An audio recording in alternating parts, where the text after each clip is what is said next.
Solo.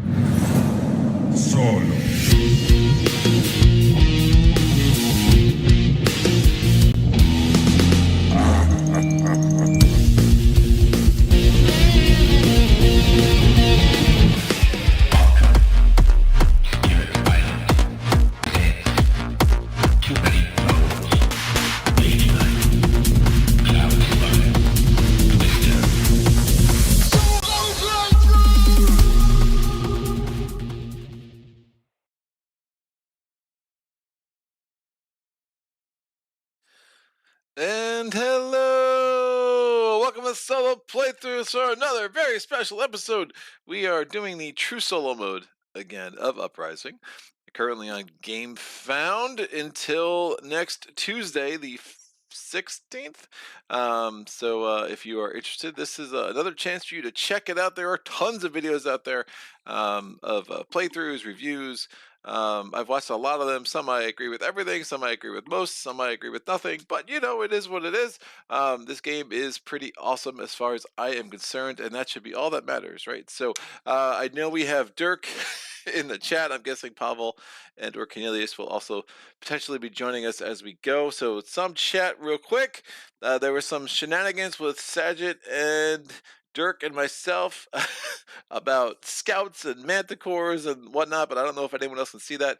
And then Dirk, of course, wrote out Dracolich in 5 awesome comments. Yes, we are going to try to face the Dracolich today. I don't think I've ever beaten that dude. I have won a game with the Dracolich, but that was, yeah, 2 Arch-Nemesis came out, and we just kind of let the Dracolich live, and we're able to score enough points to win. Anyway, we have Michael Kalas. Man, I am the worst. Michael Kalasowski, sorry for butchering that, says hello. It was his hi, actually, but, you know, same difference. So we are going to go forward today. I should say review copy sent to me of the base game, of the Arch-Nemesis expansion, and then some of the quality of life upgrades for this game, including the upgraded resources and the player trays. Everything else that you're seeing is something that I have purchased on my own, except for the prototypes of the true solo mode content, including this amazing playmat and including the events and some other assorted things. That might just be it. I think I already had everything else. So we're going to throw in the advanced capitals potentially. We have all of the hordes and legions from all of the expansions and all the items. We have the ally deck, which we'll not be using in true solo play. We have the mercenaries from the Titans expansion, etc., etc. I will randomize everything about setup and we'll go from there. So I should say that everything is still in flux with the rules for the true solo mode, so everything is subject to change. There already have been some very significant changes that are still in the works, but kind of, you know, Dirk Dirk and the Uprising team are really tweaking things to make sure that Uprising True Solo is still delivering the same level of challenge as experienced players of the game have come to expect into handing it. Some of the rules initially were a little bit too player friendly, and trying to find that sweet spot where the game is still gonna be as brutal as we've come to expect and love. Nemesis.Games says, "Let's go." I think I pronounced that correctly. So that's a lot of O's. I mean, you never know really when to end it. And it's gonna be a weird one, kids. Let's buckle up. All right. So, you know, I should say my relationship with the Arch-Nemesis expansion has been constantly evolving. I really liked it, then I never really played with it for a while. It can really make that for if you're not prepared for it and you don't know what you're doing, especially the Arch-Nemesis can really make your life pretty brutal. Can derail a bunch of games as you're kind of learning how to better be prepared for it. Now I Before the True Solo mode, I was only essentially playing with the Arch-Nemesis expansion in my 4-player games. And then if with experienced players, I play with the 3-player games as well. With the True Solo mode, I do think I'll be playing with the Arch-Nemesis more. Now with the original rules for the solo, you were getting 8 activation points, and you were getting 6 resources of each type, and the Legion wasn't scoring. as much as you might expect. So I was definitely throwing them in to make it a bigger challenge for me. With the tweaked rules, I don't feel the need for that enhanced challenge the way I did a couple weeks ago when I was learning the true solo mode.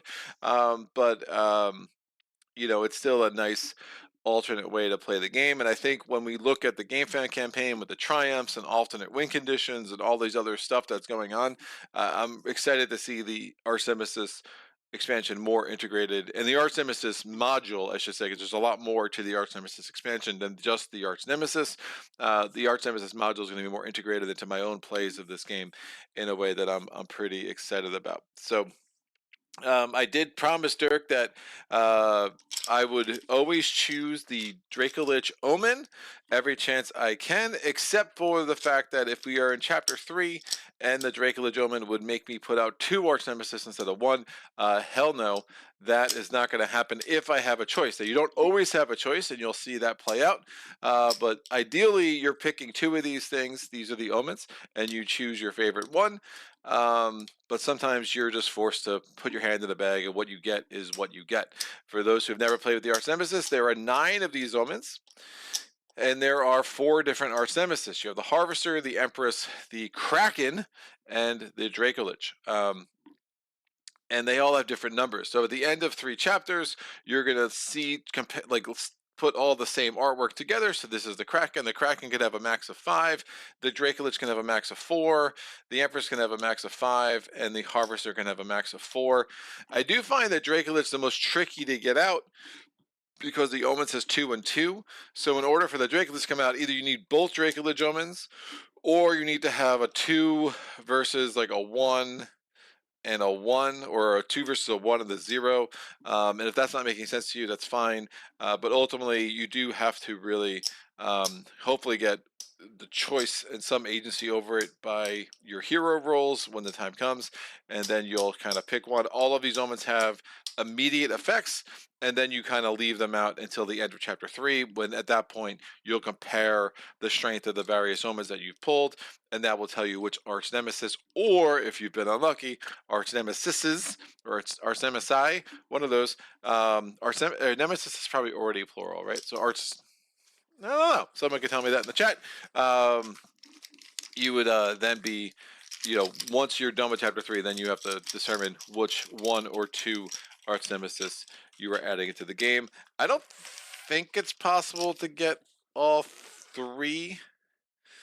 To get 3, that would be, yeah, I don't think it's possible to get 3 because the way the numbering works. But it's definitely possible to get 2. I'm using 3 different of the player trays. We have my player tray here, where I'll use for the faction I'm going to be playing as.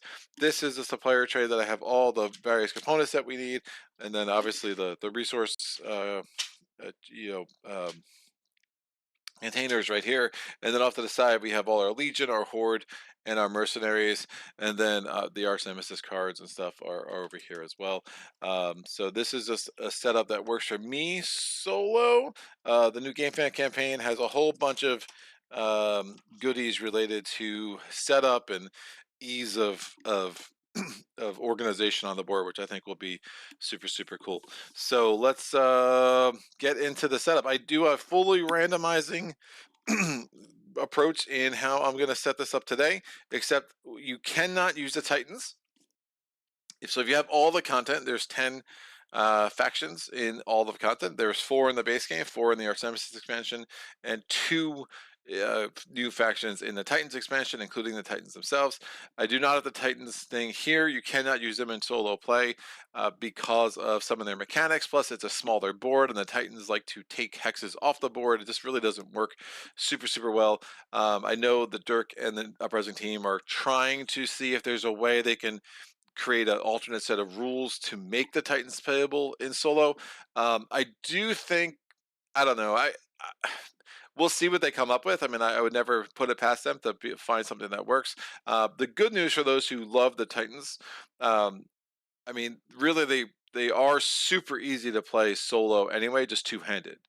They have the fewest components. They have very streamlined rules. So if you still love the Titans, you can still get them to the table when you're just playing with playing solo.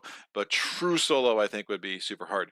I'm also going to take out the Dakar because I played with them last time, and no one wants to see that again. They're very good. I think I've undergrown to think the Dakar are actually. I don't even think I must have put their I put their player board.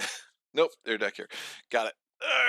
The shield abilities of the Dakar make them have makes it easier for you to keep your units on the board in a way that's really, really good for solo. So that was a good. Again, I randomized at the last video. I don't think I'm winning that game with any other faction, even with the 10 action points and the 6 resources each. The Dakar were again, if you watch that video, things went really sideways on me the first couple of chapters, but I was able to pull out a win.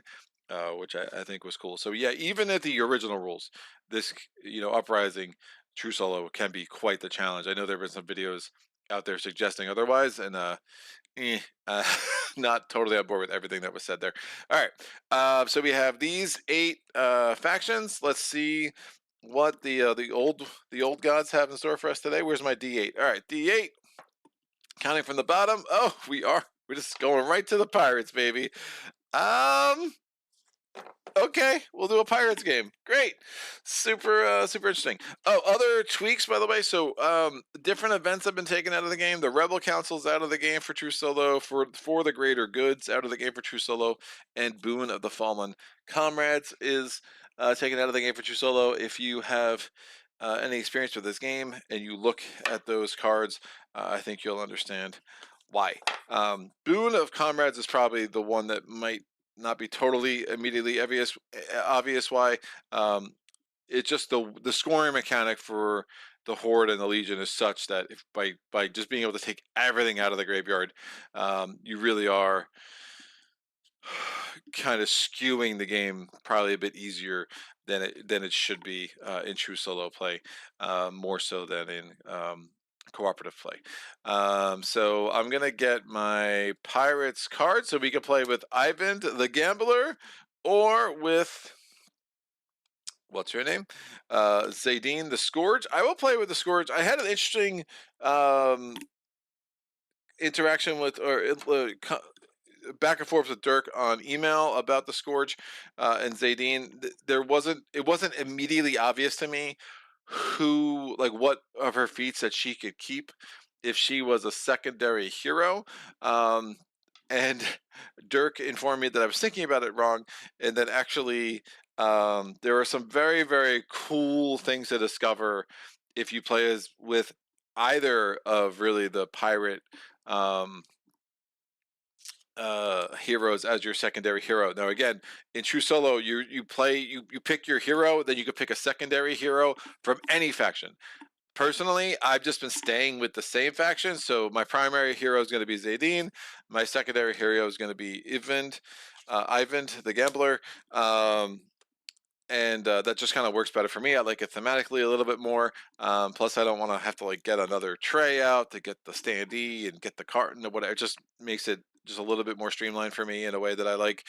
But the undernest is something that can be used with any faction, which I think is actually really cool. What you do with the secondary heroes, you go through their feats and you're going to take out any cards that are specific to the units of the faction they represent. But it doesn't say anything about, again, the undernest, for example. So there are some really cool synergies and things that you can discover if you wanted to use a pirate's hero as your secondary hero. All right, getting the pirates faction out here. I was playing a lot with the herd yesterday, trying to figure out this Arch-Nemesis thing, true solo. I did not have much success, but it was fun. Mostly got rocked. So this is the Undernest. I'm going to put the Undernest tile for those who haven't seen the Pirates before. Again, the Pirates are the second faction in the Titans of the Old World expansion. The first faction obviously being the Titans themselves. Who again are not immediately compatible for true solo. So the Titans have, this is their haven. It is a blade ship. It does some cool things. The pirates have they use mercenaries a lot in a way that's super cool, and they have an action. It's not really, you don't have to spend an action point for it, but they have an action called raid, which is pretty cool. They don't have a ton of their own units, and the reason for that is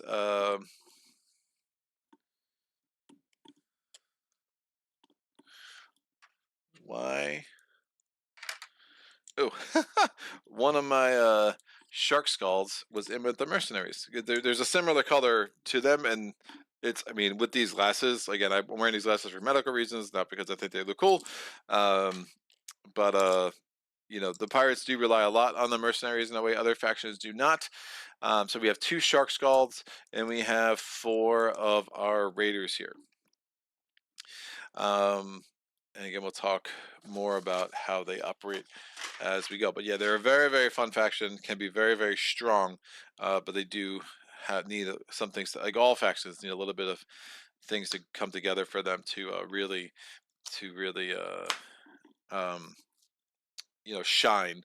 A lot of it's going to be where do the icy waste kind of line up, because you really want all the icy waste kind of nearby to make them as strong as they possibly can be.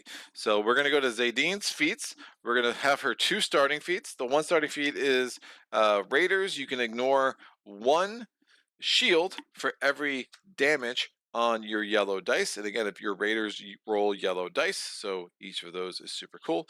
That could be a really nice thing. So you're not only you're doing the damage, but you're negating any potential defense to that damage, which is nice. Again, yellow dice have 6 sides. 2 of them are blank, 4 of them are damage.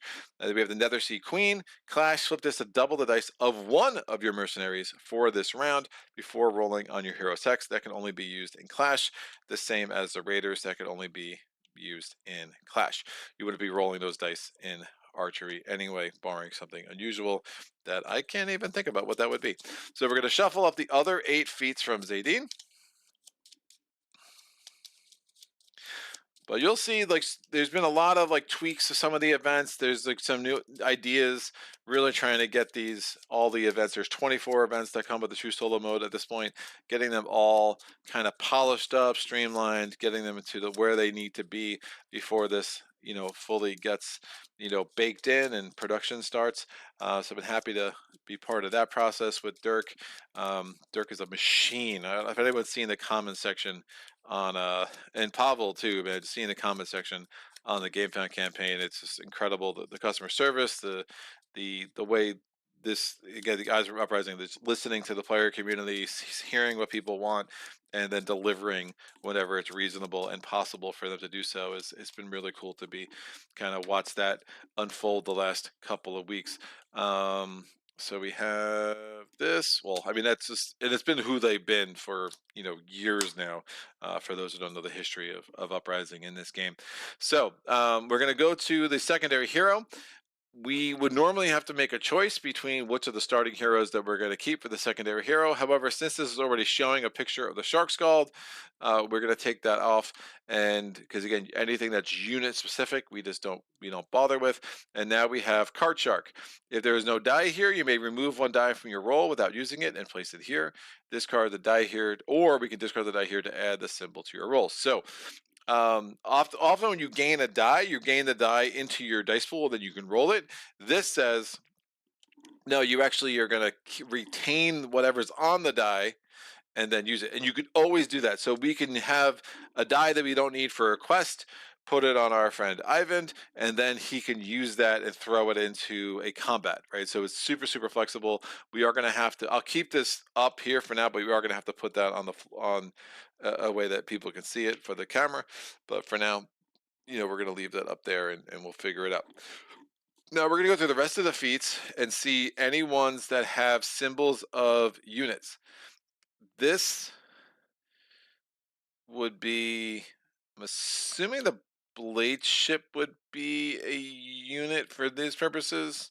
It's not a unit particularly, but this has a picture of the raiders, so that comes out. The rest of these, I think, are fine. The undernest would stay. Dirk, you have to let me know though if as Gari Balasta, I'm assuming would come out. Just because it doesn't have a unit on there, but that's such a faction specific, uh, you know, component that I would be surprised if that would stay in a true solo game. If because again, you have to assume that Ivan is my secondary hero, right? So he's not part. Again, if I was playing a if I was using him as a secondary hero for a game where I was playing as a crow, um, having something that gave me extra dice for ballastas wouldn't actually help at all, right? So Arch-Ender says hello, rebels. Mateo says hi, Greg. Glad to see this beautiful game again on your channel. Didn't notice your smiley face on the game GameFound project page. Um, it was there. It's pretty low, but it's definitely there.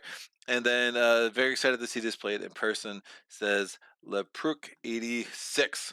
Thank you, sir. Welcome everyone. All right, so I'm going to shuffle up these 6 remaining cards. Put those here, and then we have Zaydine's 8 cards. Put those here. Now the solo trays, you wouldn't have those cards stacked on top of there like that. You would actually have there's going to be room for both heroes that you use. Now if you're playing with these are double sided, so you would just have to when you're doing an action to somebody else, you can just flip this over. There's also a chance that in the final production, don't quote me on this, but we might get another pack of the hero cards in the solo box. So if you wanted to play with the same faction heroes, it would be a little bit easier. I'm gonna keep the cards and feats for Zaydine on this tray, and then the cards and feats for Ivan here. Remember your small card limit in a normal game. Every faction has a small card limit of 10. In a true solo game, you have a small card limit of 16 across both your heroes. So you can do like 12 and 4 or whatever, but it has to be 16 max. I could see a war where that's tweaked lower than 16, but 16 obviously it's you're the way a lot of the cards are discard or whatever. With the mercenary faction, with the pirate faction, because I mean there is maxed out. If everything goes your way, you could end up with 5 mercenaries, so that's a lot of your cards right there. So getting to that, having to make tough choices with 16 can happen, but often 16 is a pretty easy limit to adhere to. Correct, blade chip, which would go away. Thank you, Dirk. Same for the ballista. Correct. Very excited to see this played first. I think that was the same card, blade chip and ballista, but maybe I'm wrong. So I think it was the card was called ballista that affected the blade chip. But if I pull a hero card for Ivan that clearly shouldn't be there, I'll know as the game unfolds. All right, our home hex is here. It's the Droschlock. When the Nether Sea Pirates receive a target, place it here. If there are only Imperial Chaos units on this hex, it gets flipped and it gives 3 points to the faction that flipped it. And also now it's an icy waste that has an X, and that sucks for a lot of purposes. So getting ambushed early would be really bad if we were to lose our home hex. All right, let's get the druids set up. I'll put this over here for now. So we have 9 druid cards. These were the advanced druids that came with the Titans expansion, and now will be they're going to be also lumped in with the base game now, which is a really, really nice addition. They really give meaning to the Aether mechanic. And just kind of really flesh out a lot of the experience of this game. So let's roll out a d10 here. I rolled a 3. So our first druid up here is going to be the Silence. You and your enemy ignore all damage. That is once per combat. Rolling a d8 now because there's only 8 left. I rolled a 2. We have the Faceless one. Your enemy loses 1 point in combat. Now these are interesting. The Silence is really interesting. There's one that allows you to ignore the damage from one enemy die. I prefer that so much more. But the Silence indeed can be helpful. But that's only once per combat too. So it's like, we have a 6. We have the Red Hand, always a fan fave. By fan, I mean me. I like it. Cannot something you really want to try to build up over the course of a game, and then when you need those red dice, you can just throw a ton of red dice at an enemy in late game, which is super awesome. But you also have to be careful though that you're managing your skellies pretty carefully because you don't want enough. You don't want so many skellies to be here that all of a sudden you are, um, forcing more hordes to hit the board earlier than you're able to deal with them. And I rolled a 3 there. This is good. All right, the Deep Dweller. Place one of your units from any graveyard here. I'm sorry. Place one of your units from any graveyard in any explored hex without enemy units. That's also once per combat. So this is once per round, once per combat, once per combat, once per combat. All right, Druid cards will go over here for now. We are going to shuffle up the mercenary deck. Now, as part of our setup, draw 3 random mercenaries at the start of the game and keep 1. You can build mercs in the build phase. When destroyed, do not discard them. So we're going to shuffle up these mercenaries. And I'm taking 3. Which one do I want, kids? Now, reminder, again, I have 9 AP instead of 10. That has been a significant tweak to how solo play is going to function. There is some possibility of that being further reduced. I think with the Coven or the Courtesan, that would be tough because, again, for those who don't know, either one of those could take away your activation points. But 9 seems like a really nice sweet spot. 10 seemed like just a bit too much for what it was. All right, so we have Yoyo Bard. She adds a blue die in archery and clash. If you have fewer points than the Chaos or the Empire, gain a point after combat. She only costs 4 salt to build. I like that. We have the Drakes of Shan. Your units and hero in this unit's hex are adjacent to any hex. It's really nice. It's rolling a gold die in clash, but it is 7 salt, and that is a lot of coin, so to speak, to pay for that guy. And then we have the Swamp Terror. Your units ignore the Marsh's terrain effect. You may destroy this unit to double all symbols on its red dice.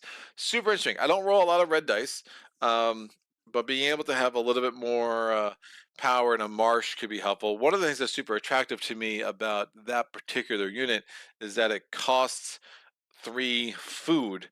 And since my blade chips are going to cost me salt and we do start with the blade chip on our home hex. Since the blade chips cost salt and plunder, it could be nice to have an easy unit to make from a cost perspective. I might not be able to build the other 2 right away. And I might want a red die. And also one of the benefits of a red die is that also it's going to be rolling a little more chance of rolling some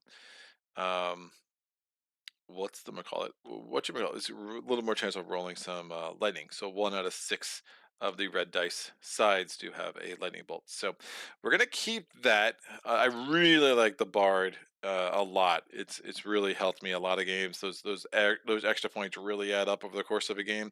But from a practical standpoint, being able to build a unit right away, I think the Swamp Terror just makes a little bit more sense while helping me get another blade chip out on the board. So I don't know. You could make a strong argument that the Bard's probably the right choice there, but I'm gonna play bad and see what happens. We're gonna put out the 4 capitals. Now I do put the base game capital right in the mix. I think in a true solo game, if you can flip it, it's really nice because it's 5 points to you as opposed to the Legion losing 5 points or the Empire losing 5 points. But all of these, I think, are really, it's different challenges, different experience of the game. I think the Iron Capital was in my last game, so we'll see what happens this time.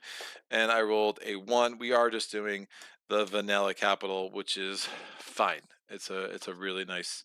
It's really nice challenge. Plus, it doesn't give you any potential benefits from terrain, like the Iron Capital or the Capital of Storms does. The Nethersea Capital is very cool, but also I found the Nethersea Capital, you can really manipulate that in a way. You can almost make it easier for the Horde and the Empire to fight off against each other. So it's what it takes, what it makes harder. Sometimes it makes easier too. The capital I've been having the hardest time with has been the Capital of Storms. The Capital of Storms having a Badlands. There's a lot of Legion that roll extra dice in archery when you're on a Badlands. So you have to be really, really careful about that. However, if you're like the herd, yes, please, that capital is a dream. So seeing how like the different setup and how it changes with all the factions, it's really, there's so much to explore with this game, and it's been really, really cool to be part of that. So yeah, we'll see. I'm happy. I'm good with the generic capital. It's one of the reasons I kind of still throw it in as one of my four options. And whatever, really, whatever Dirk likes to say, whatever makes this game more fun for you, do it. So, and for me, I just like having the chance of just playing the generic capital 25% of the time. So there's that. I rolled a one. I'm setting up the C towers for those who don't know what I'm doing. So we have two C towers, and then we're gonna have our home hex here. Now, you could, if you wanted to, separate all these tiles by food, plunder, and salts. I just shuffle them all up and I start putting them out. There is a limit, though, to how many of each kind of tile you can have on the board.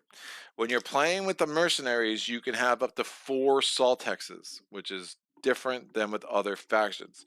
When you're playing with other factions, you can only have up to 3 salt, 3 food, and 3 plunder hexes. And then when I say that, I'm just talking about the hexes shown on the back. Remember, if it shows food on the back, it's either going to be a Badlands or a marsh. If it shows salt on the back, it's pretty much always going to be an icy waste. If it shows plunder on the back, it's going to be a highlands or a forest. But we're going to shuffle these up, and we just know that I'm just going to put them out until I hit my limit of whatever, you know, whatever it is, and then we'll just stop placing that kind of hex. But I just found this better. I mean, I played this co-op enough, and having to separate them and reshuffle them together it's just not worth it to me. So I'll just do it this way. I'm sure there's like a mathematical difference doing it this way than doing it the other way, but like I don't know, it's negligible as far as I'm concerned. So this is going to be our terrain. We get a food hex here. We really want icy waste. It's kind of key to um, the pirates being able to function. So we'll see if we can get any close to home. At this point, we have food, plunder, food. There's a salt way up there. So all of a sudden, the sea towers are looking mighty good to us. Hopefully, don't get the mage breaker too early. So there's a plunder. There's a plunder. So that's 3 plunder, 1 food, and I'm sorry, 3 plunder, 2 food, and a salt up here. Another salt here, and another salt here. So that kind of worked out for us at the end. It's going to kind of save the day. So we have 3 salt, 3 food, 3 salt, 3 plunder, and 2 food. And then we have our 2 sea towers as well. We're going to put a mercenary token on both of the sea towers. And then we're going to, I shuffled the mercenary deck already. Let's shuffle up our events. Rolling a d6. Event number 1, I just keep all the cards there. It just makes setup and storage and cleanup a lot easier for me. I rolled a 1 again, so that goes on top. Shuffling the chapter 3 events, I rolled a 3, so that goes on top. And then shuffling this, I rolled a 2. In apocalyptic mode, I'm actually going to be playing on Ragnarok mode. There's some subtle differences there, but we can get to that as we go. But in Ragnarok mode, again, there's going to be 5 resources of each type. So I'm taking my 5 salt, my 5 food, and my 5 plunder. And then there's going to be 7 hexes that have at least 1 garrison. 6 of those will have exactly 1 garrison, and then the capital is going to have 3. And then we're going to have 3 hexes with a curse. And we're going to have 3 hexes with a skeleton. We're going to shuffle up our item deck, which is quite large. The latest reveal, the $750,000 stretch goal. Congrats to Nemesis.Games. Glad to see them already breaking their prior record in their second Kickstarter. So hopefully we can get them over to 1 million. Would be, I think, a really nice achievement and well deserved for this game. So hopefully they can get there. But the $750,000 stretch goal was an organizer that's going to hold the items a little bit neater and make it a much more easy to see display for people. So when you're playing multiple players, especially, I think it will be a welcome addition to the experience of the game. Da, da, da, da, da. Nemesis, someone moved your quote to the very top of the page. Nice, thanks. Very nice set of druids, says Dirk. And Laprook says that's a solo specific rule, max tile per type. Yes, that is a solo specific rule. In a 2-player game, there will be 10 hexes. In a 3-player game, I think it's 12. 4-player game, I think it's 12 as well. So, but yeah, so it's solo specific rule because you just got to make sure that you have access to what you need to really function. I don't think it would be a terrible rule to carry out in multiplayer games. I mean, but just the way math works, usually the tiles come out in a way that's pretty usable and reasonable. So there's only 3 types. There's only, I think it's 889 or 778. I know there's one more plunder hex than the other 2 types, and the reason for that was just some of the expansion content. So I think it's the New Amsterdam, is it my new something home that has a that added the extra plunder hex. The plunder again is the thing that looks like bricks. The salt is the thing that looks like salt crystals, and the food is the thing that looks like an elephant because elephants are good to eat apparently. I wouldn't recommend eating an elephant in today's day and age before I get, angry letters from people. I understand. I'm familiar with the CITES Treaty and the need to protect elephants in nature. Please, I don't want any angry letters. I've been to Kenya on safari. It's awesome. So there's actually photographic evidence on my site if you go back far enough in the community posts. All right.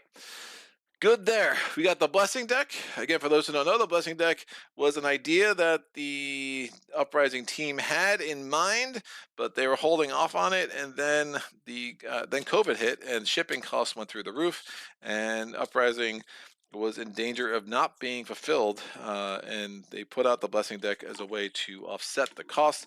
Yes, if you go on the current GameFound page, $25 for 9 cards, no matter how nice they are, is a lot. But the reason why it is $25 was because the blessing deck is really what saved the day and helped the team at Nemesis.Games. They didn't necessarily make money, but they lost less than they would have. So I think that's important to remember. And as a way to honor the original commitment of people that helped them out, they have kept the price at $25. And honestly, you spending $25 for this blessing deck is probably still helping them make up for the lost money from their first Kickstarter. So I was happy to buy this deck. It is a very nice wrinkle to gameplay and a very, very cool idea. So we'll see how these play out. So there are 9 of those cards. They correspond to the 9 different druids, even though only 4 are in play. I'm going to roll the quest deck. If you watch my last playthrough, you will see how a blessing absolutely saved that game. I had the red hand equivalent. I can't remember what it's called, but it allowed me to add a bunch of red dice to an attack and allowed me to wipe out 3 a horde, a legion, and 2 horde in the second chapter, which was just exactly what I needed to do to have a chance to turn that game around. So again, this game is really good at creating cinematic moments and just giving you that little thing that makes a big difference. And it's just different every game. I'm not going to be super cheap. Like, no 2 games are alike. I mean, there are definitely 2 games that are alike, but every game is fraught with potential to create a moment that you will remember if you think back on it. And it's just the only other game that I can think of that does it with this regularity for me is Dawn of the Zeds. And everyone who's watched my games and my playthroughs knows how much I love that game. So it's super cool. So I will get the Aether out. The new board will probably have this on there, so I can't guarantee that, but I've been told that on on I'm trying to the phrase escaped me, but I've been told that I can expect to see refresh Aether on the top of the chapter track in the future, which is great. But it's not there right now. But does the Empire or Chaos have more points than all the players? No, it does not. Are there 5 skeletons on hexes? No, there are not. Is there 1 horde in play? No, there is not. And does the Chaos have equal points than all players? It does. So we have 1 Aether to start the game. There's some talk that Aether might be limited in the future. We'll see, to like one per druid. That has not happened yet. All right, last but not least, we have to set up our Legion and our Horde deck. Now, this says there should be 5 Legion and 5 Horde. On Apocalyptic or Ragnarok mode, it will have 6 and 6. Now, something I do, and something Dirk and I have emailed about, and I don't think it will ever become an official rule, but it is an official rule for me. One of the things that I don't games that have gone a little sideways early tend to be games where either the Juggernaut comes out of the Horde deck early or the Shapeshifter comes out of the Legion deck early. That's something I've done to limit that. And those can be really fun, interesting games. They could also make the game really, really hard to one side, or they can make it really, really easy, especially if the Juggernaut comes out early, wipes out the only Horde, and then all of a sudden you just have a lot less to deal with. So for me in my own games, I am making it such that the Juggernaut or the Shapeshifter cannot come out in the top 2 cards of their respective decks. And I've just found that it really makes more of my games give me the experience that I want. And I know the experience that this game often delivers anyway. So it just means that, again, and these decks are going to be there's going to be more Legion and more Horde at the end of this next Kickstarter. So the frequency that these appear in your games will be reduced. Right now, they come out 50% of the games. If you just set the deck normally, and you're playing with 6 and 6. If you're playing with 5 and 5, obviously it's less than that. But the way I'm doing it, they're only going to come out in about a third of my games, 40% of my games, which is a better ratio for me. So I'm going to shuffle the 11 cards I have left from the Horde deck, and I rolled a 10. So this is going to be the second card in the deck. I'm rolling a d10 now. I rolled a 1. Now I'm going to shuffle in the Juggernaut. Again, all it does is prevent him from coming out in the first or second chapter in most games. And I think thematically, actually, it's still very likely to come out in the second chapter. He prevents them from coming out in the first. And I think thematically, barring like a lot of skeletons or whatever, and I think thematically and like the cinematic moment feel of seeing the Juggernaut of the Shapeshifter, it just hits a lot harder in later chapters in a way I really like than seeing them early. Like, oh, then this game's going to kind of go in this direction or be a little bit too easy or whatever. So I like it coming out a little bit later. So I offer this to the community for you to do what you wish. So it's a 7, that's a 5. Plus, with live streaming too, I really want to, not have this game derailed by an early Juggernaut, because I just don't think it gives the truest experience to how this plays. So it's just one way for me to assure a better show for you all, or at least try to. This game can still go sideways very quick. So there's our Horde deck. I'm gonna do the same thing for the Legion deck. It is funny. Dirk's talked about it when the Shapeshifter and the Juggernaut were like a surprise. So the idea of you could have a Legion and a Horde deck and a Horde and Legion deck, they didn't put it in the rule book anywhere, and they were getting tons of tons of complaints. I have things that have the wrong back, but that was like the point, right? Again, the Shapeshifter has a Legion back, but it is a Horde. And they probably should have put a disclaimer. Hey, by the way, this is not a misprint. But the experience, the first time you see it is absolutely cool. But now that you know they're there, and spoiler alert, sorry, you didn't know they were there and you didn't want to. Now you know they're there. It's just a one way for me to like, all right, they are there. I want to make sure this game isn't derailed in a way that I don't enjoy. So I'm going to do this one little extra thing in how I set up my games. So there are 10 left, 9. I'm going to shuffle in the Shapeshifter. But this is the end of setup. So how long is it going to set this game up? I mean, honestly, if I wasn't yammering away, setup in this game's pretty quick. And especially if you're going to be able to leave it out, just have the resources out. I think setup will be a lot quicker with the big box. The big box looks pretty awesome. So excited about that. So that's a 9. There's still 9 in my hand. That's a 3. Rolling a d8. That's a 4. And d8. That's a 7, which is the last card in my hand. So those go there. These 2 go on top of these 4. And this comes here. All right. And that's the setup. So, what's going on?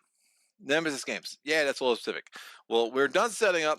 Other things I have around, we have the nice little handy dandy cheat sheets. I mean, I still have these handy. They can come in. They can be useful. I have the rules for the blessings. I mean, I'll rarely look at it, but I just keep it around. We have our dice distribution, but this does not have the advanced dice from the Titans expansion, which are the bronze, the silver, and the gold. But it does have all the other dice, from white all the way up to black in terms of strength. And that's that. So, and then I have the rule books up there. Again, we're going to have a reforged rule book that puts all three rule books into one, minus the lore. But I think that will be a really good addition as well. So I'm going to take a quick break to use the bathroom, and we will be right back.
And we're back.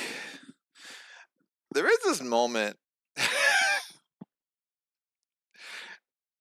that, like, this game, there's a few games do this for me, but I don't know if any is strong. It's like when you're done with setup and you just look out at this, like, this perfectly non-chaotic organized board, and you're just like, oh man, like, what's gonna happen, right? I mean, there's something very, again, there's something very epic about the experience of this game, that it's, this looks so calm, but like the literally infinite amount of permutations. I make probably not literally infinite, almost literally infinite, um, permutations of what could happen now in the next 3 hours on this board, and how insanely chaotic it's all going to be by the end is just something that I just appreciate so much about this game.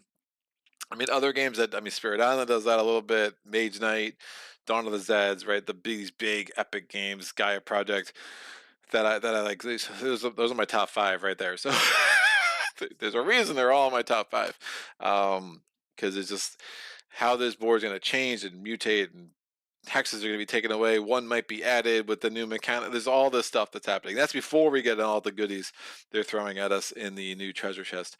So it's super cool. So I will take that moment. We will appreciate it together.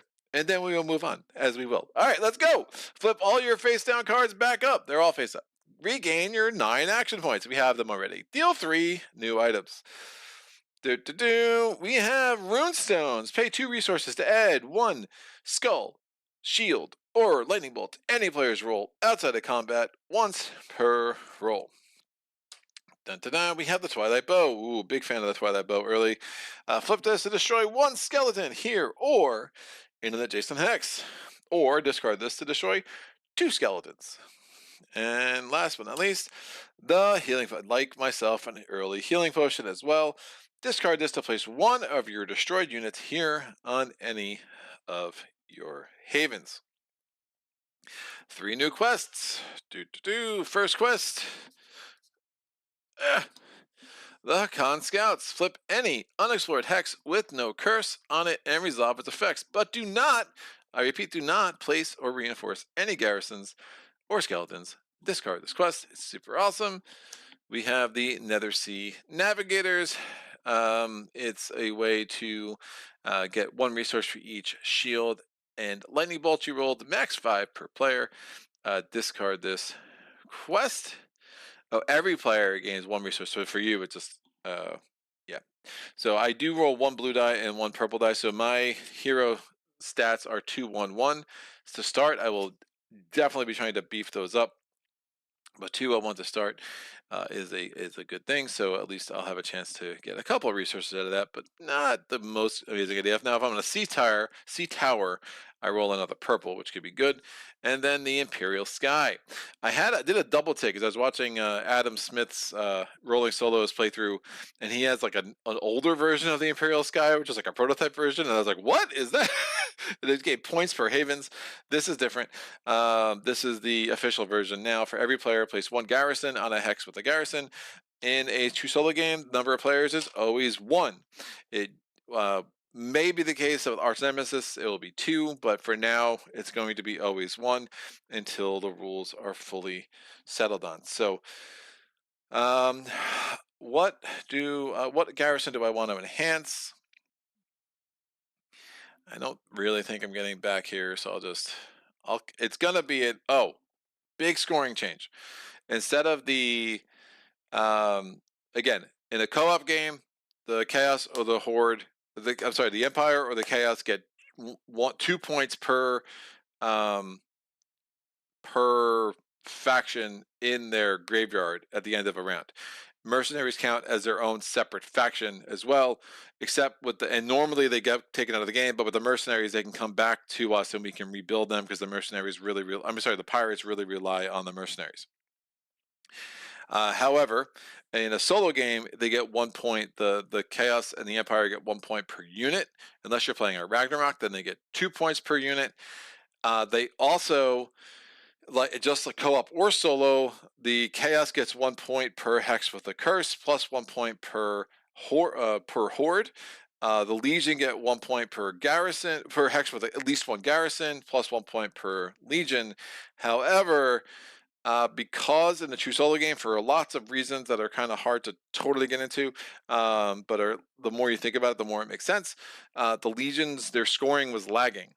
So to address this, and I think that if you play a lot on the higher levels co-op even, you'll kind of often see games where the Legion's scoring lags. So there is a chance that this might become more than just for true solo. But the Legion are going to score 1 point per garrison. So 1 point per hex, 1 point per garrison. So it doesn't matter hex with at least 1 garrison. No, 1 point per garrison. So right now, if this ended around, the Empire is going to score 10 points because they have 10 garrisons. There's only 7 hexes with garrisons, but there's 10 garrisons. So imagine the Imperial Guard now really sucks because he's adding a ton of points to the Legion, right? So you have to deal with these garrisons. You cannot just let them chill because number of garrisons adding up is a problem. Right, so me putting this here, so yeah, maybe I don't want to put that there because that's going to be 4 points for them over the course of the game because I'm probably never getting to those garrisons. So maybe I put it here where I can more likely destroy it. But that's going to be now, it ended around, that's 11 garrisons, that's 11 points as opposed to just 7 because there's 7 hexes. So when I do scoring, some experienced players are going to be like, you did the scoring wrong. No, it's 1 point per garrison, not 1 point per hex for the garrison. And in addition to that, 2 points per unit in their graveyard and 1 point per Legion. I feel like I said that not clearly, but hopefully people got my point. All right, so place 1 garrison on a hex with a garrison, place 1 activation point token on the Legion deck. The next Legion you draw gets that.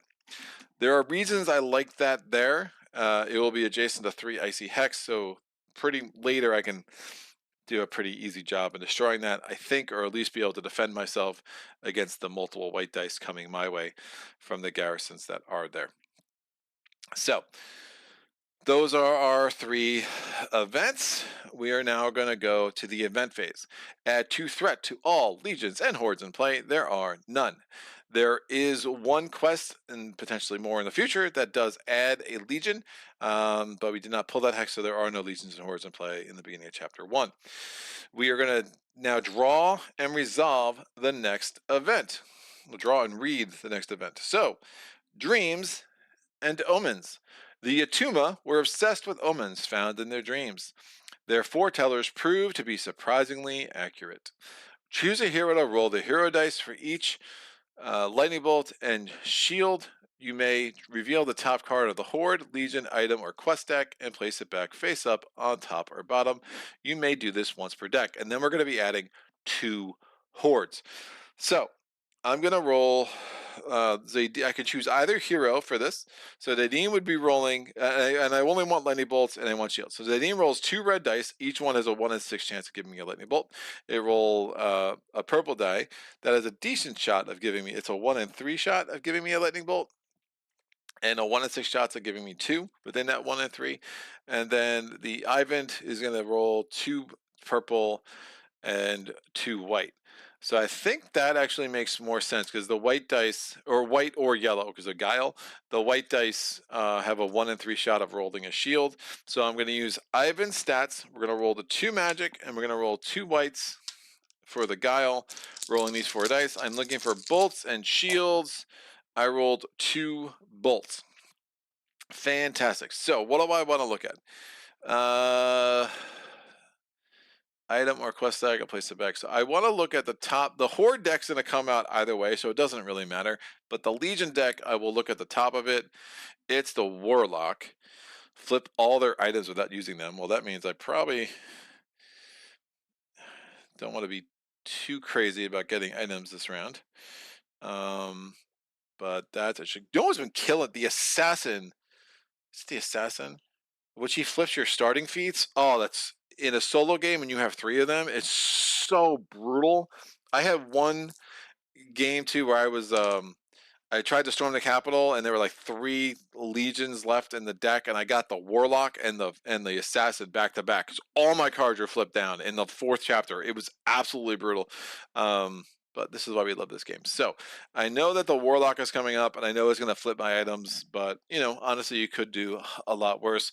They also have the risk of pulling out walls, towers, blah blah blah, but we'll see what happens there. So the next thing I want to look at is I will look at the top card of the quest deck, because it might help me decide, because this allows me to potentially draw a new quest. This lets me potentially draw a new quest. This lets me potentially draw a new quest. So we'll see what this is. It is the Caliph migration. That could let me get a rider unit out, but I definitely don't have any riders, but it is a way to get a lot of food. So we'll see how we want to deal with that. All right, good times. Don't hate it. Moving on. However, there was one thing the survivors didn't need to be foretold: the invasion of the demons. It became part of the daily struggle for survival.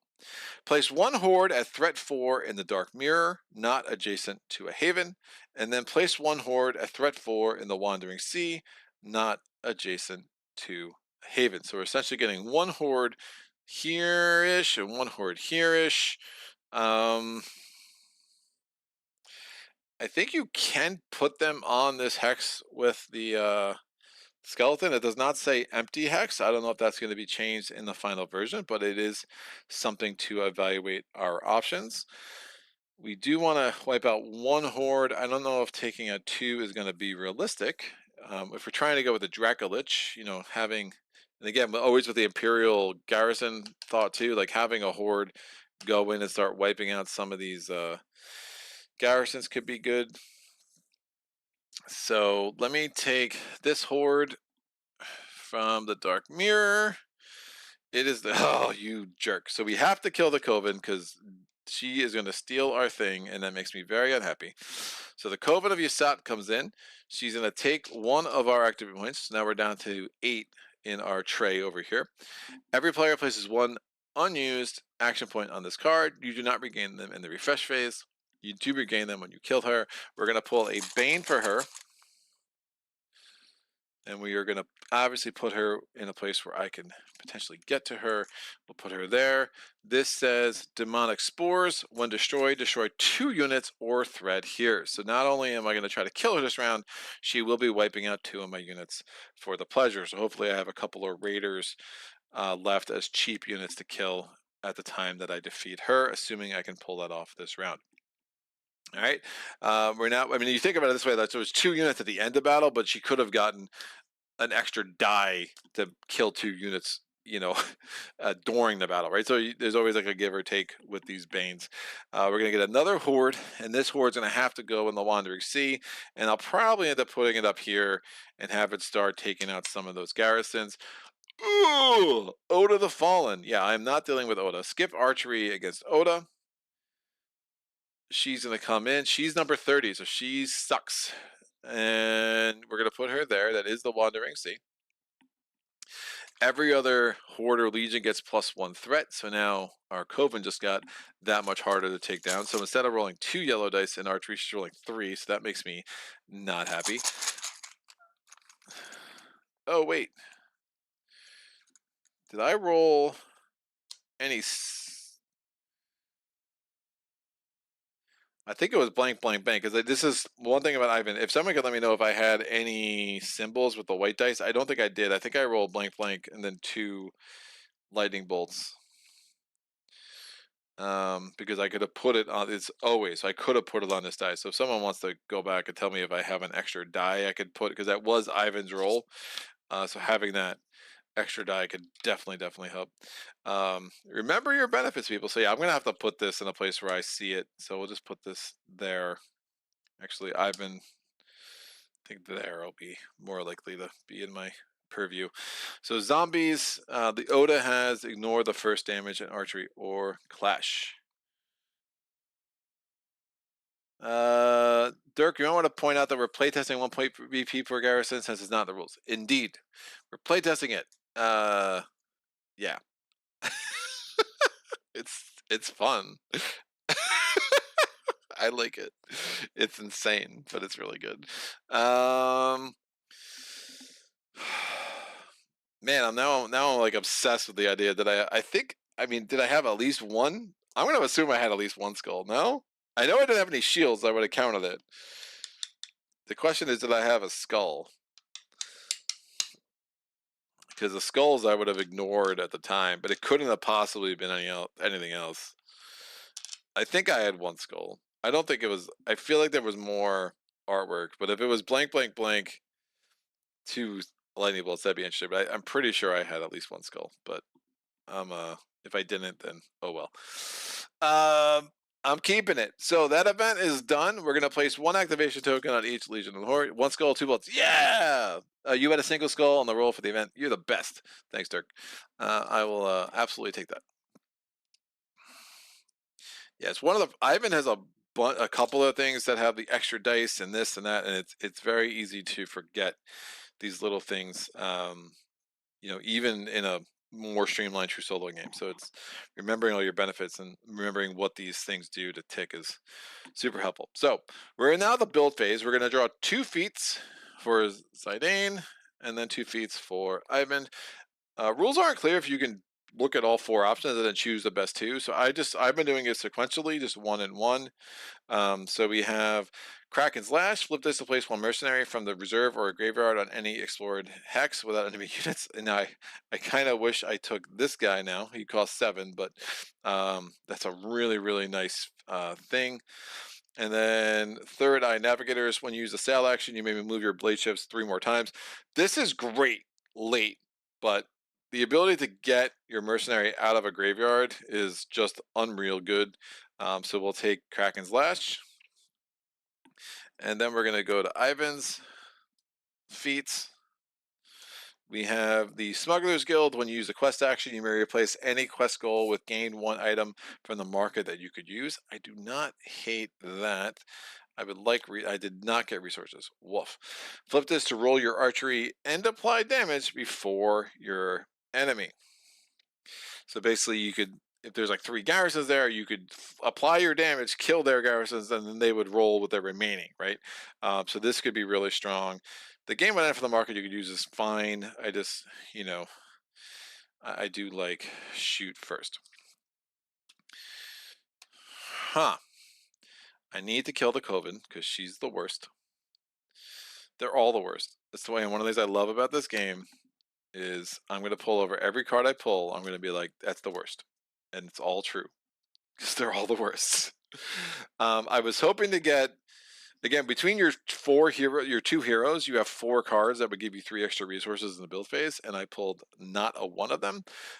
So that's not ideal, but this will really help, although I kind of had the 3 resources to make that work anyway for the Swamp Terror, so I might build him anyway and then just have that to take him out of the graveyard if he were to be defeated.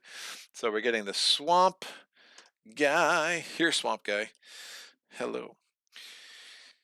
All right, let's build some things. I'm going to spend, I really want to get 2 blade chips out. But that might be sucky. I might be only getting 1. I might be only getting 1. Raiders are any 2.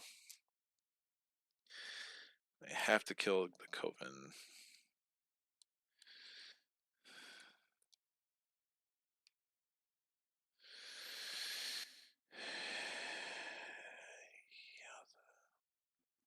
Blade chips do act interesting. So for each adjacent hex with any of your blade chips on the sea tower, the blade chip will roll 2 yellow.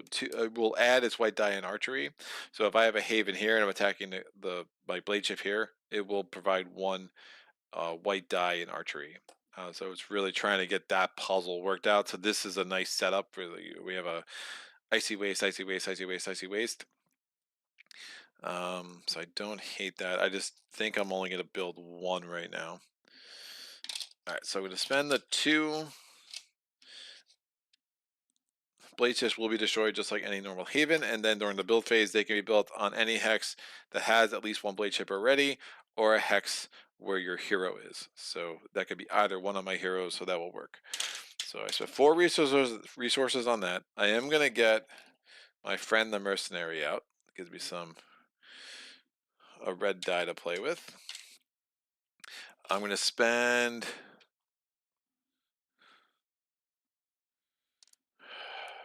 I don't know if I'm getting the Shark Scald out, although I would like to. I just don't think that makes much sense. I could...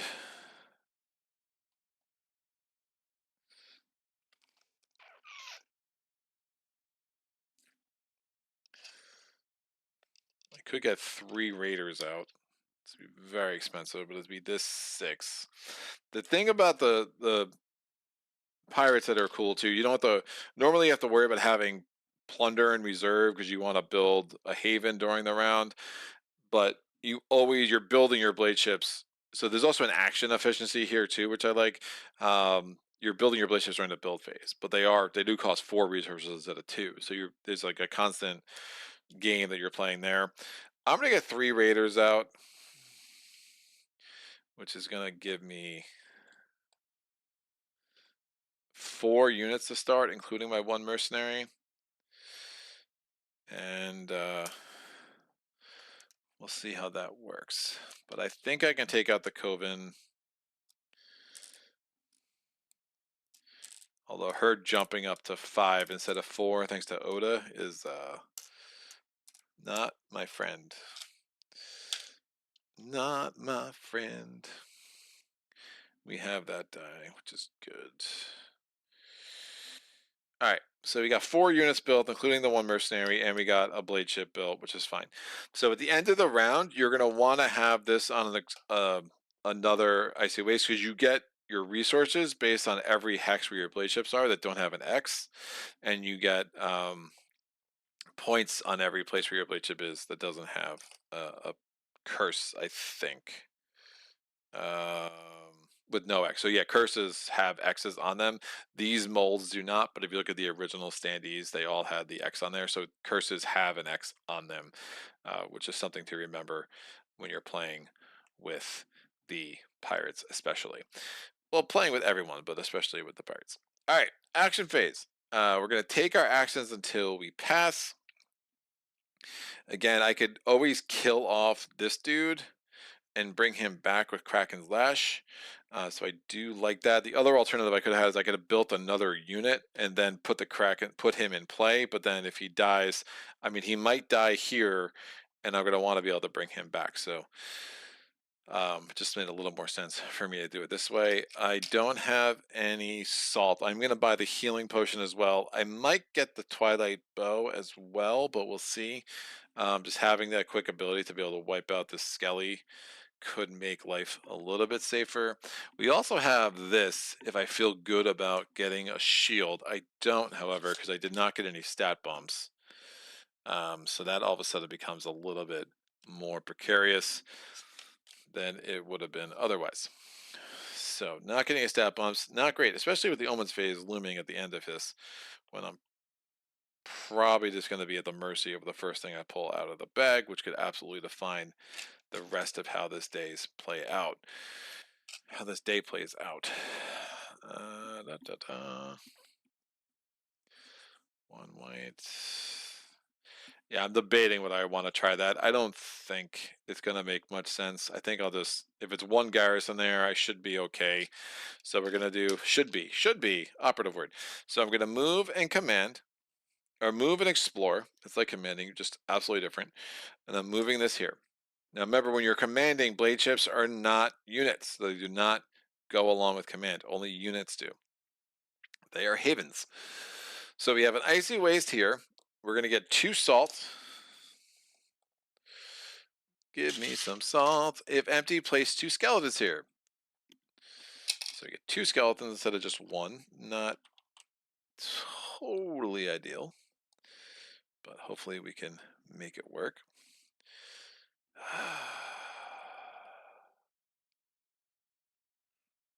Might even be more sense to buy that.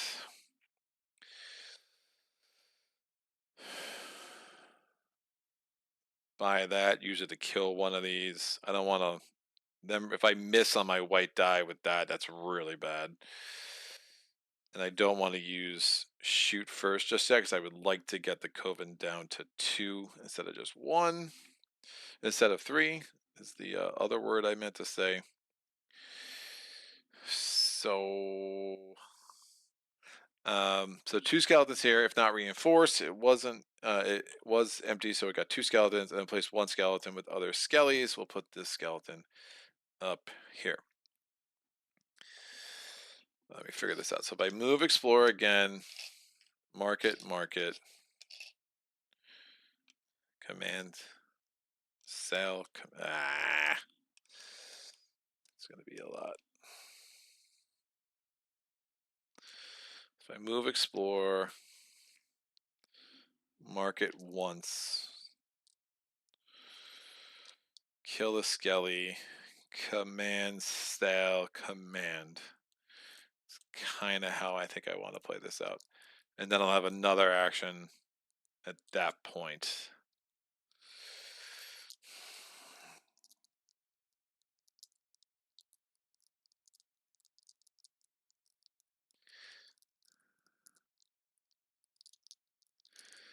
I'm curious what that mercenary is, because in the build phase, if assuming I get stat bumps, I can get the resources I need to know what I need to buy that mercenary, because mercenaries are kind of your thing.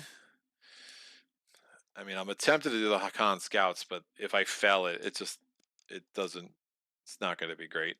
So we're going to move, explore. My plan is move, explore, market, command, sail, command. Move, explore, market. Yeah, that's the rest of my things here. So hopefully this isn't anything too crazy. It is Zeegard. Wolf.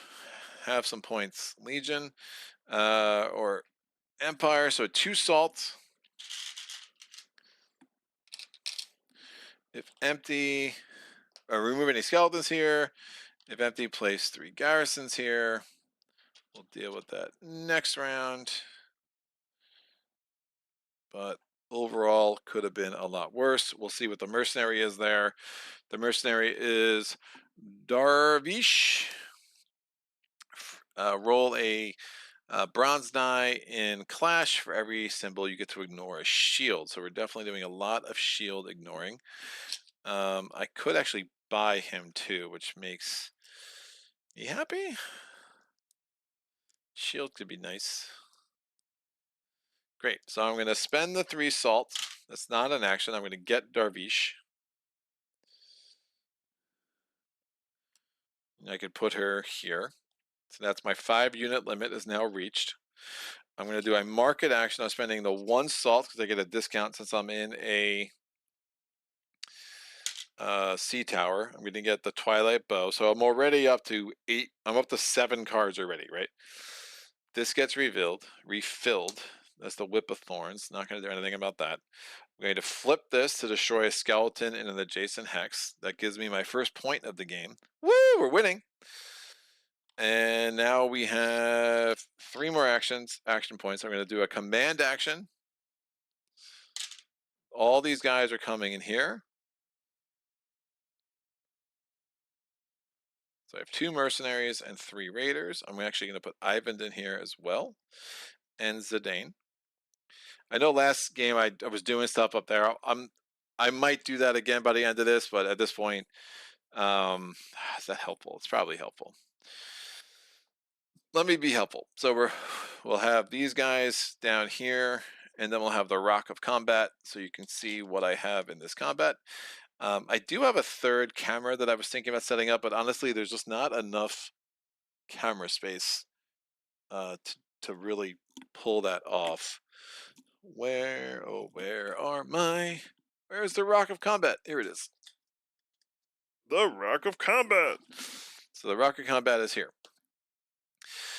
I have 1 adjacent hex with blade chips. It does not matter that there are 2 blade chips there. It is just 1 hex. I am only rolling 1 white die in archery. I have been thinking a lot about the skeleton bag in the new GameFound campaign, and it terrifies me a little bit. I'm not going to lie. But it will be super cool. So I'm rolling this white die. I did 1 damage, killed the skeleton. Whee! Look at that. I did not want to risk getting into a big, long, drawn-out fight with those jerks. So I'm happy to have killed that guy with that.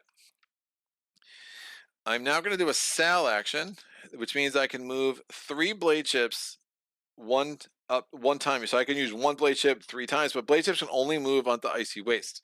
So you have to think about where you're going to move them.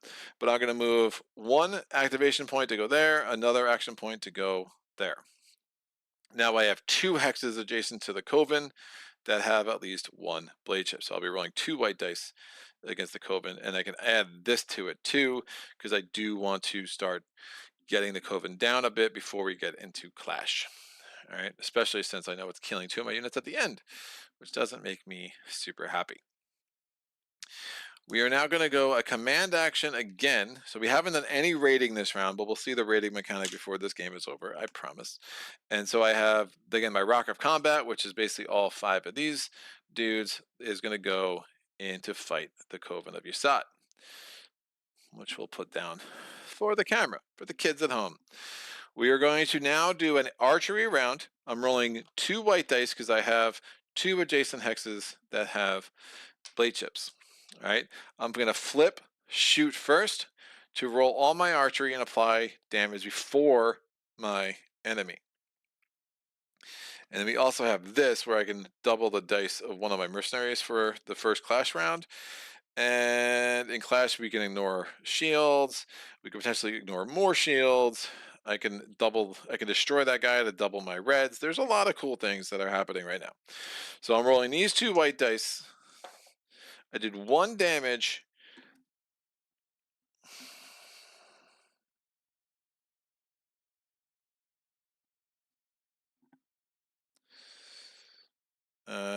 I do think I use this. So this is I can only do this once a turn, so I can't like put that in there and take this. All right, can I? I don't think I can. It says or, but it doesn't say once per round. Dark, can I take this and put this here? I don't think I can, but I'm assuming you'll let me know. Go Ivan. Da, da, da, da, da. Holy crap. You had one single skull for the event. I need to go cook dinner, but we'll watch later. Good luck with the run. Thanks, Lapook. You're doing the feats right. By the way, draw two, pick one, draw two, pick one. Still can't decide about this game, and the pledge is ending. Well, you know my opinion. What's up? It's fun. Skylar, the Rebellion sent me to show you some love. Thank you. It's Omni Ops. We have Shoot First to be my favorite feat in the game. Also Card Shark and Go Ivan. Yeah, Card Shark is very my wife is a big poker player. We actually met because of poker. Long story. So yeah, I do enjoy the card flavor. So I'm not sure if I can take this off and use this, or if that's once per round. I can do either or. I think it's once per round, either or, but it just doesn't say that. So either way, I'm doing 2 damage to get this down to here. Now they are going to do their archery round, and they're rolling 2 yellow dice at me, which actually makes I probably should keep the shield out. Yeah, I don't want to. Even if I could, I don't want to, because they're rolling 2 yellow dice at me, and having that shield could be super useful. So they're rolling 2 yellows. They did 2 damage. I did have a shield. I will murder one of my raiders. Skylar says, "Are you Team Ruin Walker?" I was Team Ruin Walker. I am sorry it got its ass kicked. I've been really bad with all the naming. I like the Maw of the Kraken. That got crushed. Ruin Walker got crushed. Is either or you're doing this right, says Dirk. Thank you, Dirk. So, you know. But I thought Ruin Walker was pretty cool. But Dreadnought, I think it was a Dreadnought one, and then something lame, something a lot lamer than Maw. The World Eater. I don't want the World Eater. I want the Maw of the Kraken. Maw is such a great friggin' word. Anyway, these are all for those who don't know what we're talking about. There are voting options on the GameFound campaign where you can try to name some of the new things. I mean, voting is still active. I don't know, man. It was like I think Ruin Walker was down by like 100 last I saw. Good luck, man. But if you can pull it off, man, I'll be impressed. Yeah, Dreadnought is leading. Yeah, by a lot. So cool. We're in the first clash round. I am going to flip the Kraken's nope, not that. I'm not flipping that. I'm flipping the Nether Sea Queen to double the dice of one of my mercenaries. I will double my red. I just need 3 damage. I think that makes sense. I could double the bronze, but honestly, the bronze is such a finicky die. It's like it only hits 50% of the time. So when it hit, I mean, the 2 shield is not wrong, but I'd rather roll 2 reds, and I have my bronze because of Darvesh, and I'm gonna roll 2 yellows for my 2 raiders. Those are my 5 dice. We are up against a purple, 2 blue, and a white. How do we feel? Whoo! All right, so we're rolling this. That's 1 shield and 3 damage. And because those are on the bronze die, I get to ignore 2 shield, and I can ignore up to 3 shield because of what I rolled, right? So that's a really good roll. I'm probably gonna win this. It depends on how many of my dudes is he taking out for the pleasure. So 2 shield, again, I'm ignoring both of them. 1 damage, which I block. So he does 0 damage to me. But wait, it gets worse. But I'm doing 3 damage to it because I ignore those shields. So it's dead. I get the action point back. I get 4 points. Woo, I'm winning. This goes away. But first we're going to do something. Covenant of Scouts card, I will just put over here. And now this Bane triggers when destroy 2 units or 2 threats. So the threat would apply if it lost to a Legion. It did not. It lost to me. So we're going to have to lose 2 of my units. I was actually going to do this and then one of my mercenaries. And you'll see why I did that in a second. And those both go here. So I'd like to keep the dice orderly as we play. It just makes things easier to know where everything is, especially with these glasses. I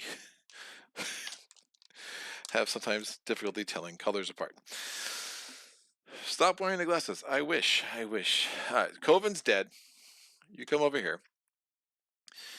And we still have the rocker combat, which I'll leave and play. All right, I'm going to flip the Kraken's Lash to flip this to place 1 mercenary from the graveyard, from the reserve or graveyard on any explored hex without enemy units. I'm going to take this out, and I'm going to take my mercenary, and I'm going to put him here. That's an explored hex without enemy units. Well, yeah, it's fine. I could also do some raiding, so we don't really need the rock combat. I can do a raiding. So raiding is, before your action, you may move your units and or hero to an adjacent hex with 1+ blade chip. This is an adjacent hex with 1+ blade chip, so they're all jumping on board this amazing ship here. So I have everyone there. And then we're going to do with my last action, again, does not take an AP. My last action point, I'm going to sail, and I'm just going to move this blade ship here. And just for kicks, I'll just raid again. Well, I guess like it's before my action, and I have no more actions, so there's no more raiding. But again, none of the currently none of the Chapter 2 events activate skeletons. Chapter 3 and 4 though, careful. But currently none of the Chapter 3. Oh shoot! I had 3 damage, 1 shield. I needed every bit of it, so I did not have an extra die for Card Shark. I'm pretty sure that is the truth. Because I whiffed on this. I think my roll was...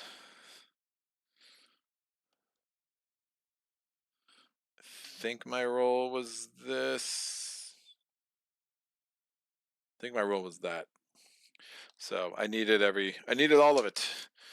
All of it, I tell you, all of it. All right, so we are good. Yeah, car check, Greg. Remember, it's in there. All right, we're done with my action phase. We're going to the Nemesis phase. We're going to activate our legions and our hordes. Oda is going to activate. Activation tokens come up at the end of the activation, not at the beginning. That can matter in certain circumstances. So when Oda activates, it poops out a curse. Poop is the technical term for it. And then it's going to...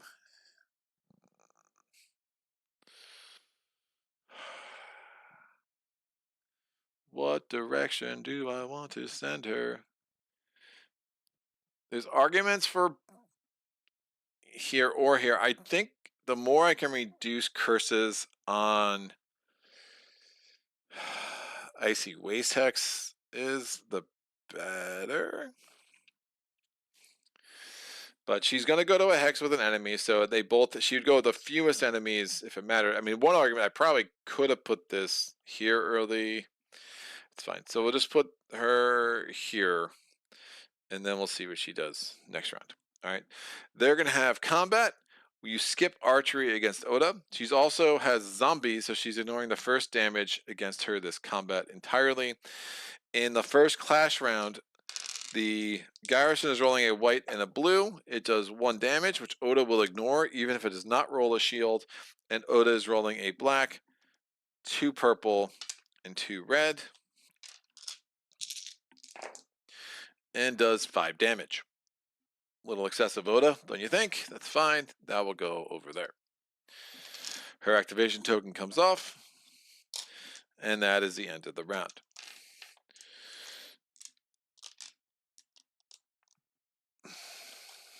So, production phase. In production phase, gain resources shown on a hex with any of your havens. So I'm going to gain, well, I have 2 blade chips out, so I get 1, 1, 2. I get 3 more salt from up there, so I get 4 salt all day. I'm going to get 1, 2 plunder. I'm throwing plunder on the floor. and then I get 2, 3 food. Stop throwing thunder, Greg. I can get a shark scald out, which makes me happy.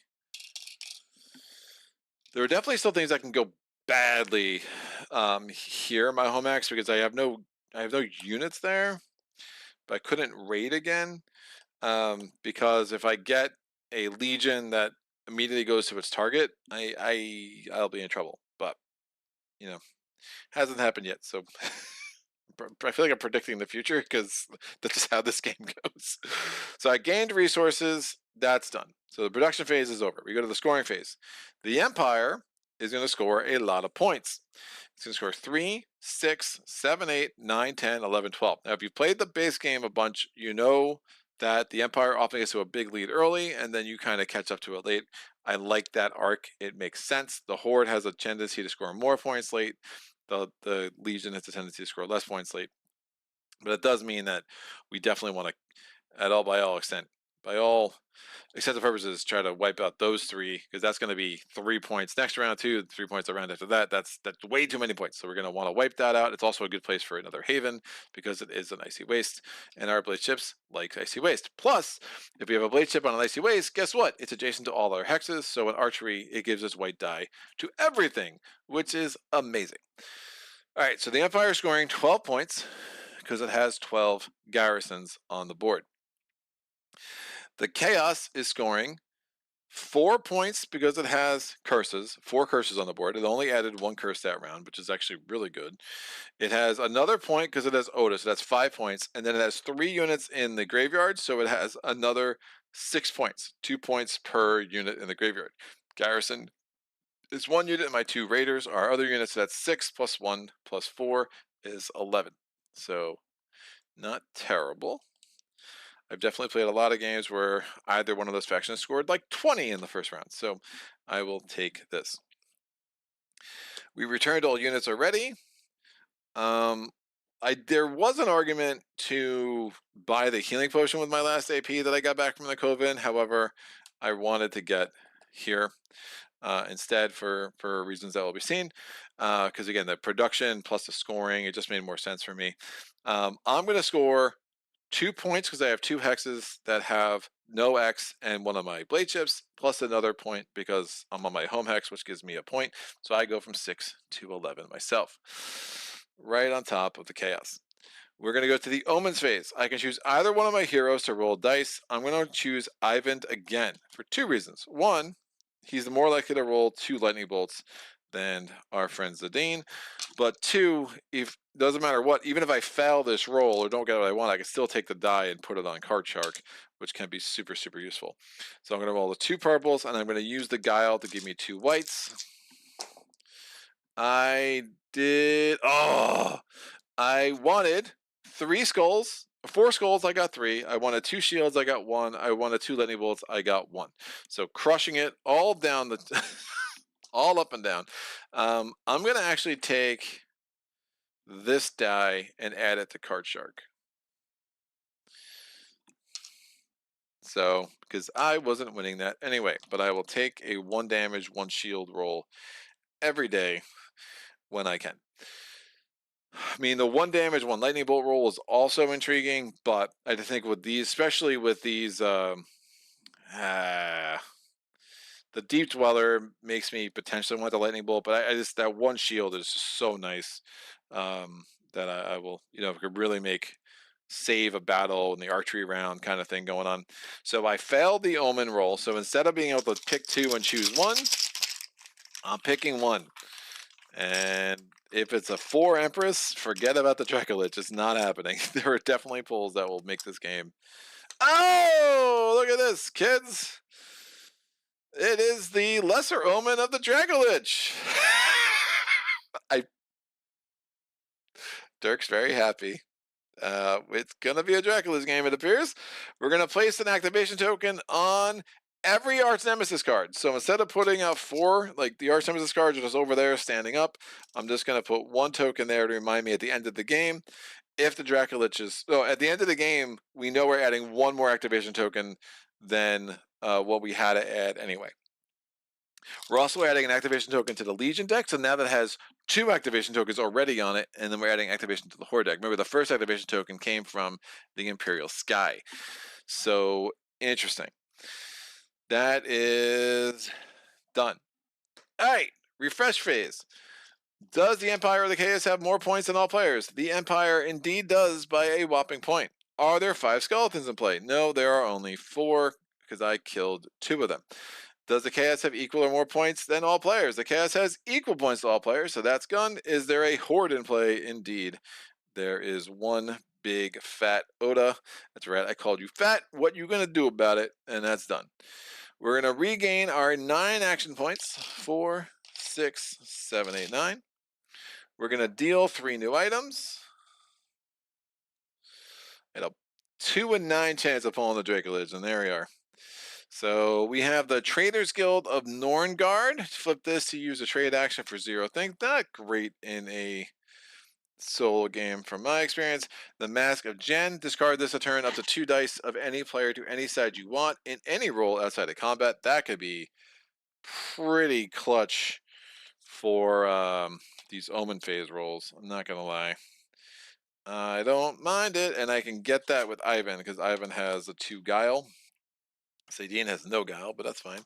And then we have the Hidden Village. When you gain this, place any player's haven here. This is not a hex and cannot gain a target or units, but generates points. That's not great either for the pirates. But Mask of Jean, I'm pretty excited about. That could be really save the day with this Omens phase stuff.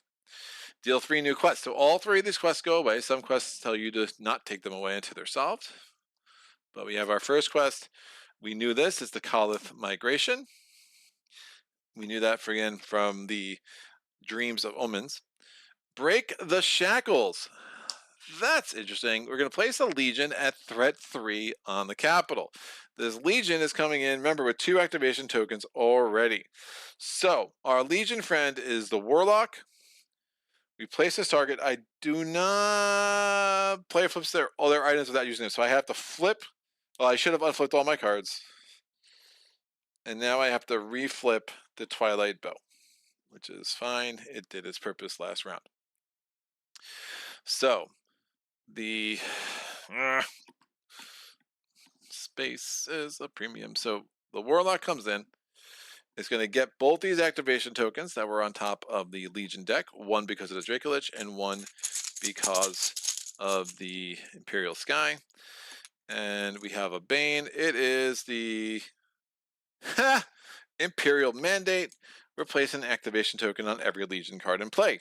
So this sucker's going to have 4 activation tokens the first round it's on the board. So yeah, it need to die because that's a problem. So the Warlock comes here. And then that just gets discarded. So that Bane goes away. So we get one more quest comes out. It is the Two Within Allies. It's helpful on marsh combats. I don't think we're going to have many of those. Oh, we do have to place the Warlock's target. That target always goes on Draw Schlock. Indeed. Great. Add 2 threat to all legions and hordes in play. So the Warlock goes from 3 to 5. Oda goes from 6 to 7. Cannot go again. Ragnarok mode. There are no other legions that need boosting. So instead, the Chaos just gets a point. We go to draw and read the next event. Thorn Barrier? Great. While this ability to create impenetrable thickets of thorns and roots, with their ability to create impenetrable thickets of thorns and roots, the druids of the Tree Mother prove to be an invaluable aid in halting the advance of the enemy. You may spend 2 plunder to place 1 activation token on its Imperial side on one side of any hex. The Legion or Horde would cross this token by moving. Its movement is cancelled and the token is removed.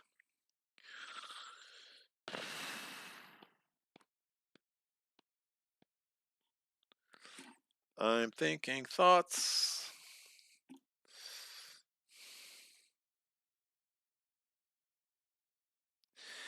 Potentially make the warlock. I mean, if there's a mountain here, I could make the. If Oda tries to go here, I could make it stuck here, and then the warlock, if there's a mountain here, would just come in and face Oda.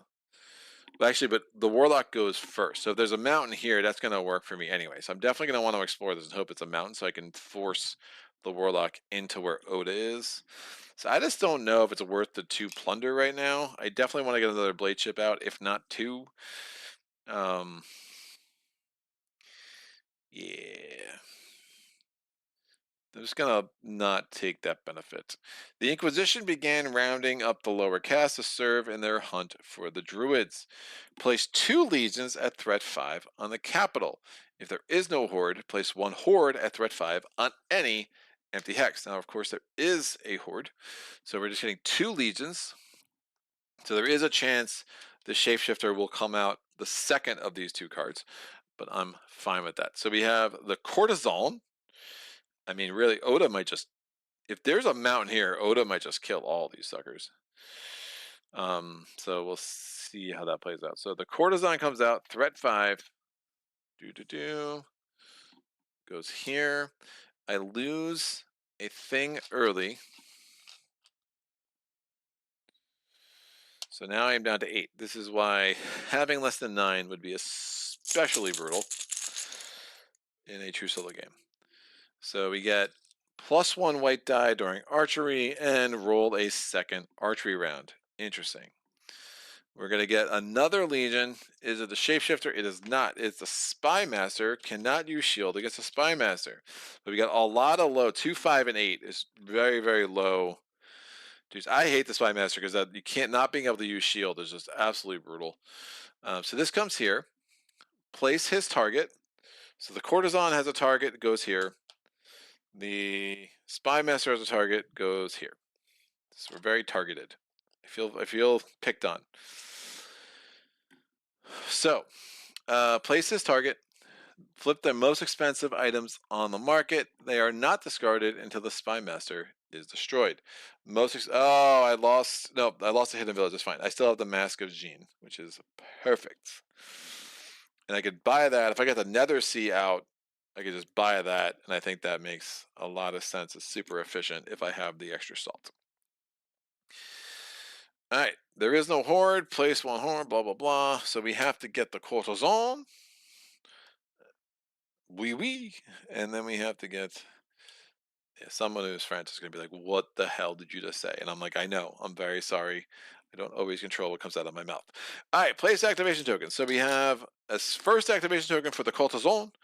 We have 4th activation token for the warlock. Oh, the spy master gets the thing. Please don't have ambush. Yeah, that's just +1 black die and chaos when you can't use shield. That's no big deal. That goes there. We have 1 here and 1 here. Looking at the chat. What? Oh, yeah, Dirk's right. I would have realized that later and been very sad. So the warlock actually teleports. It's adjacent to any hex, so it's going to go right to its target. So I need to have that defended. However, the courtesan, if I can get a mountain there, we'll go there, and then the spy master will go there. But yeah, the warlock has a teleport ability. It's adjacent to every single hex. Thank you, Dirk. Voting is still active. Woohoo! The hidden village would work with a blade ship, by the way. Interesting. And warlock will teleport. Well, hidden village went away because the spy master is a dick. But I mean that with love and respect. I think what I would like to do is wipe out these 3 hexes, garrisons, because this is too many points for the legion. Get a blade ship on there.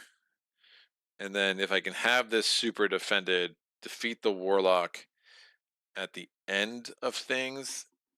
I don't think I have enough to build 2 blade ships unless I get feet bumps. Okay. So I don't know what that voice was. Don't ask. There's a lot of voices in my head. They just come out at times. We have the Asgari Ballista. Flip this to gain 1 white die for every adjacent hex with any blade chips. So that essentially doubles. Oh, that's in Clash. That's in Clash. That's less interesting to me. That is less interesting to me. I think the stat bump.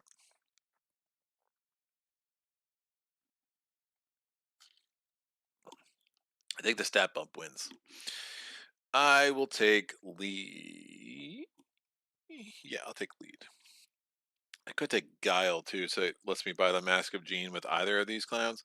Well, I didn't get the Nether. Well, that's fine. We'll do that. So we'll take the Guile. I'm going to have 3 more resources. I'm just going to take a D6 just to remind me I have 3 more resources coming my way. And this goes away. Ivan, what do you say, kid? Ooh. If I don't take Third Eye Navigators with Ivan, I will essentially never have 6 sail actions. When I do the sail action, I'll only have 3. And 6 could be really nice. Although I just don't know if I'm going to need it with it. Because if I can get a thing here, I definitely can't get there this round unless there's also a mountain. Yeah, I'm just going to take the stat bumps. Stat bumps are my friend. 3 magic. Why not? So those are little cards that do count. But 6 bonus resources is a little bit too good to pass up right now. Alright. So, how are we doing this, kids? I think I am going to get 2 blade chips out. I'll put 1 here. And 1 here.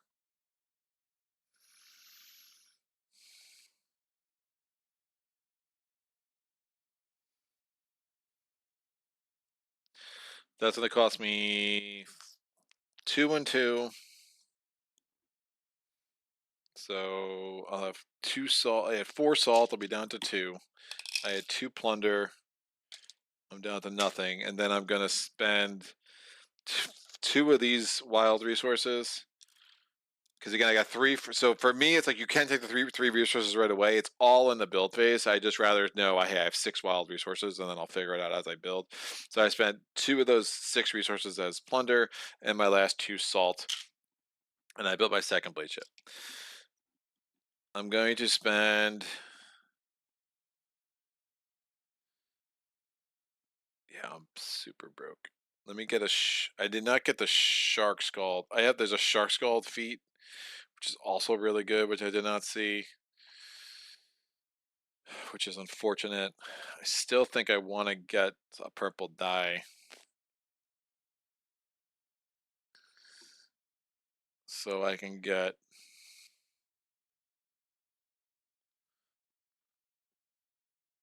If I defeat a garrison, I get 2 resources, which is nice.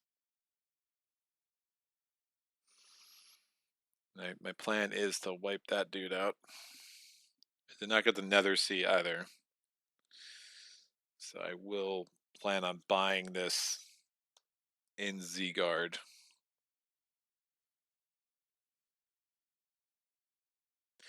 I only have 3 units there, including my mercenary. Woof. Remember, I can still get the mercenary out of the graveyard if I need to. Alright, I'm going to spend 3 of these resources as salt and spend the food to get a shark scald out. Nah, man, that just seems like a mistake. I could just get 2 raiders back there.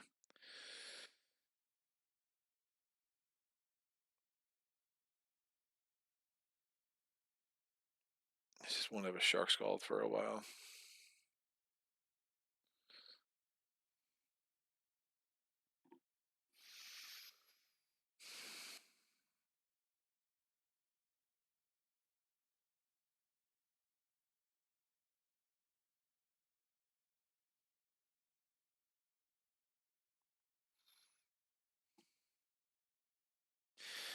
So the Warlock's definitely getting to me. If this is the mountain, the Courtesan will go there, and the Spy Master will file suit, and I don't hate either of those. Alright, I'm just gonna hold on to my 3 food here.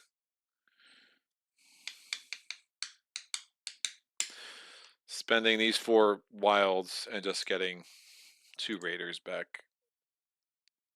That's my 5 units. We'll put these up here with the Rock of Combat. Somebody's gonna go through the rulebook and being, "Where's the Rock of Combat?" It's not a thing. It's just something I say. I say a lot of silly things, people.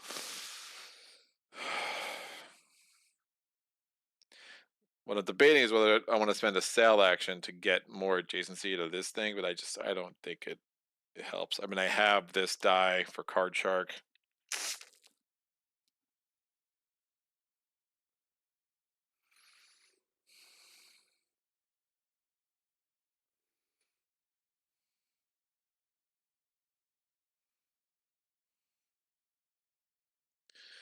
The Warlock. Yeah, I don't really think there's much. The Warlock special ability would remove a Haven from the game, which is super bad.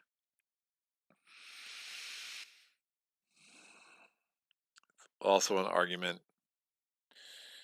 to just leave.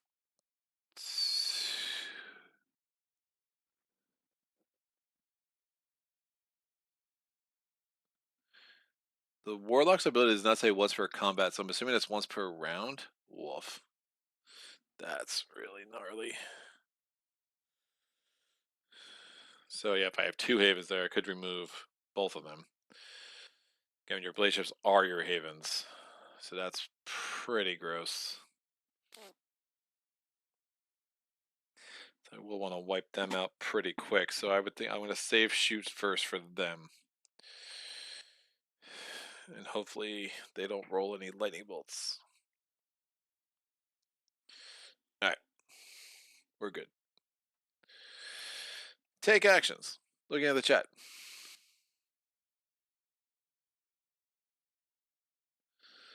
Must read my little uprising to my little horde. Be right back. Dirk is reading story time to his daughter, which is awesome. Have fun, sir. Have fun.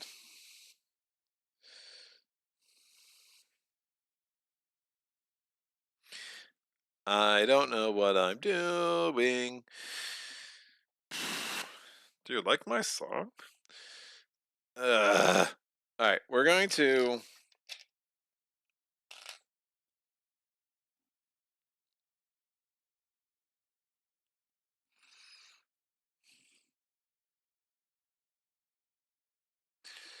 I just think we're commanding right in and hoping for the best right now. I have 1 white die, I can add this white die. I can ignore all damage with that once per combat, which wouldn't be crazy.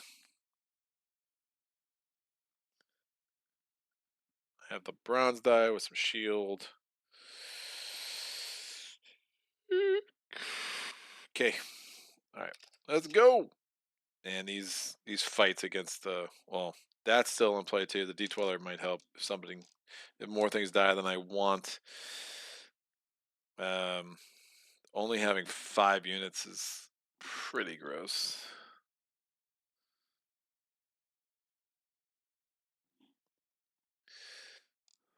But here we are. Alright, so I am commanding Rock of Combat into here, into Zigod. I'm rolling. I have 1 adjacent hex. Do I sell?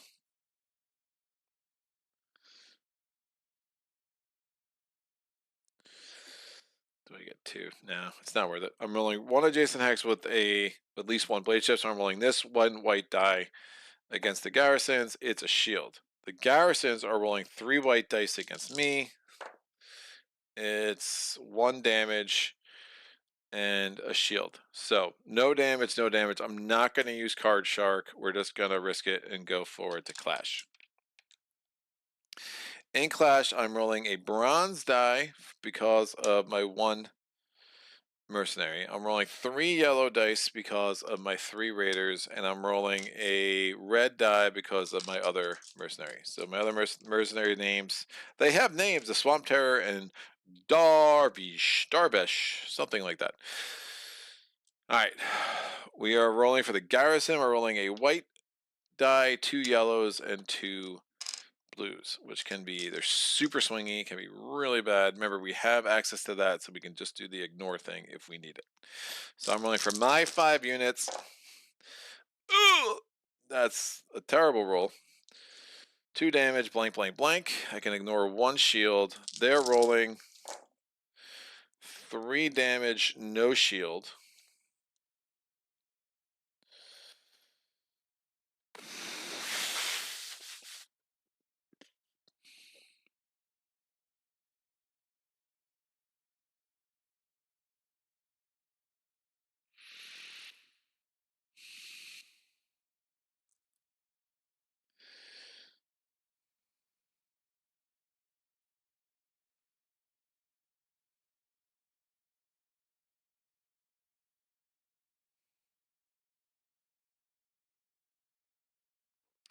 All right, I think I add this die to murder.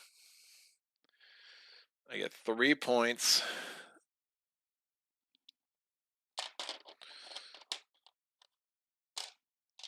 I'm taking 2 damage. I'm going to kill off one of my mercenaries and one of my raiders, and then we're going to flip Kraken's Lash to get my mercenary back. I could also do this to get my raider back, and I'm extremely tempted. But I won't. I'll leave that there for now.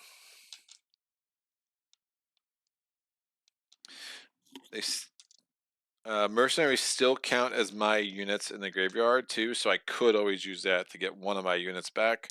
That's not normal with other factions, but they are their own faction for scoring, which doesn't matter in a solo game as much as it does in a co-op game, for sure. So we have 4 units left. We have cleaned out the plunder. I'm going to do the market action. I'm in a sea tower, so I can spend 1 instead of 2 to get the Mask of Jean. And I'll buy it with Ivan. They're both there. Urn of Malice comes out.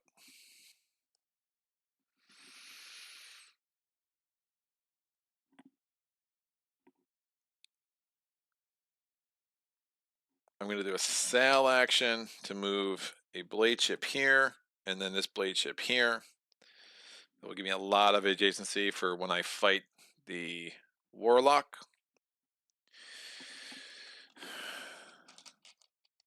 I think I'm going to quest with Ivan. It makes some sense. Don't have any rider units, but getting extra things and then a die I don't need, I can load up Card Shark again, which is helpful. I could also, I mean, the extra resources are always nice. 2 with an allies is also pretty intriguing to me, though.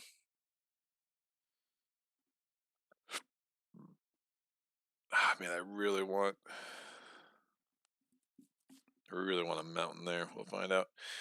I will spend this for a quest, and we'll do Kalith Migration. I'm rolling 2 purple, 2 yellow, and then an extra purple because of my stat bump.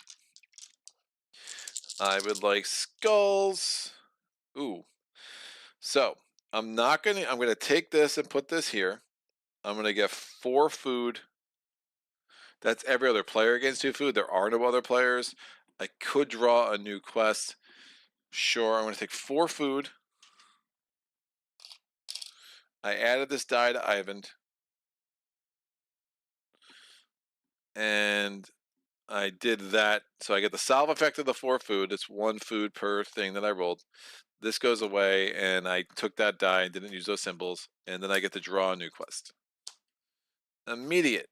Cloak and Dagger. Every player places their most expensive item here. This costs 2. This costs 2. I'm not using it this turn, I don't think. Anyway.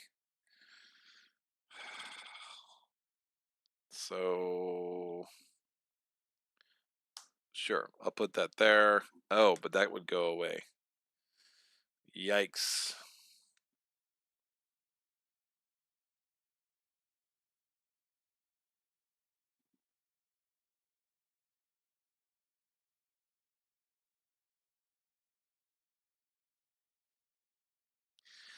Yeah, I probably want that back. But either one of those items I would want back. So drawing a new quest was not great.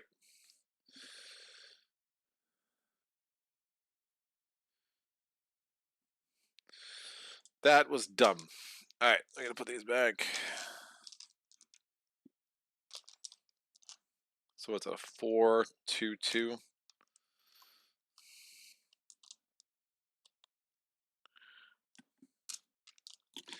I'm going to quest with Ivan again. I'm rolling 3 purple and 2 yellow. I need 4 skulls or 2 lightning bolts, which I think is still better. Whatever, I'm not going to be on the capital.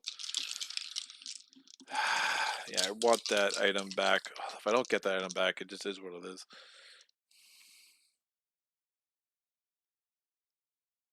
I might do that if I have 1 extra action. Let me not get crazy right now. So I'm not questing again. I'm going to move and explore. I'm on a sea tower, so remember I'm adjacent to everywhere. I'm going to move and explore with my friend Zidane, and I'm hoping for a mountain. Mountain, mountain, mountain. Oh, there's a mountain. Yes. All right, this is going to go here, which is perfection. We're going to get 2 food. If empty, place a garrison here. If not, reinforce. Is not empty. It's going to get 1 garrison. So red dice become white dice here, except if you have the Swamp Terror. Place 1 garrison on any empty hex with no X. So that garrison will go here.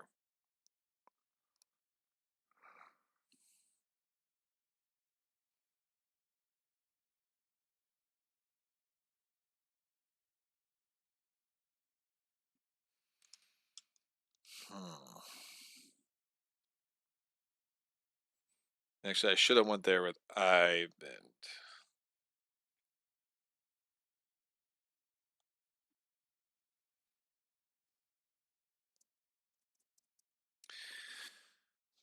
All these guys, this is a free action, but that's bad.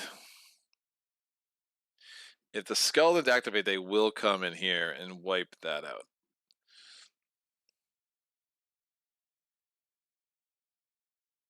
So I think I need to kill those skellies. They're pretty bad. It's the way that played out. They're definitely a problem. So if I go kill them, then I can scurry back. I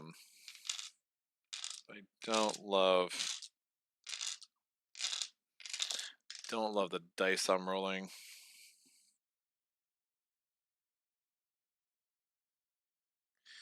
Yeah, but I cannot let those skellies just exist. So we're gonna have to come. So it doesn't mean I'm definitely. Well, I might have 1 chance to do 1 more quest. We'll see. So I'm commanding. I'm spending the food. My mercenaries, my rocket combat is here. Because if they activate again, they would be coming this way. Because they can't go further away from the capital, but they can absolutely go there, even though there's a mountain there. They kept the rules for movement very, very simple, which I appreciate. I probably want the Masked Gene back.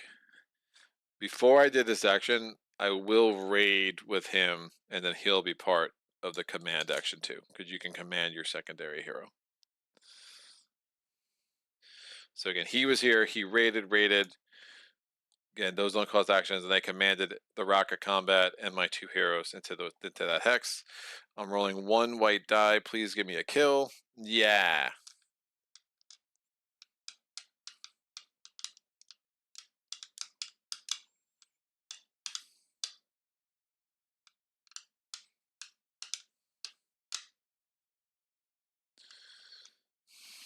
going to do it this way. I'm going to add this die to get 1 damage.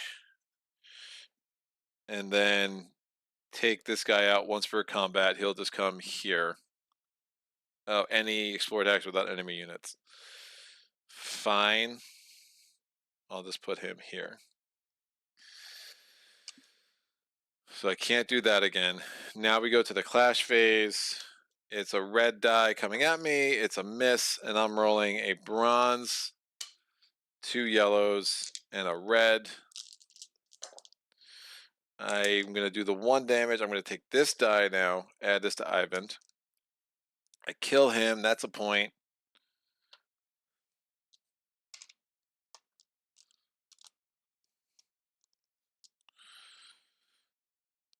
That action is done. These guys are all going to raid back to my home hex because we know the warlock is coming in. So my raid, again, they all raid. So that's fine. And they actually get a raided because those are adjacent because of the sea tower. I have 1 more action point. That was once per combat. That's done. I think it does make sense to get the Mask of Jean back if I at all can.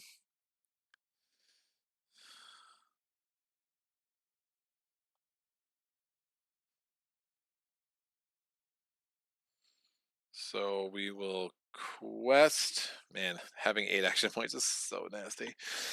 So bad. All right, we're going to quest. We're going to roll 3 and 2 and try to get the Mask of Jean back. I mean, I'm tempted to do that, but I think for every blank I roll, that's so good. But then I'm just forgoing them. I'm just gonna hope I roll well for the Omen phase. That's fine. Let me do the 2 with an allies. I just think it makes a little bit more sense for me. So I only need 3 skulls. So let me actually do this with Zadine. So she's rolling 2 reds, a purple, a blue, and I'll throw a yellow in there. 5 skulls. We did 2 with an allies. I didn't roll any shields or any lightning bolts. I get 1 point because that is the reward for that. And then the solve effect, I gain this card. In combat on marshes, I gain a blue die, and then at any point I could discard this. Now this came up in the last playthrough. I misread this. So the clash symbol's up here. So this effect can only work in clash, where I can discard this to gain a point, a shield for every blank that I rolled. There are some effects like you and your enemy, blah blah blah. So no, this is only the blanks that I roll. I feel good about that. I have 3 blade chips on things. We'll see if the warlock destroys it. But other than that, I think we have a nice thing going here. We still have this mercenary over here on this sea tower. We have another icy waste here. We haven't seen the nether sea, the undernest come up yet, so all of that could be really, really good. So my actions are done. I lost an action because of the courtesan, which doesn't make me happy. We are now going to activate the legions and the hordes. The courtesan is going to activate. She can't place a 4th garrison there, so she is going to place the 1st garrison over here on this sea tower. She's trying to get here. So the most direct path is this. So she would ignore Oda if that was the most direct path. However, she can't cross that mountain. So instead, she's going to look for a hex that's on her path. So she has 2 paths. 1, 2, 3. 1, 2, 3. This has an enemy. So she will go in to fight Oda. We skip archery against Oda. So this thing, we're adding a white die, doing a 2nd archery round. None of that applies against Oda because you skip archery against Oda. She's like, you take your archery and you go shove it. Oda's very, very foul. The way she talks is pretty unfortunate. They're kids. Oda, what are you doing? So Oda is going to roll 2 black dice, 2 purple dice, and a red die. That means the courtesan is going to roll 2 black dice, 2 of her horror dice, and a red die, because she copies everything with her feminine guiles, or wiles, one of those two. Feminine guile? I think that's right. So Courtesan's rolling first. Boo! That's a ton of damage. All the damage is announced. So she rolled a lightning bolt too. So the lightning bolt says place 1 activation token on another Legion of Horror with the fewest tokens. She will indeed put this on Oda, because Oda hopefully will not be alone for this world. Oda's gonna roll. Oda does 2 damage because of the lightning bolt. Negates 3 shields. There are no other shields. Again, lightning bolt abilities are only once per round. So 1, 2, 3, 4, 5, 6. Oda takes 1, 2, 3, 4, 5, 6, 7. So, in archery, she ignores, Oda ignores 1 damage. So Oda's actually going to ignore 1 of the 7 damage. She's only taking 6 damage. So down to 1. But is going to do 1, 2, 3, 4, 5, 6 damage, which is enough to kill the Courtesan. Courtesan goes away. When destroyed, remove her target. Roll your hero dice. Guess what? Oda does not have hero dice. So instead of getting a point per skull rolled, the chaos gets squaw and douche, which is perfect. That's how I like it. So Courtesan is out. Oda is down to 1. Next to activate is the Warlock. The Warlock is going to try to place a garrison on the capital. Cannot, so instead is going to add a garrison to a place that has a garrison. So we'll add a garrison to this AC Waste, I think makes sense. It's going to be probably easier to get there than here. Although I would like another mercenary. But again, they're going to get a lot. Leeds is getting a lot of points this round because they have a lot of garrisons and they got more to come. And then the Warlock is always adjacent to any hex. So the Warlock's like, hello, you thought you were safe. You were never safe. Great. So get these out of the way and reorganize my dice pools. There's a pool? Dice pool. Don't get excited. That's there. That's there. 4. So the Warlock is rolling in archery. Would be rolling a white, 2 whites and a yellow. Instead, I'm going to flip, shoot first, and I am rolling 1, 2, 3 white dice because I have 3 adjacent hexes. Now the haven that is the blade set that is there does not count. It has to be adjacent. All right, so it's like, again, it's too close. It can't get enough range to do its blade chip things. So we're rolling 3 white dice, and I could add this to the roll 2 if I wanted. So murder. 1 damage, 1 shield. We'll do 2 damage. Skylar says, just noticed the map is smaller in total hexes than the one I played on. Custom, it is the solo map. This is for true solo and true solo only. I will add this die to do 2 damage and have 2 shield. This goes down to 3. Really hoping to avoid that lightning bolt ability. And now they're going to do their archery. They're rolling a yellow and a white. Does 2 damage, but lo and behold, I have 2 shield, so everything's good. Again, Card Shark is such an awesome little ability when you remember it. Key thing, Greg, remembering your abilities. All right, we go to the first round of Clash. I'm going to flip Nethersea Queen to double a die. This thing, I'm going to add a red. I'm going to put my mercenaries, just kind of organizing my stuff here. I'm going to roll the bronze, and I roll 3 yellows. You know what? I'm going to double up the bronze. I only need to do 3 damage. I feel pretty good about my ability to do that, so getting extra shield might be helpful. I just am hopeful to avoid a lightning bolt. So purple, blue, yellow, white. So I'm rolling my 6 dice. That's 3 damage. I'm essentially ignoring 3 shield. And I have a lightning bolt. No lightning bolts. Huzzah. So that's perfect. So only 2 damage. I have 1 shield. I'm doing 3 damage. I need all of these dice to kill, so I can't save anything for Card Shark, unfortunately. But I am going to lose 1 of my raiders into the Imperial Graveyard. I have a lightning bolt, which I will use to start charging up the red hand. Ooh, I could take the raider back at the after combat.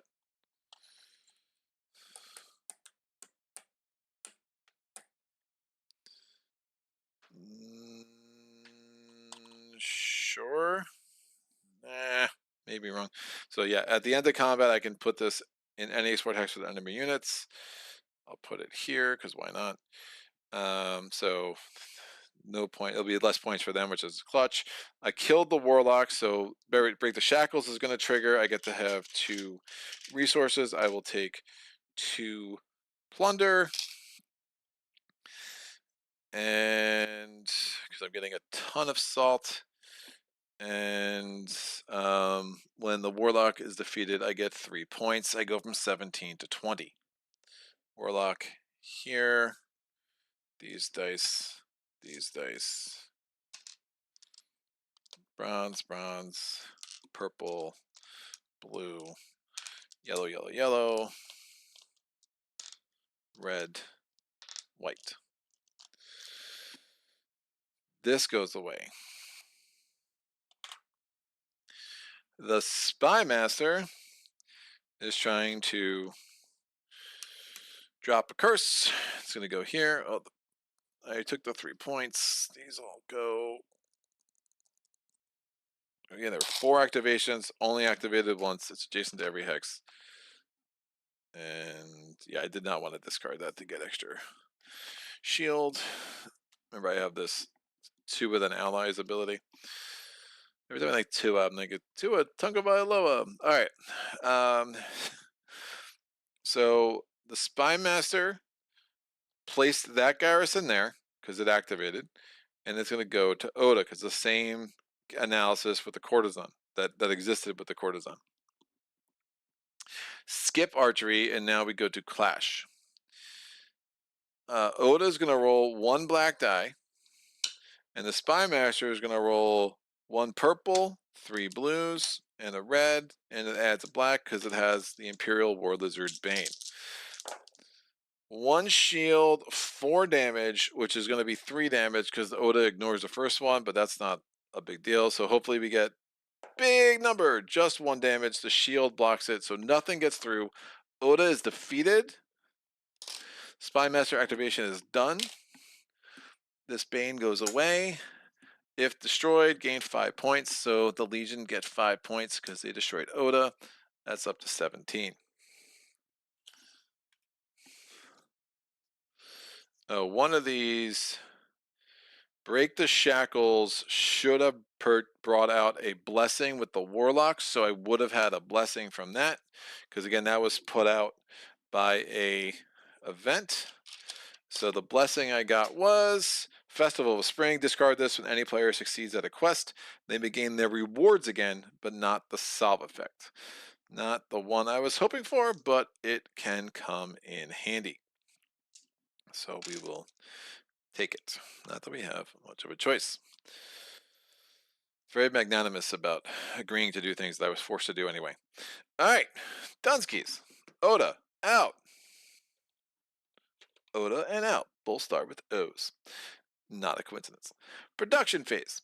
So we have the rocket combat. I have all this stuff. So we're going to get production for everywhere I have a blade chip on a haven without an X or enemy units.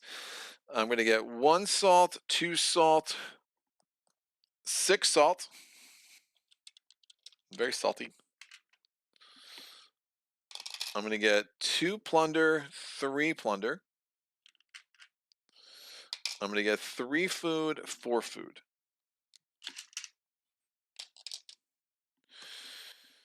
We're going to go to the scoring phase. The Empire is scoring 1, 2, 3, 4, 5, 6, 7, 8, 9, 10, 11, 12, 13, 14 points, 15 points, but nothing in its graveyard. So it goes from 17 to 32. Actually, really good spot for them, assuming we can start knocking out these garrisons. Now, the Imperial Guard would absolutely make this brutal, but I still like where we're at. The Chaos is only this could be a good Kraken game. There's most games I'm like, no way this is a good Kraken game. This game actually makes some sense for the Kraken because there's only 4 curses on the board so far, which is great. So you have 4 curses, nothing in the graveyard, so only 4 points. It goes from 12 to 16. I would absolutely be happy to face the Kraken in this game. I'm going to score 2 points for every hex where I have a Haven, plus 1 point for my home hex, plus 1 point for the sea tower. So that is 8 points. I go from 20 to 28. All right. This. Yeah, I took the plunder from that. We go to the Omens phase. We're going to roll with Ivan.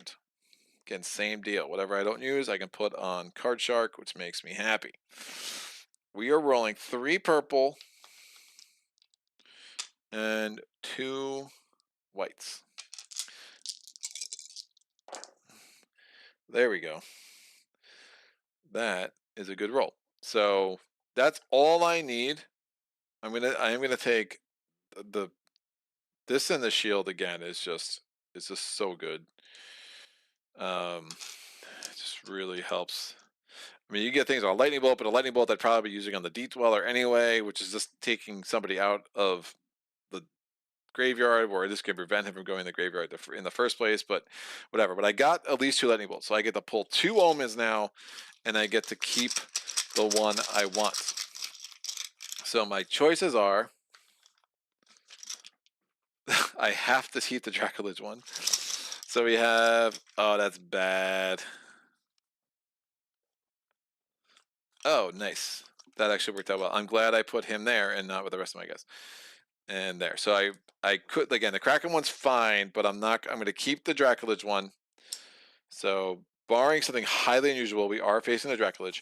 Choose the hex with the most non-imperial units or threat. I have 4 units here. I have 1 unit there because I put him back on any place without enemy units. Links to the Deep Dweller. He's still at 5 because he took 0 damage from Oda, which is perfect. So we're gonna roll a 2 reds and a black against the Spy Master. Only 2 damage because we ignore the lightning bolts. So that could have been worse for them, but at least makes them a bit more manageable. And we are gonna have to deal with them at some point. So in Dracolich games, you do potentially, you don't want to necessarily wipe out the horde.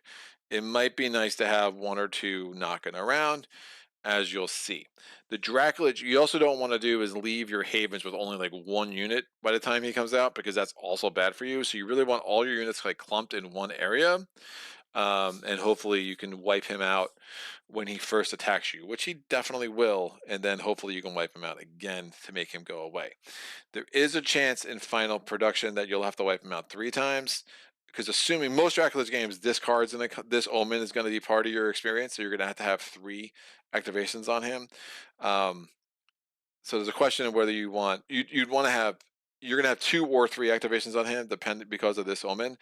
There is a small chance that you could just have this omen and make it work that this Draculus still comes out, but that's again very, very unlikely in most games. So having to defeat the Draculus twice seems reasonable in a true solo game. There's going to be in final production, you might have to defeat him 3 times, and if none of that made sense to you, that's totally fine.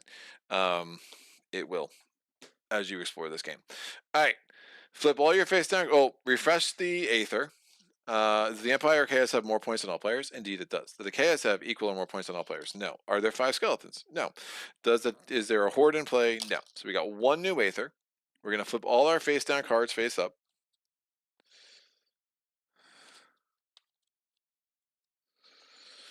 we are going to regain our 8 action points. The map says, the board says 10. We're down to 9. Courtesan made it 8. And remember, we already had the COVID and had to kill her to get our thing back. We're going to get 3 new items. Now we're leaving this item here because the Spy Master was not defeated, so that's still in play. The first item is the Deepling Glow Shroom. When you would discard a feat, you can discard this instead. And then, oh, hello. Spike Shell. Gain a shield and archery. Who's got 2 leadership? No one's. I took the Guile instead. Damn it. That was dumb. I play bad. Look at me not being smart. All right. Gross. All right. I know why I took the Guile, but I regret it now. We're going to we're going to get 3 new quests. This gets discarded when they go away. These go away. The Thieves Guild stole my Mask of Gene. We're going to have the Forest Spirit. If we were doing a Kraken game, I would absolutely be trying to exploit that. We have the Druid Sacrifice. Oh, these would be, again, this would be an amazing Kraken game. Just the ability to remove curses, like, oh, so strong. And then the Instruction of the Druids. Fine. We're going to add 2 threat to all legions and hordes in play. This goes from 3 to 5. And now we're going to draw and reveal the next event.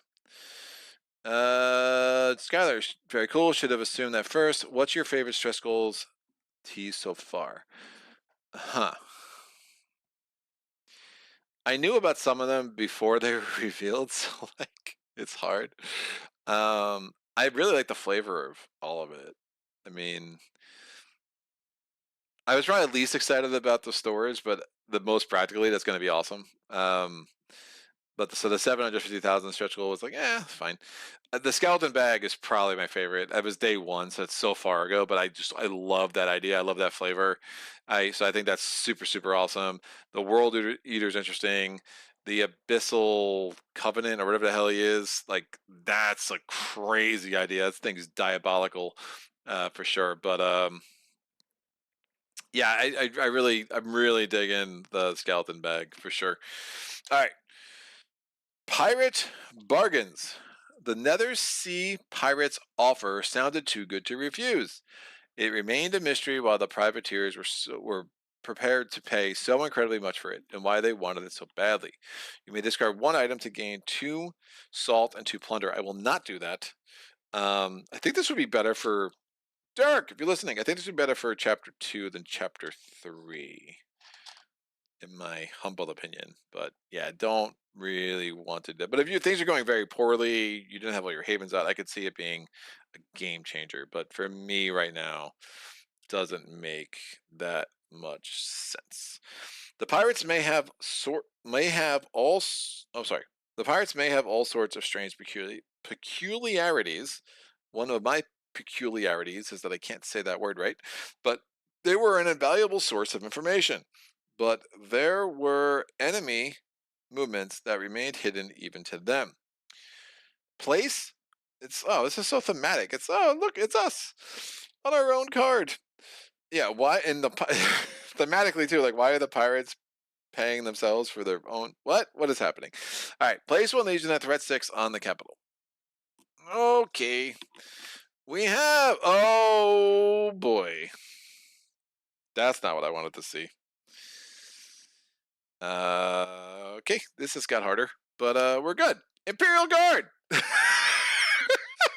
Shoot, we need to wipe out garrisons, kids. So, place this target. Goes here. Because everything goes here.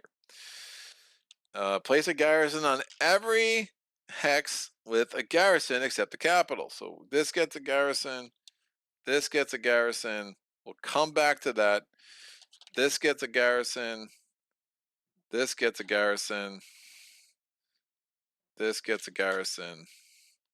And this gets a garrison. Yikes. The one that already had 3 cannot get a 4th. So instead, Ragnarok mode, the Spy Master goes, oh, yeah, Spy Master goes up to 6. We're going to get a Bane. It is a bronze die in Clash. Place 1. Interesting. Place 1 Horde at threat 6 on any empty hex. Horde, remember, we still have a thing there, so it's going to... I forget where that came from. Oh, it came from the Dracolich. Right. And we haven't pulled a Horde yet. So threat 6. The Unsister. Oh, God, she's annoying. I told you, every card I pull from the deck, I'm gonna be like, I hate you. I hate you more than anything else in this world. She could be helpful, though, in getting rid of some of these garrisons. And that I don't hate, because woof. What's the technical term? Woof. So the Unsister, I'm not worried about curses right now. I mean, the Chaos, don't make no mistake, the Chaos is going to get their points, but I think I just put them there, and they can just start flipping and getting rid of these garrisons a little bit at a time. If I can get rid of these garrisons, if I can get rid of I can get rid of a bunch of these garrisons. There's a bunch of points for me, but man, that's a lot of points for them too. So I'm not really worried about the Chaos getting some points by killing these garrisons.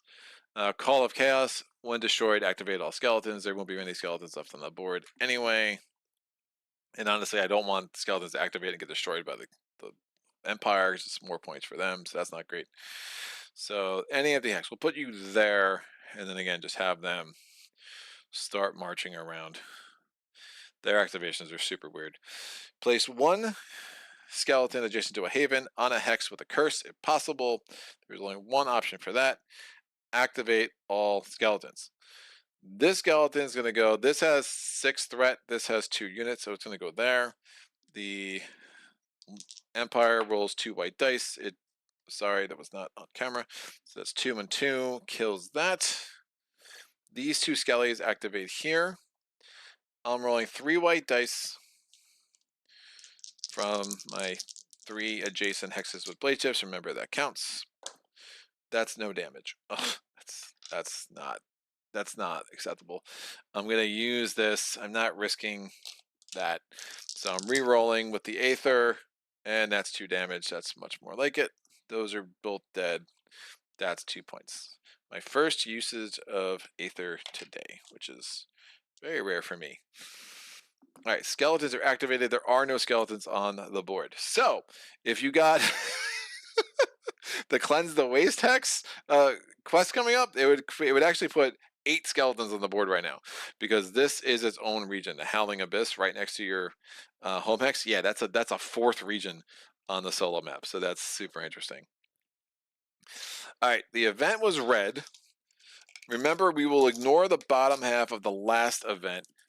One of the things that's a problem is we have 2 legions still in there. So if I can start getting into that capital this round, it wouldn't be crazy, but it's gonna be hard. It's gonna be really hard with the Imperial Guard just chilling there. It's not a Badlands, at least, because otherwise he would be brutal in archery. I mean, I think one of the things I can think, if I can get a blade ship there, I'd have 2 adjacent. I don't think I'm getting to that sea tower, but we will have some options for sure. So we're putting an activation token on the Spy Master. We're putting an activation token on the Imperial Guard. We're putting a second activation token on the Unsister. Remember, she had 1 because the Dracolich had put 1 on top of the Horde deck. We're drawing feats, not with toes, like, different things, different feats. The Nether Sea Throne is our first option, and our second option is a stat bump. I think I have to take the Nether Sea Throne because I'm gonna need it. Yeah, we need the Nether Sea Throne. I'm probably gonna get it from both of them now, just math-wise, but I can't risk it. So, yep, stat bump and the Nether Sea Throne. I will take the stat bump. Is that 2 leadership for you? No, it's not. That's fine. So I'm gonna get 3 more resources. The nice thing about the Nether Sea Throne is that when it comes in, I think I can buy Spike Shell. Yes, I can, which is fantastic.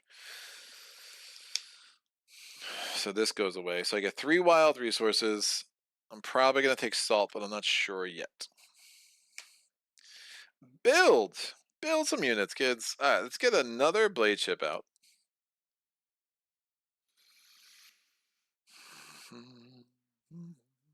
So 2. So I spent 2 salt and 2 plunder. I made just making change there. To get this blade ship out, I'll put it there. I'm gonna spend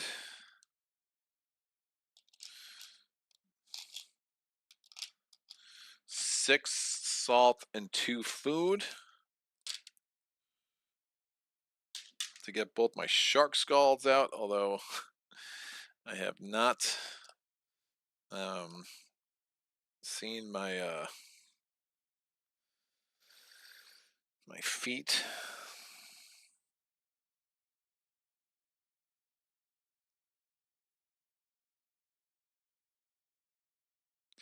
He's going here no matter what. I mean, I am wondering if I can get to this hex.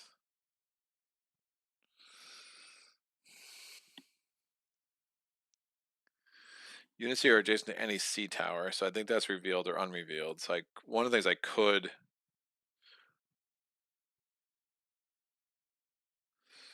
under nest. There's not all the information you need about the pirates are in on their thing because there's a lot going on.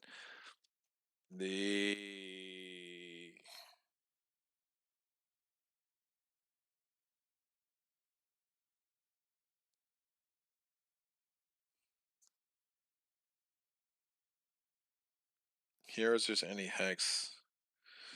I forget how you get to your undernest. Oh, it says it on here. The undernest hex is adjacent to any sea tower. Got it. So it's one way to get a force capable of attacking there.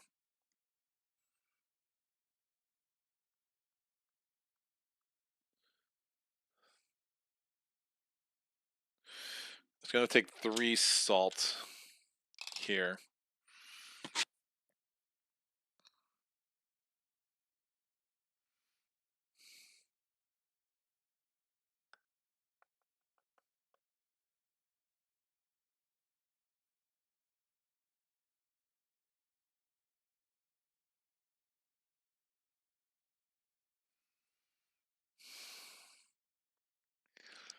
Yeah, if I can wipe out those 3, those 3, those 3, maybe take out the Imperial Guard.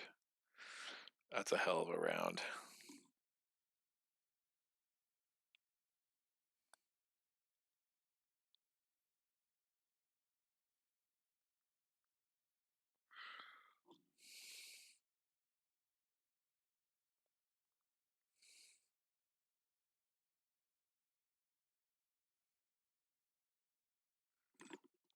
Oh, then I'm going to spend 2 food also to get this, and then the 3 wild resources I took were salt. Sorry, I'm so deep in thought I am forgetting to explain what the hell I'm doing. It's a sign of a good game. So take actions. I'm going to raid with Zidane to here, and then we're going to move explore to here. See what's going on here. This mercenary comes off and is replaced by a card. Please, something I can buy with food. Ooh. The cobble of yucca I can buy with salt or with plunder. This is perfect. I get 4 salt. Remove any garrisons here.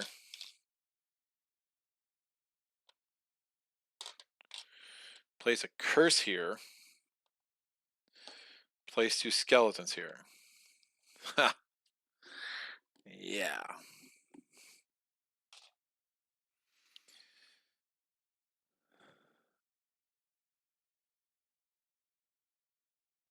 All right. Not sure. I'm going to take the rocket combat off for a second. Let me refigure this.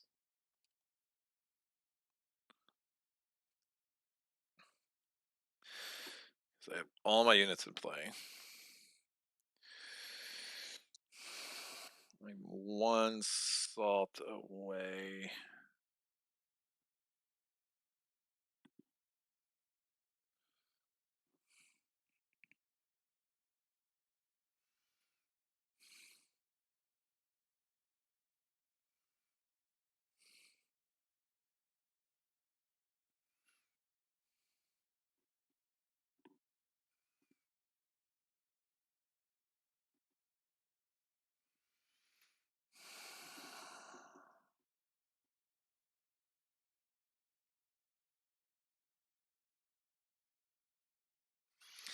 It's pretty crazy.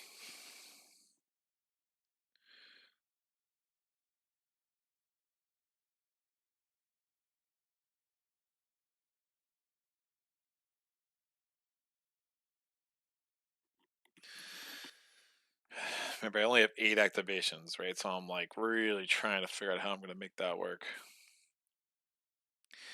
But if I can beat these 2 skeletons,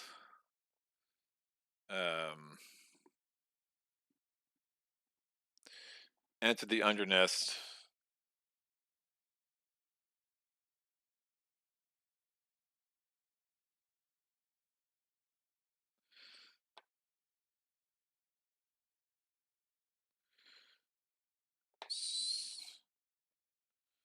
Immediate. So as soon as I put it in play,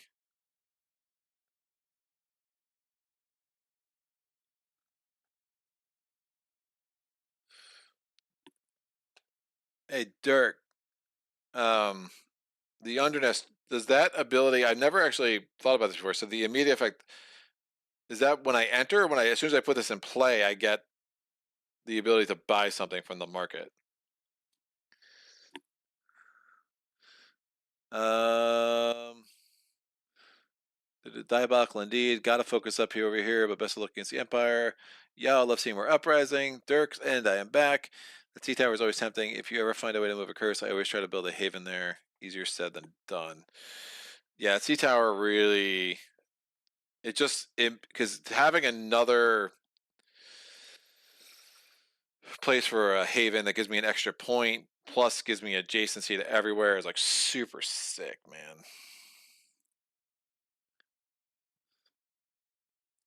I thought there was a section about the undernest in the rules, but I can't find it. Sale production. It just, yeah, the immediate's a little like, the other thing that's a little weird about it too is like normally when you flip is that when you place the card for the mercenary, but this has put a token there, so I'm assuming it has to be when it's played, because I don't think it would make any other sense. And then the token is revealed at what it is when you actually enter. So if that's the case, I'm going to do this and buy this archery.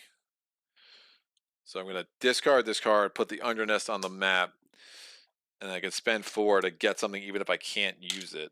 And I couldn't use this, but it's a couldn't use. Use is only about the evaluate at the moment when you buy it. Once you have it, you can use it. So if you found a way to get it, you can use it, which is super sick. Ooh, that's strong. All right, assuming that's right, I put that into play. With that's not an action. I just discarded the feat, and I was able to buy a card, even though I couldn't use it. Yeah, the moment you place it on this, you can buy an item, even if you cannot use it. Perfect. Thanks. All right. I could transfer 3. I don't. I really like the Cabal. I'm gonna have so much archery.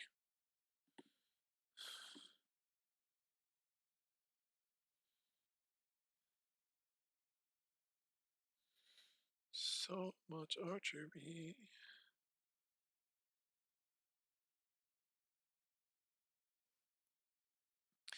I mean, the other reality is I might skip this and just go right to the capital. It's 3 more points, but 3 more points for them, but it just gives me more options. I can definitely sell something down there. I mean, obviously it's not great. I do want to move that curse though, and I'm already running out of things.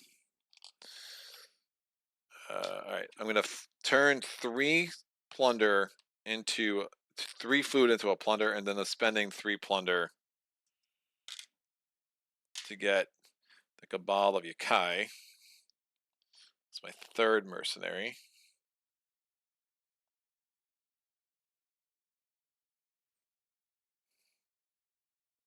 Cabal of Yakai, where are you, you beautiful thing? He looks like that. He's sexy. All right, goes there. I'm going to flip the Twilight Bow over to kill one of these skellies. Oh, that doesn't go there. That goes here. That's a point.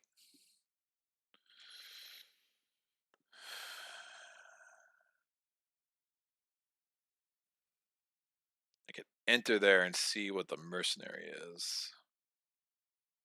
And heroes are adjacent to any hex, so it almost is like a no-brainer. All right, I'm on a hex with a curse. Let me try to do this. I don't want to spend the 5 resources. I'm going to try to do this cheap. So, questing with my 3rd action point. I'm rolling 2 reds, so these are Zadine stats. 2 reds, a purple. By the way, 1, 2, 3, 4, 5, 6, 7, 8, 9, 10, 11, 12. So I have 12 items, 12 small cards. So 2 reds, a purple, a blue, and I'm going to use a guile to get a white. And I add a yellow because I'm on a hex with a curse. Druid sacrifice. There we go. Perfect. 3 red, 3 skulls, 1 shield. That's a point. And I only need to do 2+. I choose a hex with a curse. Remove that curse. Discard this quest. Just barely, but we got there. All right.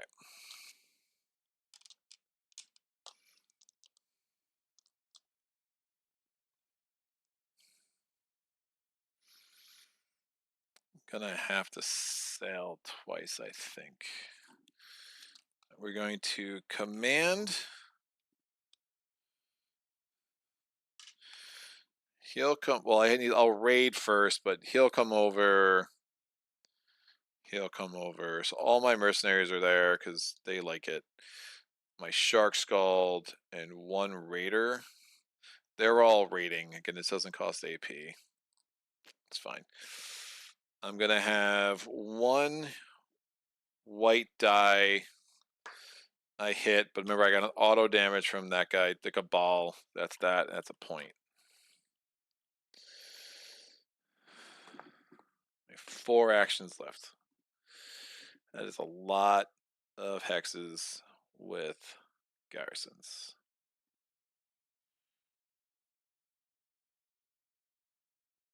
I'm gonna need to sell.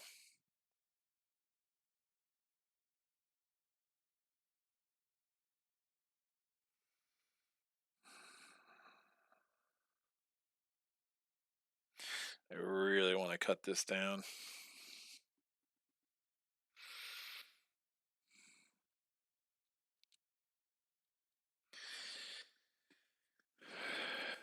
Man, the courtesan really left me in a bad spot. The courtesan. All right, I'm going to sell 1, 2, 3.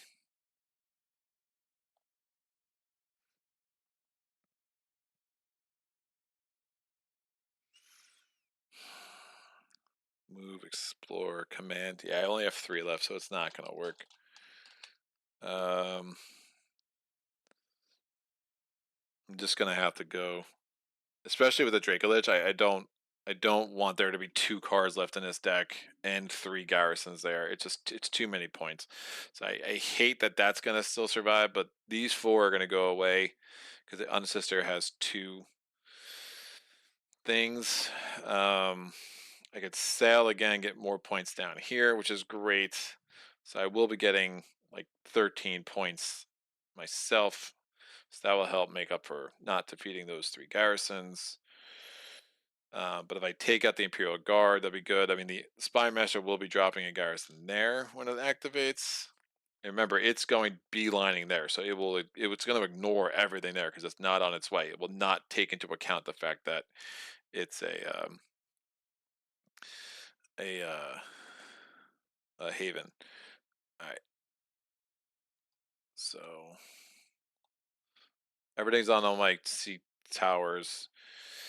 I probably shouldn't leave that fully undefended, so we'll leave a couple of raiders. Well, we leave 1 raider there. That's still 3 white dice. So I'll leave 1 raider there just to make me feel a little bit better with my home hex. All right, I'm gonna move Zidane into here. We'll see what this mercenary is. It's my potential 4th mercenary. Oh, the hill giant. It's another archery die. It's actually really good.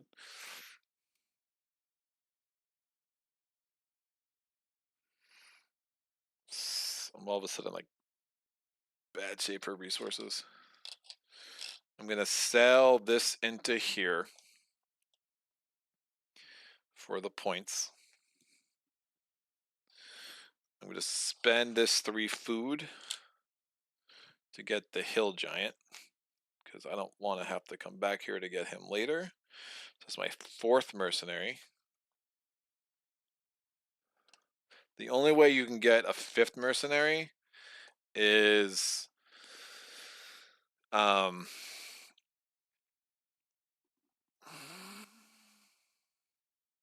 I don't want to discard that. The only way you get a 5th mercenary is the Dogs of War quest. So I'm pretty maxed out. This is a very pirates game. And then I'm going to turn this 3 salt into a food. And I'm going to command heroes are adjacent to every hex. Units are in the sea towers are adjacent to any hex. So I'm commanding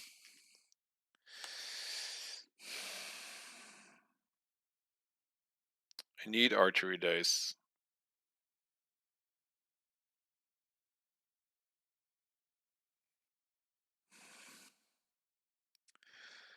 All right. Coven. Not the Coven. What are you? The Cabal. The Cabal. Both my heroes are going to be in there, so I'm going to put them into the Rock of Combat. So I'm going to be 4 other units from either sea tower in. I'm going to do the Hill Giant. I'm going to do... That's only during the action phase. That's fine. I don't think I'm bringing my Shark Skulls in. They're just not that useful right now. Which is crazy. I never powered up the red hand.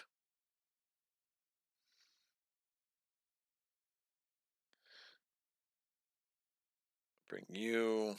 I'll bring you. So I got 3 mercenaries in there. And a raider. Which is nuts. Sure. 1 raider.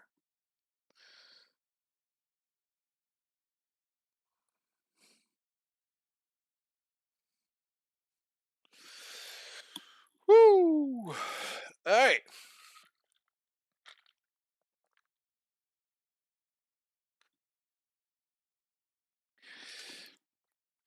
Go sack the capital, says Co-op Guild. I agree. Man, that Imperial Guard still terrifies me. I'm not gonna lie. And the Spy Master's still having his way with the board.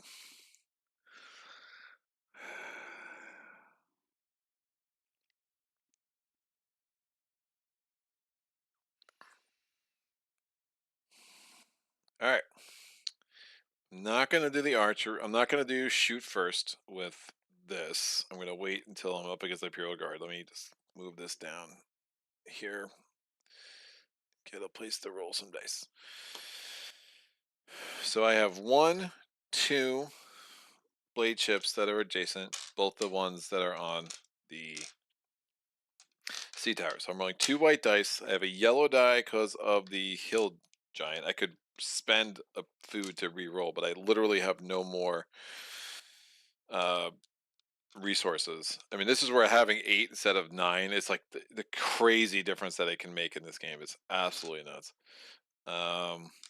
And then I'm going to add, I have an auto damage because of the Cabal. All right, so up against 3 garrisons. Ah! I promise it was a damage. So I have 3 damage going in, but I have no shield. The garrisons are rolling 3 dice against me. It's 2 damage and a shield. Yikes. I don't like it.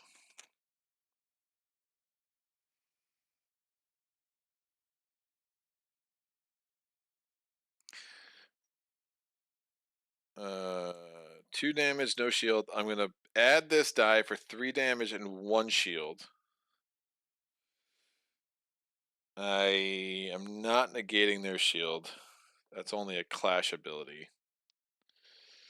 And one of my guys die without enemy units. Woof. That's also that's bad. I might want to re-roll. I want a shield. I could just ignore all damage. Oh, archery. I have this. I got that. Thank you, Underness. I have another shield. Great.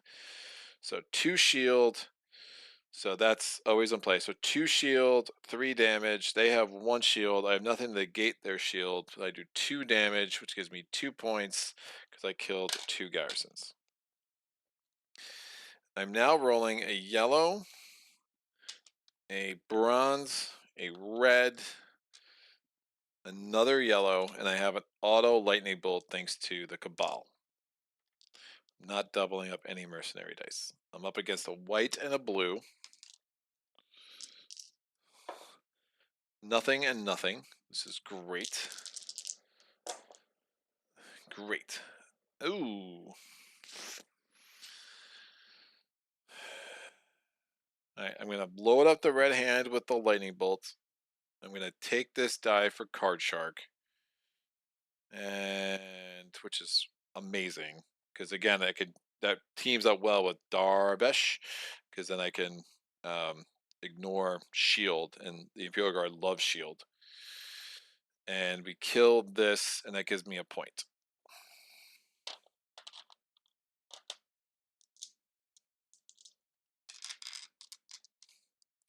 Pirates are a really strong faction, man. They're very fun. All right. Now, that's the end of that combat. We're starting another combat with the Imperial Guard. The Imperial Guard is rolling a blue, white, white. I'm going to do shoot first because I can. Before I determine exactly what he rolls, hopefully I can do at least 3 damage. I'm rolling 2 whites, a yellow, and I have what is it? Apply damage before your enemy, and I'm guaranteed a damage from that guy. Where is he? Yeah. Where's the Cabal? Yeah, the Cabal, that guy. So I'm rolling these 3 dice, and I'm guaranteed a damage. I have nothing to reroll. Those are both clash and clash, right? Nice, yeah, that's bad. I hate that roll. I'm gonna actually re-roll that, and hopefully I get more than one hit. There we go. And I'm going to also add this. So I'm doing 4 damage before this sucker does anything. 1, 2, so this goes down from 6 down to 2. And I have 1 shield. He's rolling 2 white dice at me. Remember, I had 3 damage on my dice plus the 1 guarantee from the Cabal, and I added the Card Shark. He's rolling 2 white dice at me. Nothing, nothing. This is fantastic. So, 4 dice.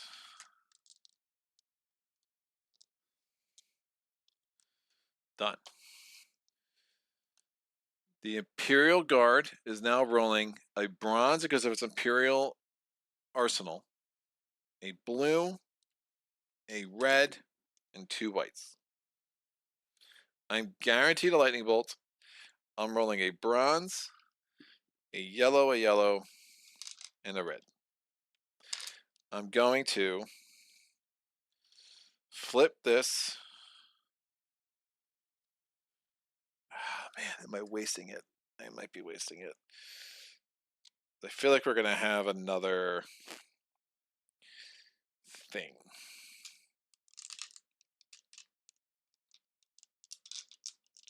And we literally have them at to level 2, and they're still rolling 5 dice. It's so absurd. Yes, I'm flipping this because they're the worst, and I'm adding a bronze. Which, again, I have Card Shark, so I can always add it to there if it's overkill. Great. That's a good roll. 4 damage, 2 shield. Who knows which of the bronze dice was the 2 shield? Was it the extra one I had? It was one I already had. I don't know. And that is 3 damage, 2 shield. I'm ignoring his shield. I'm ignoring. I can ignore 4 shield, which is just bananas. I only have 2 shield. 1 guy dies, but I'm gonna be able to get the lightning bolt from the Cabal to bring him back because there will not be enemy units there after damage. So that's great. He's dead. Oh man, and he's killing another one of my things anyway because he's a jerk. This goes away. When I kill him, I get 5 points. I go from 36 to 41, and I have to destroy 1 non-Imperial unit there. It's gonna have to be him. Done. All right. So then that's once per combat. Oh, do I want to? Can I take any of these back? I'm ignoring his shield. I only needed to do 2 damage. So I could have kept you. Thank you, Ivan. You're the best. Imperial cards down. I'm down to 4 units present in the capital.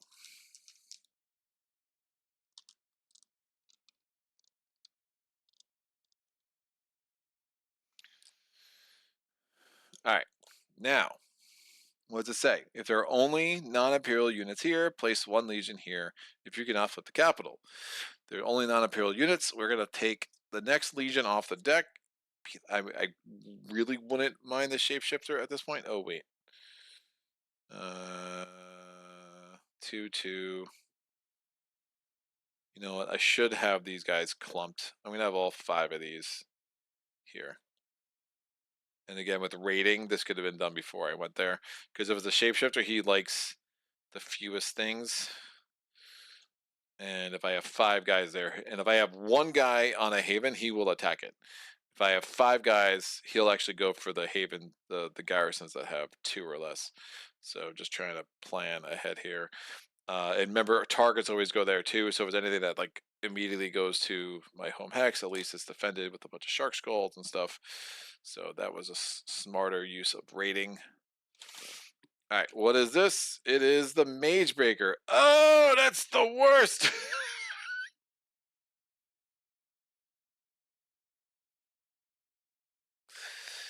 I mean, it's not the worst, but it ain't good. Ah, crap. All right, place her target. Her target goes here. Remove a sea tower from the game. I'm gonna remove this one. So I don't want it to be super adjacent to that, but woof. Bad. Sea tower, out. Oh, because I lose a whole bunch of stuff. Place the Mage Breaker on that hex. So Well, it's one less guy there at least, but yikes. Comes in at level 6 thanks to the event. That throws a wrench into my plans, and we pull for the Bane. Gain a threat at the start of combat. No, it doesn't have any activation tokens, so at least there's that.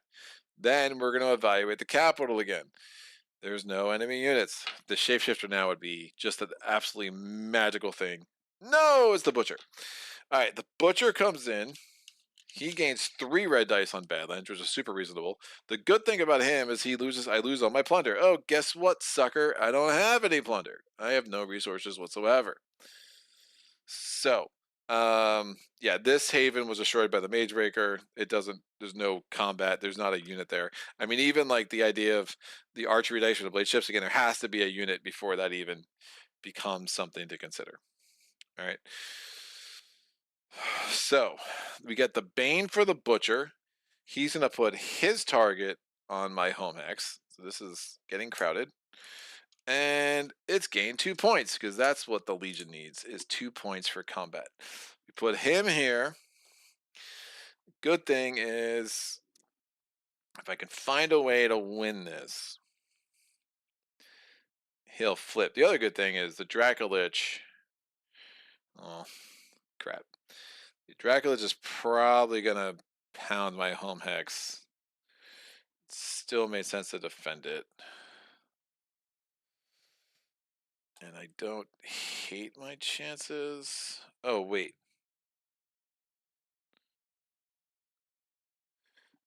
I could have done... If I don't kill the raider, if I kill a mercenary, I can bring it back from the graveyard, and I kind of like that. So I didn't kill the I killed one of my mercenaries, and then I just brought it back, and I could put it on any explored hex without enemy units. Again, there were no enemy units there at the time, because I could do this before I trigger that. I could choose that. I'm pretty sure I could choose the timing of that. Dirk, you can let me know if that's wrong, but I think it's usually pretty flexible. So flip this to place a mercenary from the reserve on the graveyard or any explored hex without enemy units.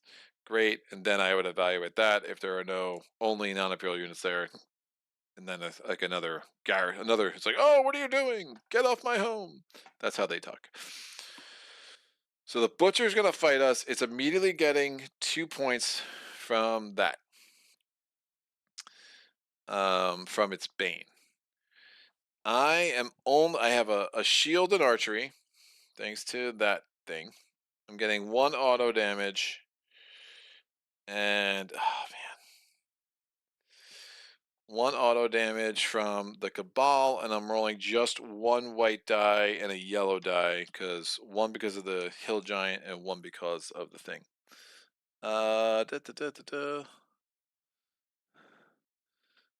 What's going on?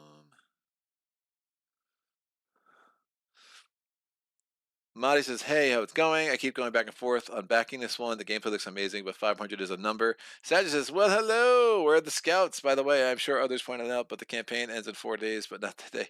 4 days, not today. Nemesis says, others are also pointed out the scouts are elite dragon killers. Did I say today? When did I say today? I don't know. Nemesis.Games, damn right they are. Says Saget. Gladys, Dice, and the Pips. Greg is amazing. Thank you, sir. Saget says, I kind of enjoy his misadventures more. Nemesis, laugh out loud. Saget, how have you all been? Nemesis.Games campaign going as well as you expected. Dirk says, well, Nemesis.Games, well, thank you. It's such a crazy ride. I am so proud that our rebel army can stand tall to such giants as Awaken Realms, Berserk, Might and Magic. Chip Theory Games couldn't be happier. Saget says, well, if there's any consolation, I am personally not backing any of those projects. By far, you have the best shot. Yeah, Dirk, if you can let me know about the timing of Kraken's Lash and whether that's legit that I could put a thing there before the butcher comes out, that'd be great. I think I've read a lot of the FAQs just to try to stay up on this stuff, but I'm pretty sure that was The official ruling was that things are pretty max flexible, but I could be wrong. All right, so auto damage. I remember I could add this too, but I think I will because the butcher sucks. But I'm not doing shoot first, which is also annoying. So we'll see. That's legit. Awesome. Hey, 2 damage. All right, the butcher is rolling a blue and a white. I would like you to miss. I already gave him the 2 points. I'm pretty sure. Yeah, I'm pretty sure. Pretty sure I did that.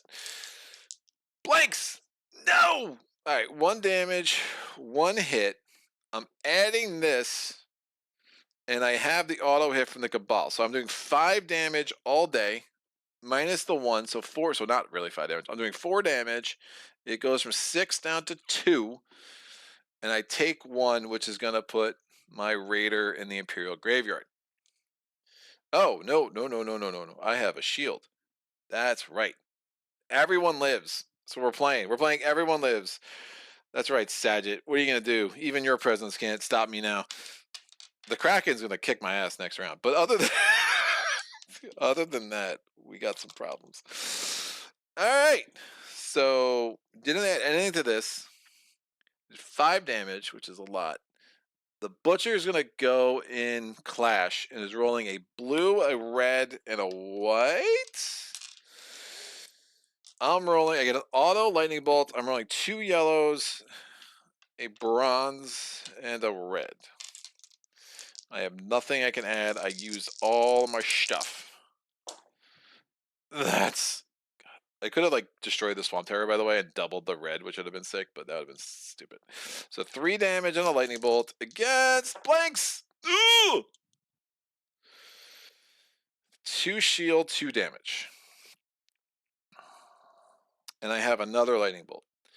So what I could do is negate this shield with a second lightning bolt from the Cabal. So that shield doesn't exist.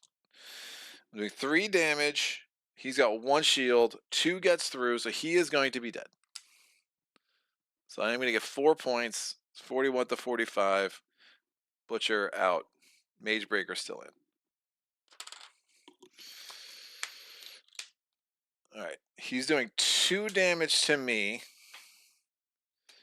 I have what I can kill 1 and bring it back with the Deep Dweller, because I have this lightning bolt. The other one that I didn't use, the other lightning bolt, remember, was from the Cabal, and I'll just kill the Raider, which is perfect.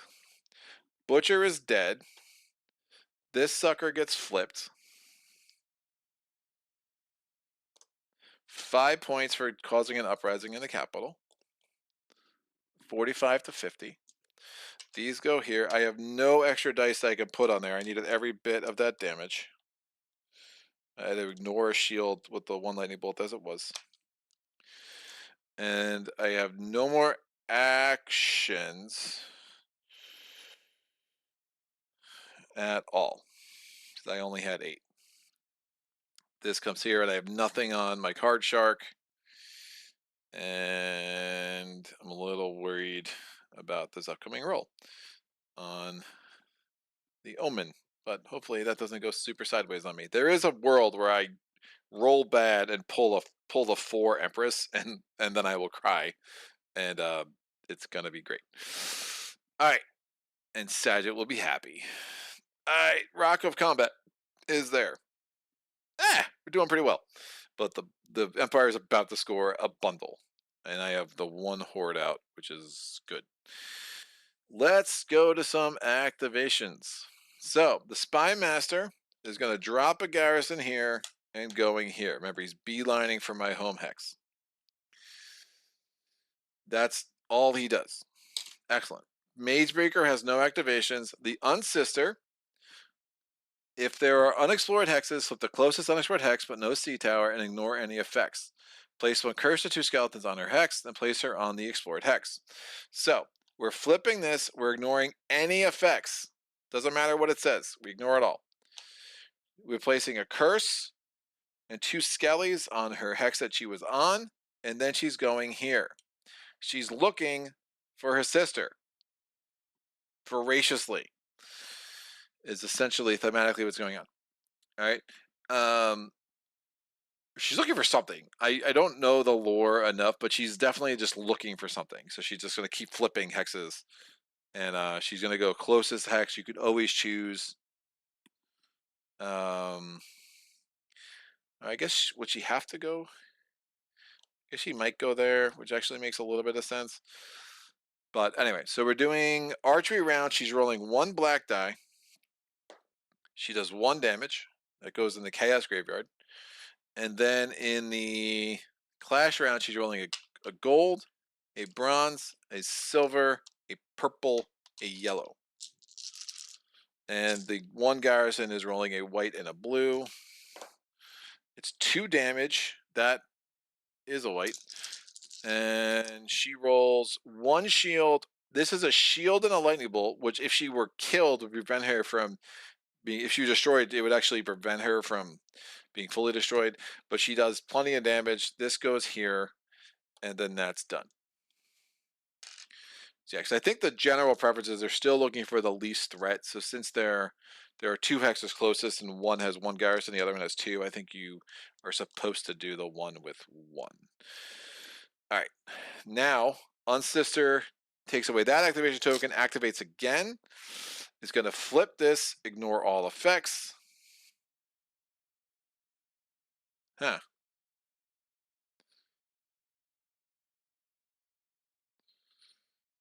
I don't think it matters. And she gets placed, so it doesn't. Yeah, she's getting placed, so movement doesn't really. It's not a move thing, so she doesn't. The impassable terrain is not a thing she has to worry about. She's putting a curse into Skelly's here.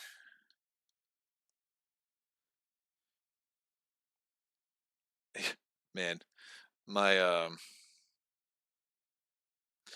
I was unable to get these guys off, so that's going to be interesting. I think they're all about to get just smashed. My mercenary army is going to go down in crippling flames. Man, losing that extra white die for the sea tower too is kind of gross. It comes here. We ignore all effects. This comes here. Rolling a black die. Boop. A lightning bolt doesn't do any damage. So a white and a blue. Just 1 shield. I mean, this is perfunctory at this point. Bam, bam. Yeah, I don't know how I feel about this. Yeah, Dracolich is gonna be gnarly. All right, that's 1 damage. Well, hold on. Nope, it's we have to do another round because it's 3 shield, 1 damage, which is blocked, another shield, and a lightning bolt. So another round. Just rolling really well as this garrison. This garrison is the worst garrison in history. There we go. That's enough to destroy that. The worst garrison in history. This is coming here. Yeah, this is not having another activation to move those guys out of there is gonna be something I regret. I kind of thought it was a kamikaze mission, and then I'd be able to rebuild them, but it just didn't really play out that way, which is fine. All right, let's go. Resource phase. So I'm getting 1 salt, 2, 3, 4, 5, 6 salt. Getting 2 food, 3 food, 2 food, 2 plunder, 3 plunder. And then 3 food, 4 food. Remember, the undernest is great, except it does not produce any resources. Scoring phase, Empire, scoring 1, 2, 3, 4, 5, 6, 7, 8, 9, 10, 11, 12, 13, 14, 16, 18, 34, 42, 52.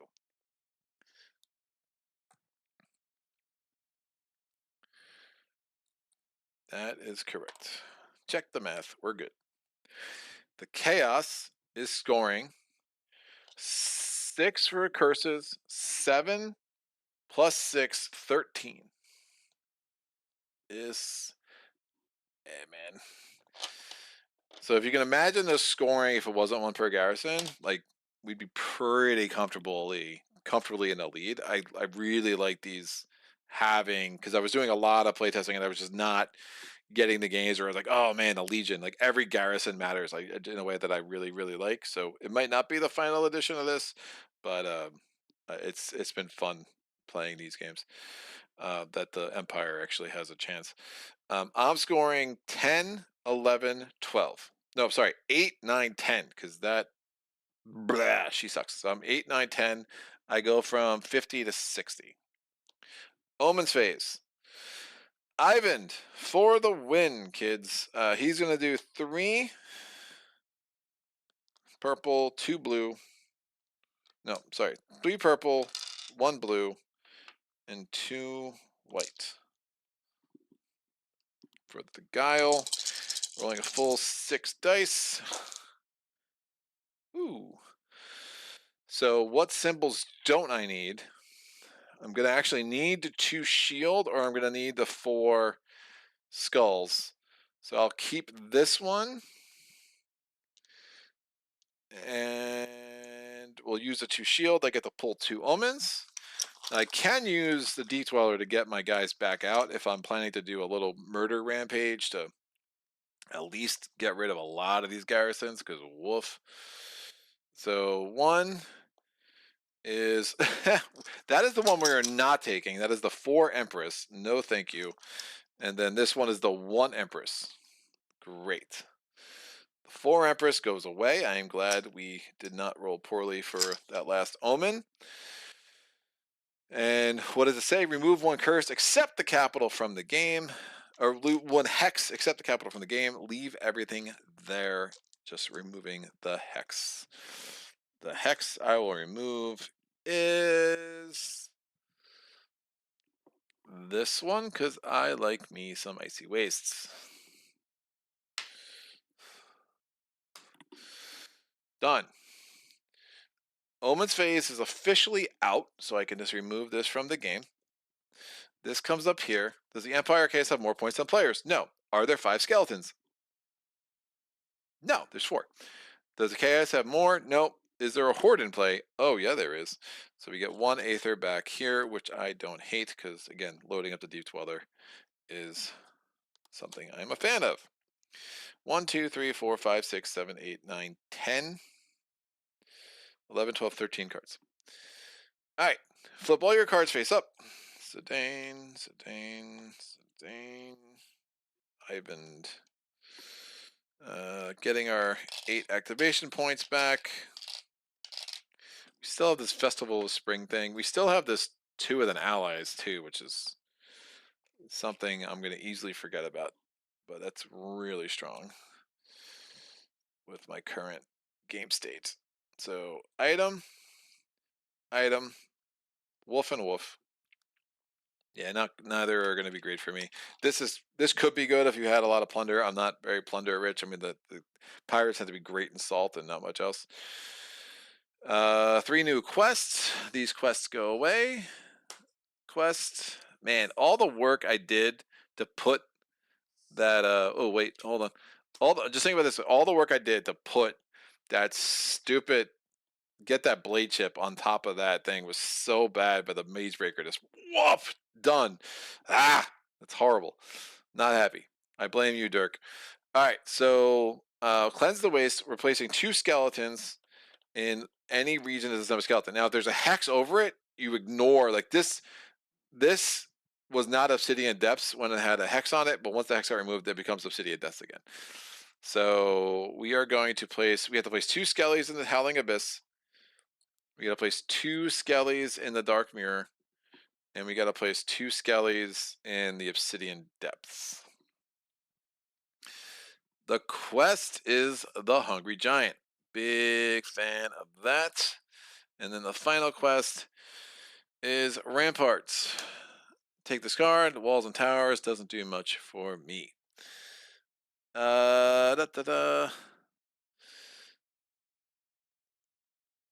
What's going on?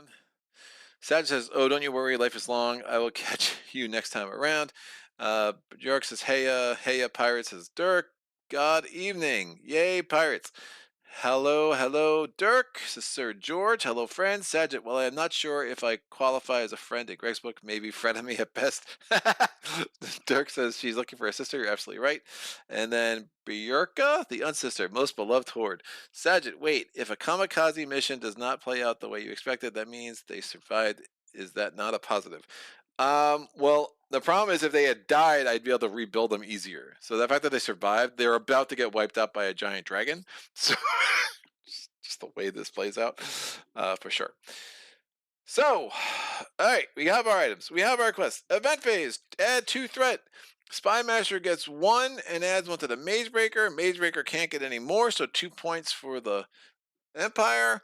Ancestor can't get any more, so 2 points for the Chaos.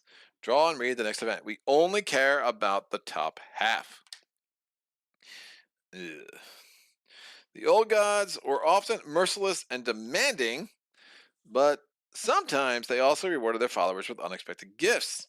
Roll your hero dice so I can get. I don't have to do this. I will because it makes sense with my current setup with Ivan. So I'm going to roll 3 purple. I have to roll the 1 blue, and I'm going to roll 2 yellow for my guile. I will get 1 point per lightning bolt, minus 1 point per shield. So just 2 points, which is fine. I will take the 2 points. That's helpful. The rest of that card, we don't care. For those that are interested, while the rebels regain faith in their old gods, the Imperials, basically I would add a Legion at threat 7 on the capital, but since the Legion deck is empty, I would add a Horde at threat 7 on any empty hex, and then I would activate the Legion with the highest initiative or the Horde with the highest. Instead, we're going to look at our 3 omens. We have 4 points for the Dracolich and 1 point for the Empress. The Dracolich wins. So these omens go away. We grab the Dracolich card. We're going to take this activation token. Remember, one of the Dracolich omens added one of these activation on all 4 of the Arch-Nemesis cards. So this starts with that from that omen. Using the same mages that had brought Aether back from the dead, the Empire assembled a titanic, speaking is hard, monster from the fresh corpses of dozens of war lizards. Raised them. What? Sorry, I cannot read this, man. My eyesight is shitty. Raised them sacrificed for that very purpose. Oh, raised then sacrificed. Oh, that's gross. So raised then sacrificed for that very purpose. Place the Dracolich at threat 5 on the capital. Place 1 activation token per player on this card. Now, again, it might be 2 in the final edition. We're playing with 1 today. I think that is a much fairer challenge with most factions in most games. Activate the Dracolich once in the event phase and once in the Nemesis phase. Do not remove the activation tokens. Now, this is not a Legion. It is definitely part of the Empire, but it is not a Legion. It has a ridiculously high activation number of 46. It's coming in at threat 5. And instead of carrying out the second half of the card, we're just activating the Dracolich. All right? It doesn't get a Bane. It is not a Legion. The Dracolich is going to come in, and where's it coming? Well, it's going to come right here. So we're going to have a little bit of a combat before anything else happens, because, oh, the choice. We are not activating it yet. We have to carry out this combat. So we place it at threat 5 in the capital, where it has some friends. I use... it's kind of...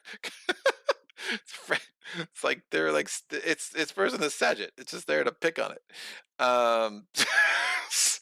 So we're going to put this here because I'll put this here. That's fine. We're going to make this work, kids. Yeah, I can just cover all of this. That's fine.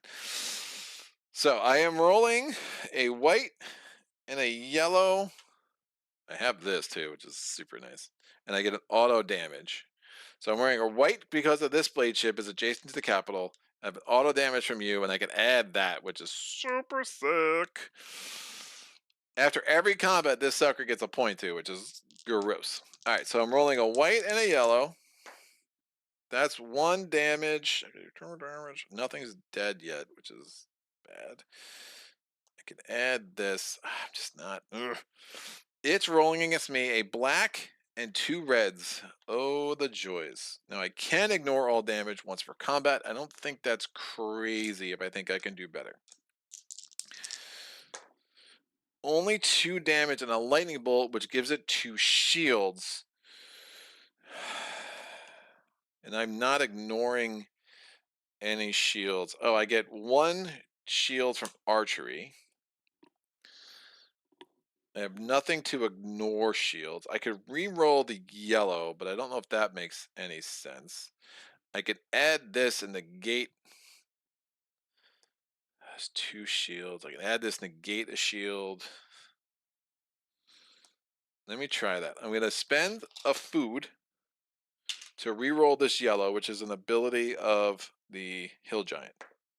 I'm rolling great.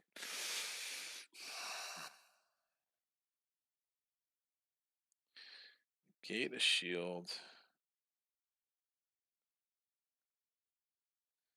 1 damage.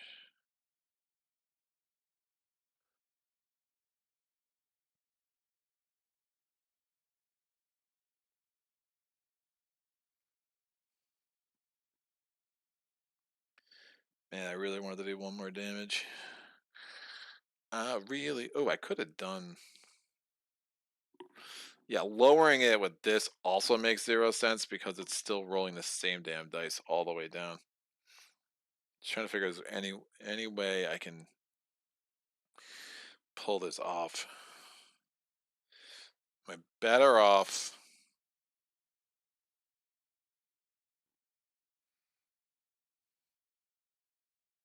I think I'm better off. Let me save this here. Let me ignore all damage and just try to take it down next. If I can get 5 damage on the next round, which isn't totally unreasonable, I think that's going to make more sense.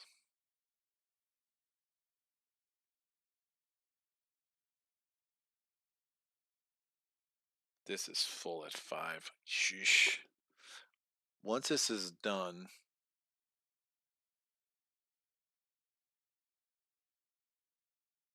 if destroyed, remove an activation token and place a Dracula just F5 in the capital.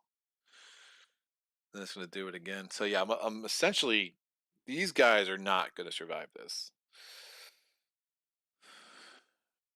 But losing one of those 4 for no real reason, when I can't do any damage because it rolled a lightning bolt, doesn't really help me. So I'm going to just think, because remember, I have a bunch of ways to negate shield too. Yeah. All right. So we're going to do that. That's once per combat. I have an auto lightning bolt. I'm rolling a yellow, a red, and this. The white goes away. And I'm going to flip this to double the red, because one of the things I might do is destroy him and double his symbols. And this archery is still here. So we're in clash. Again, I have an auto lightning bolt from him. He's rolling a black, a purple, a blue, and 2 reds. It's just a reasonable amount of stuff. 3 damage, 2 shield, and it's going to break one of my shields. Oh, that's a terrible roll. That's a garbage roll. I'm going to re-roll these 4 dice. That's an even worse roll. Jesus.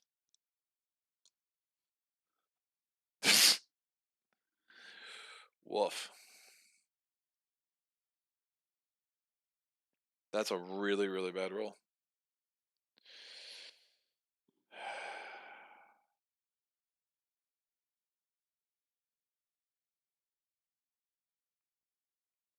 I already did this.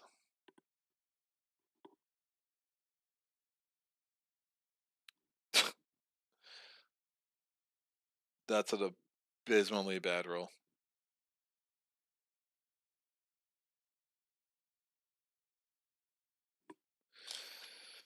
I'm gonna do this to re-roll the yellow.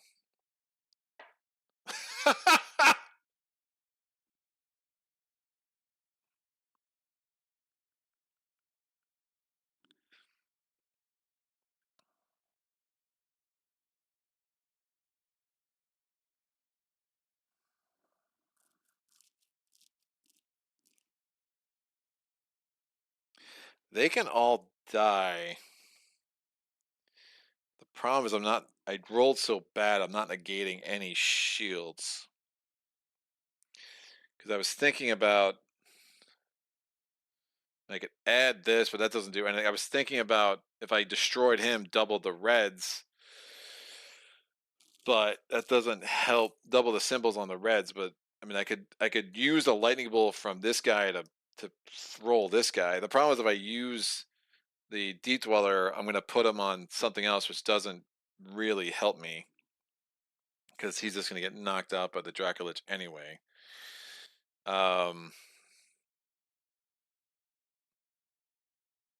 That's just some bad rolling. Thing is, what the hell am I using this lightning bolt on then? What am I using that lightning bolt on?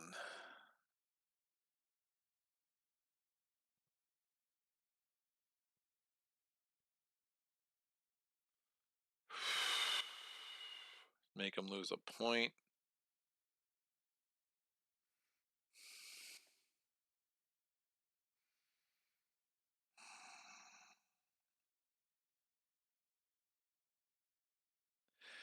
It's just horrible rolling.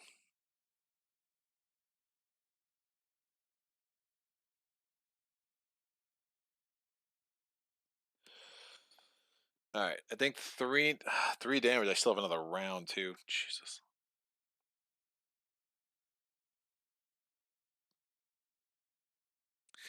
I'll use a lightning bolt. Oh, I have no more. So many skeletons were added. I have no more skeletons in the reserve, so I can't even do that.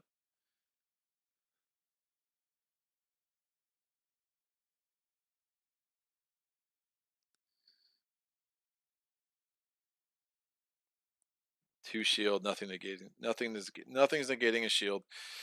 Oh, this is really bad.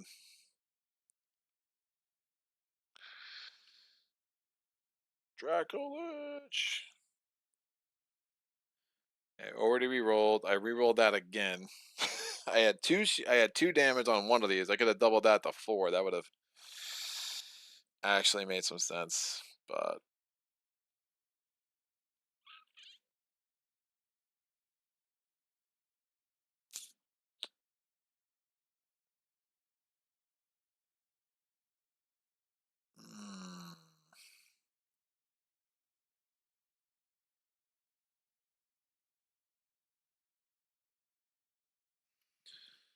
no shield, man.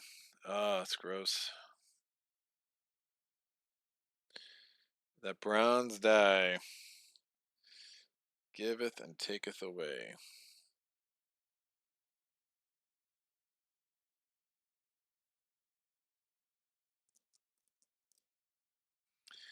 If I had more skeletons, I would just load that up.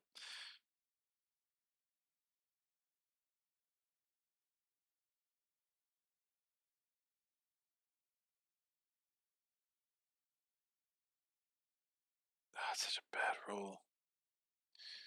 That's gross.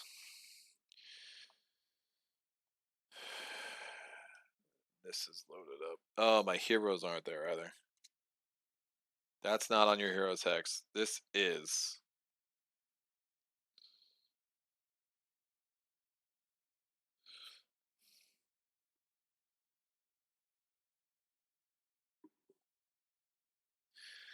Yeah, he's not even coming here. That's right. He's gonna go after the skellies.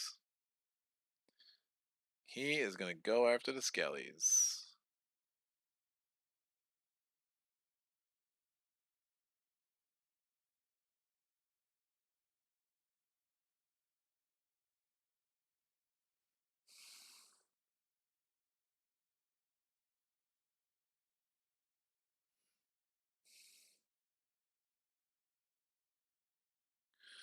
Lose a point was for combat.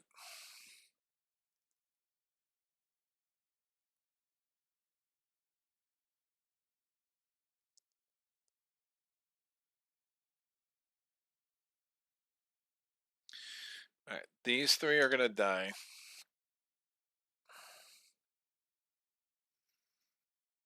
Go to the next round. I'm just rolling a singular red die.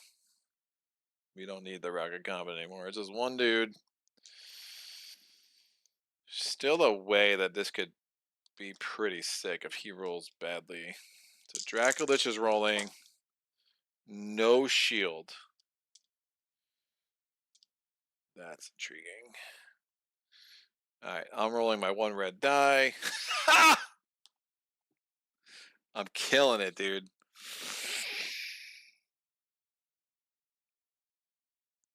There's nothing I can do here. If I rolled well with that, I was thinking I could add this, roll this, but it's all a disaster. Alright. It's cursed. Alright, 4 mercenaries in the graveyard. Done. Yeah, it's just a really bad roll. We will pretend that didn't happen. So, what are we doing now? We are going to have to.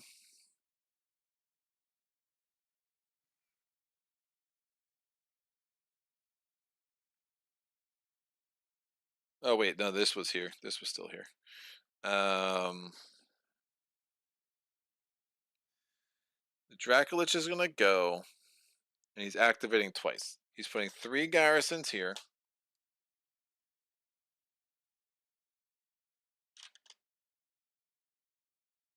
He's activating twice, and then he's going to the hex with the fewest enemy units.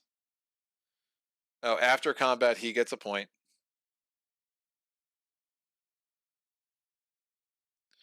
He's going to the hex with the fewest enemy units, which is.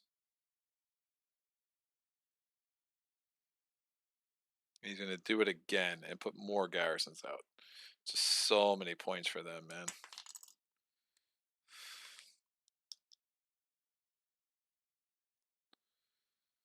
So many points. Ah, it's bad. Oh, it's so brutal.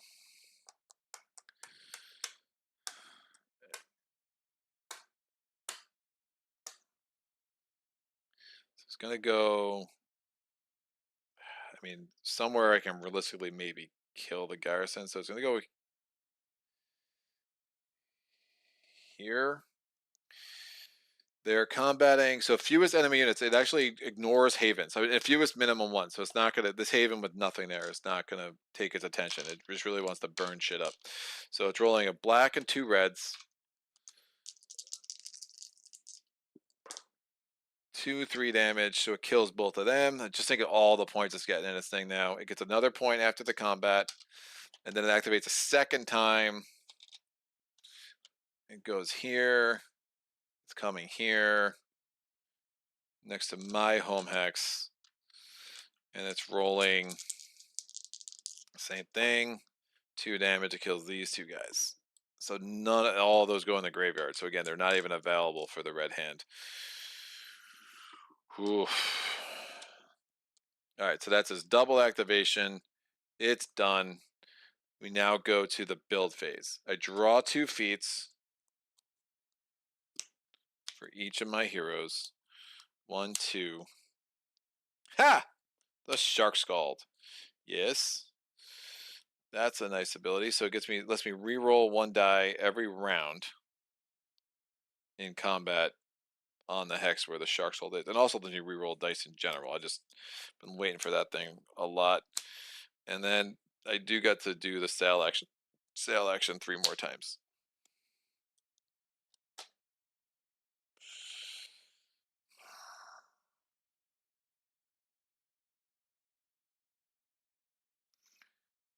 Yowza. You know what? I'm actually going to have him go here. Yeah, I can. Oh, man. I don't like the idea of me not being able to use lightning bolt powers, so I'm going to do that. I mean, even if he has a 2 shield, I should, in theory, be able to negate the shield, which is kind of gross that it wasn't working out. But I can flip this to get her back. No, I'll get him. Yes, him back.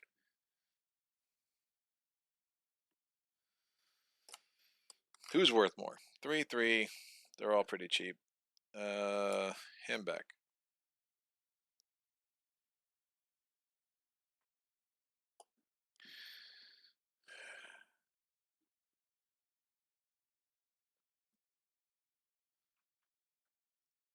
Oh, never mind. I have to still finish my build. What am I going to build? I can spend any 2 resources. Well, I'm going to get my blade chip back. So I get 1 and 1.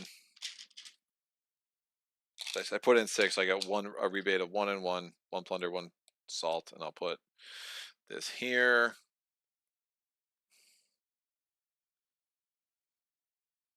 And then we're going to spend any 2. We'll spend these 2.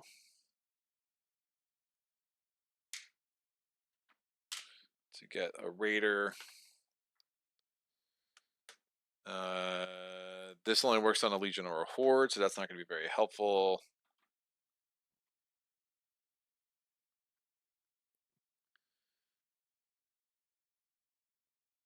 We're now in the action phase. Oh, I got to put activation tokens out too. So 2 on the Unsister, which I'm fine with. She will wipe out a bunch of garrisons, which is absolutely necessary. She'll pretty much wipe out these 5. 1, 2, 1, 2. And we don't, that's not a legion or a horde, so it doesn't get any more. All right. I'm going to have to command twice. Well, no, I can command once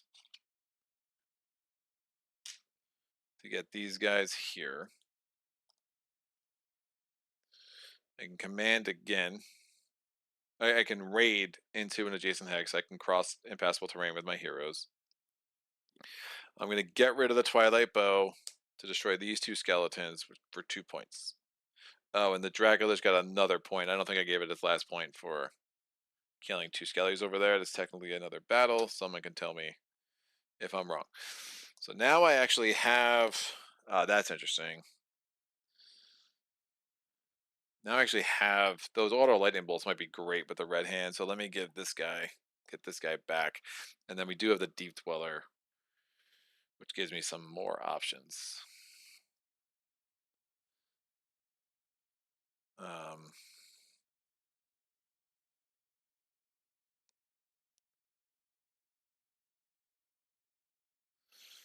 right.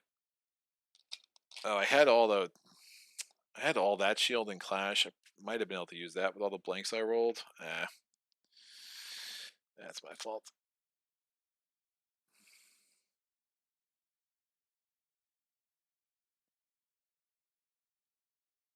Yeah, that was dumb.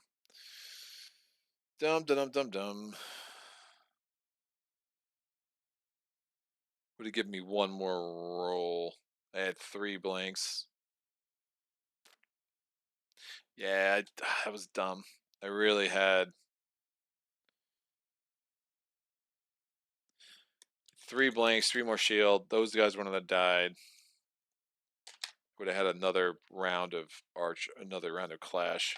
That's my fault.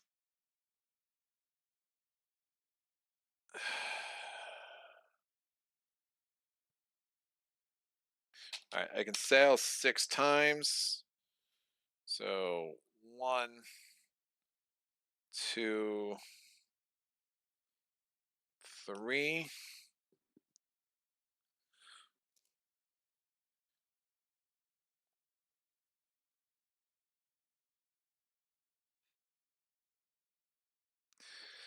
We're gonna raid for free.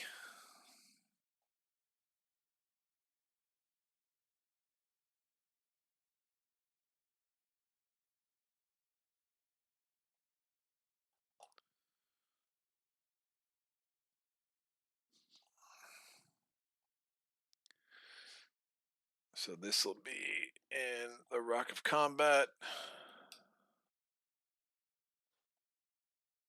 So I got 3 Raiders there. Shark Skull. Man, yeah, totally forgot the 2 of the allies. It's dumb. Yeah, that was bad. Alright, these guys are now here. I raided for free. Where the heck is all my food?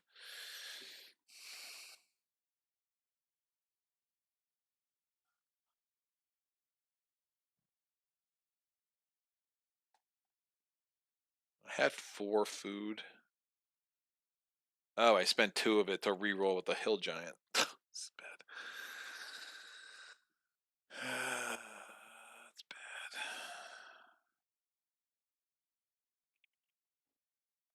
Once per roll.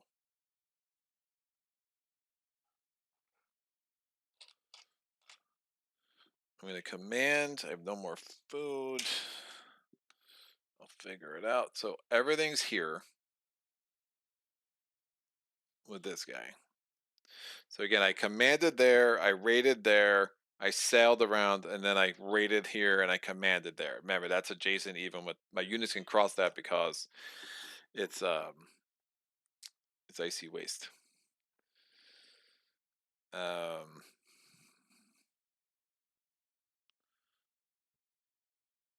maybe this will go better. I'm rolling 3 whites, and I have an auto damage from this guy, and I do have this as well.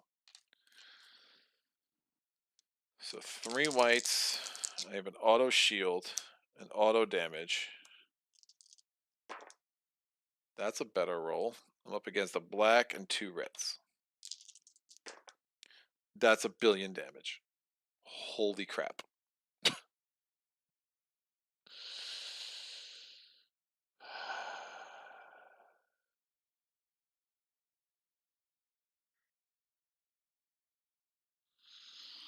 Six damage.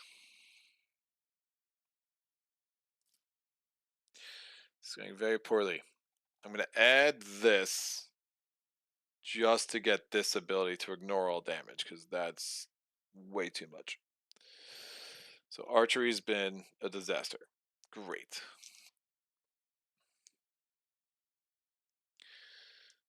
And now I don't have anything on Card Shark. Alright, I'm rolling 3 reds, an auto lightning bolt, and a purple. Up against a black, a purple, 2 reds, and a blue. Maybe I can get them to roll bad once. Just once would be nice. Having the ballistas would be nice here and now too. 2 shield, 4 damage. I have no potential shield. Holy cow, guys.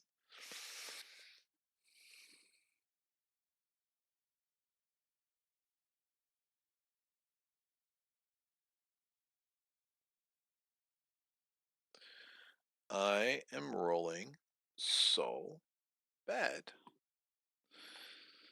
I get the reroll 1 die because of the Shark Scald.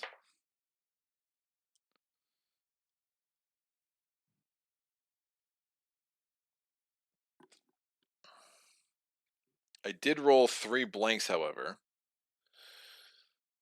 So I'm going to discard this to get 3 shield. I think that's legit. I ignore their 2 shield,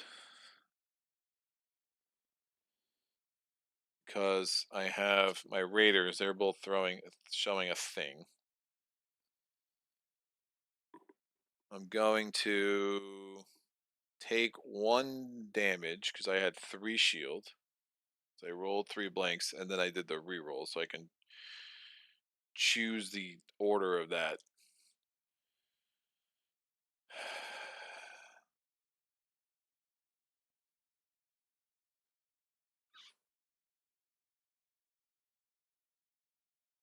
So 1 guy's dead, and he goes down 2. He's rolling the same dice, and I have a lightning bolt, which I will use to pump this up. and that's from the Cabal. He's rolling the same 5 dice. 2 shield, 3 damage. I'm rolling my dice. 2 damage. I'm going to add these to roll 2 more reds. 3 more damage. I ignore one of his shield as is. So he's dead. For sure. So he removes one of these things. And he gets placed at threat 5 on the capital. After combat, he gets a point.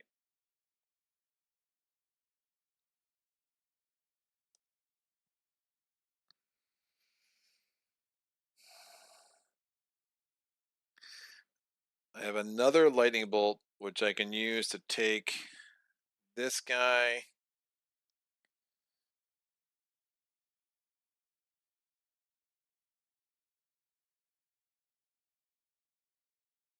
This is the closest unexplored hex.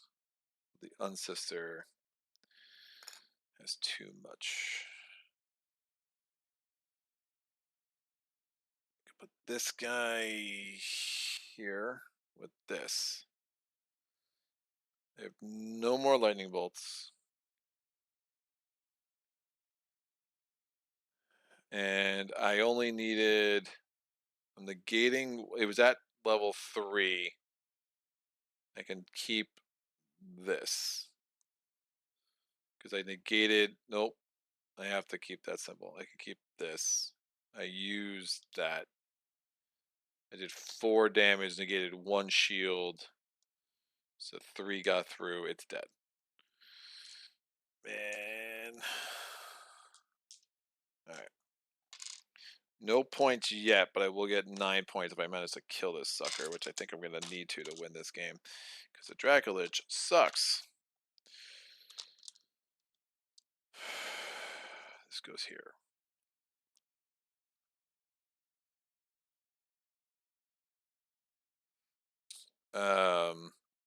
Shoot, it did 3 damage to me. It's going to wipe out these 3.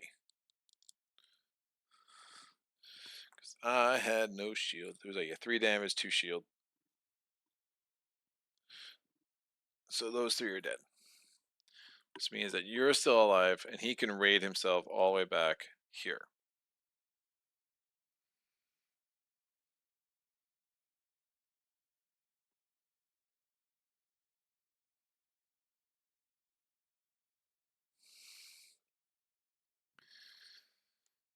Whew. All right. They're going to raid themselves to here. We're going to try to take on the Spy Master. So we're going to move Explore.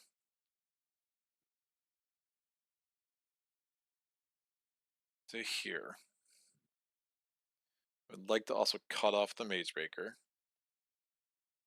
Indeed. That's fantastic. But then I can't get in there.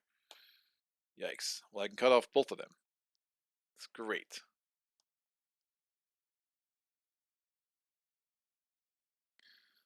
Oh, that's kind of perfect.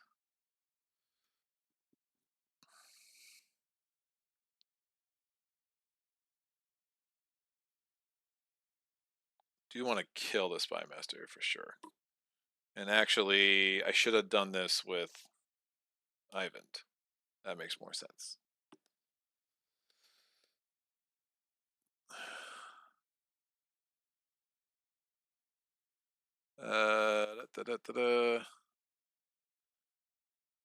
Aren't you all glad that I showed up?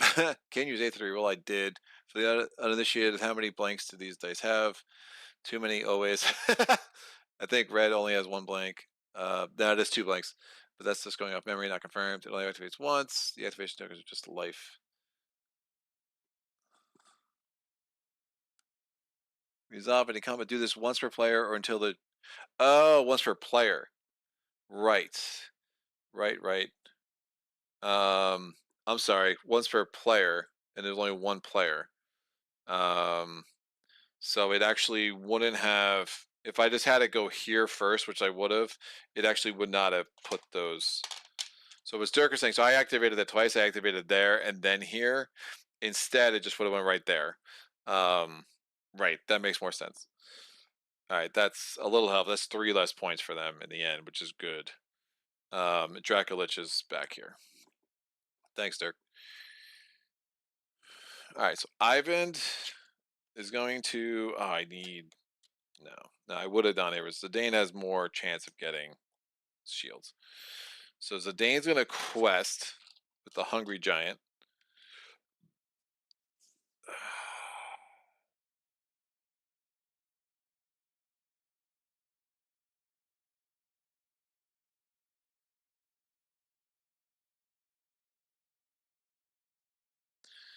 Oh man, how am I killing this thing?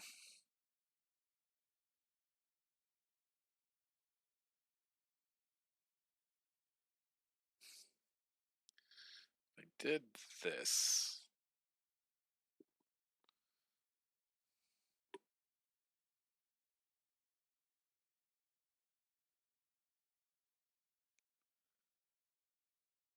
Can't use shield on it. It's just so nasty.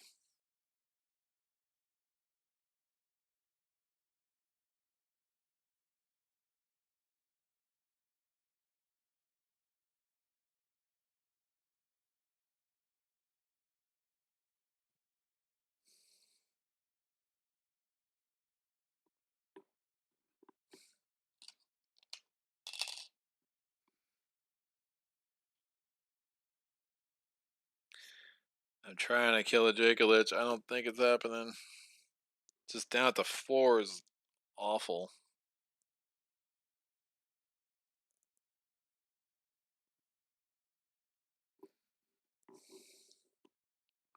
And I have no resources. Oh wait, I get resources.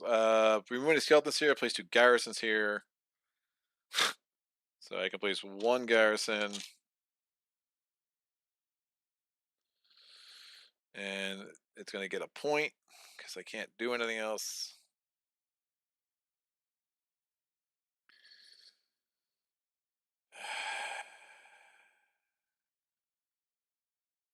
Yeah, I don't think. I do not think I'm killing this dude.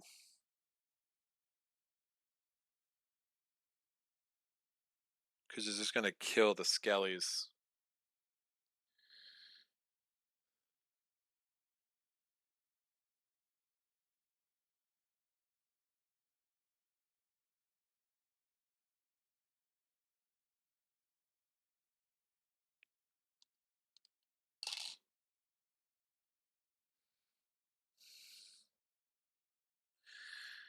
Quest command.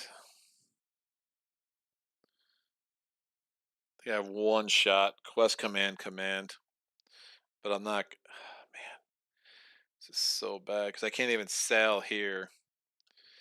It's almost like I want them to have. I mean, if the Maze Breaker kills, but then he's gonna wipe that sucker out too. That's fucking terrible.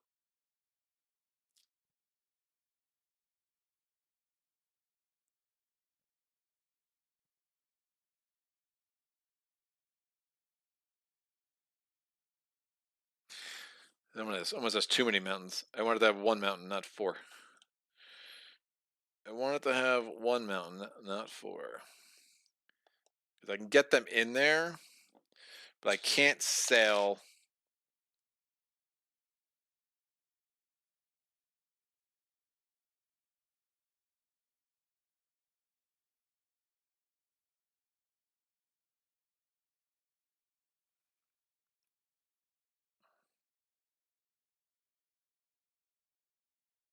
I can get them in there, I just can't get them back out.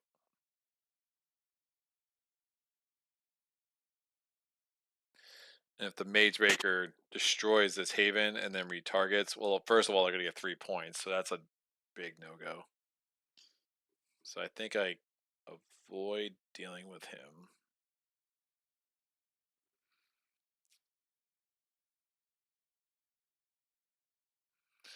We're just trying to do another combat to maybe get another thing back with the Deep Dweller.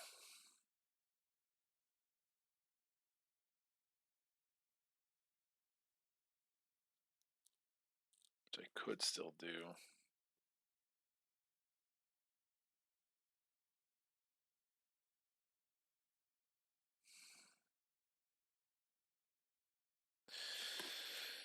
Let me try this quest. Alright, 2 reds, a purple, a blue, another blue because I'm on a Highlands, and a white. I would very much like 2 shields.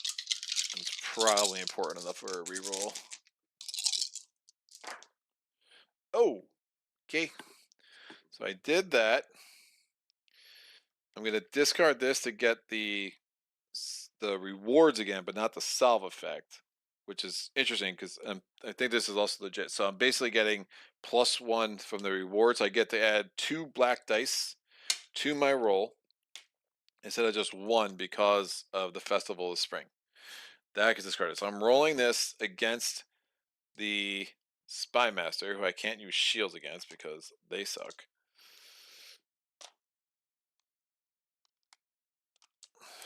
So 3 black dice, because there's 1 black die in normal, then that gives me another black die, and the Festival Spring let me double that. So I'm rolling 3 black dice against the... And I could throw the card shark in there too. So I would like 7 damage.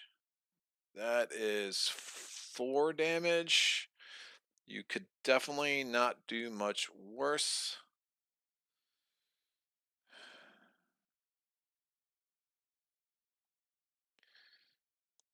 Going to...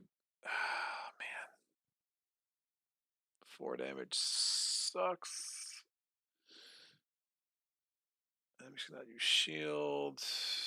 Good chance I can kill it. 2 white dice.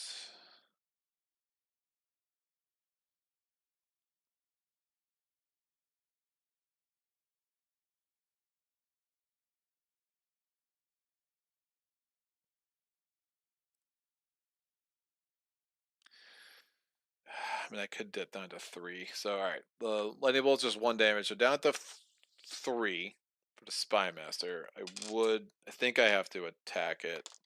And then we'll just make one more go with the Dracolich and see what happens.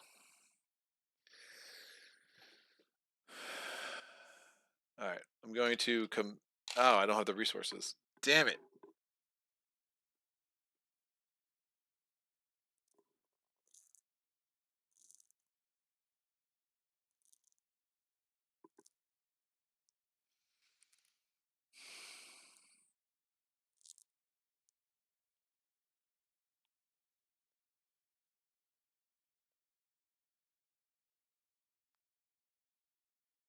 Oh, I never did this.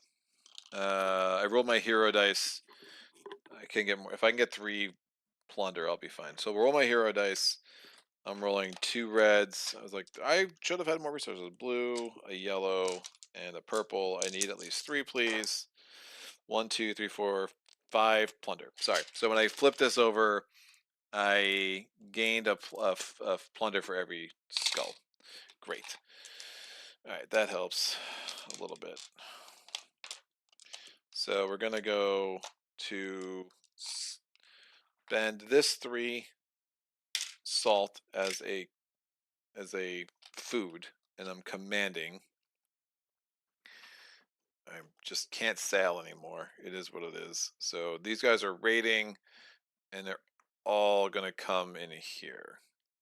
So all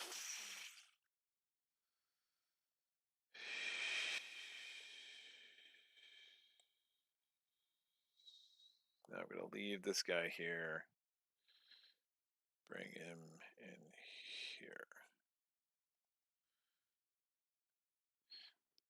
I could only roll 1 die, but I get an auto damage from this dude. And I'm only getting 1 die rolled back at me, and I can always throw that in there. So I'm rolling 1 die for an adjacent thing against the garrisons. I get a shield, do an auto damage from you. Getting 1 die back from the garrison there. Nothing.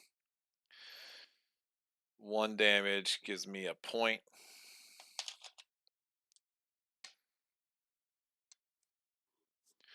I'm rolling a yellow, an auto lightning bolt, and a purple against a white, a blue, and 2 yellows. Just 1 damage. 2 damage.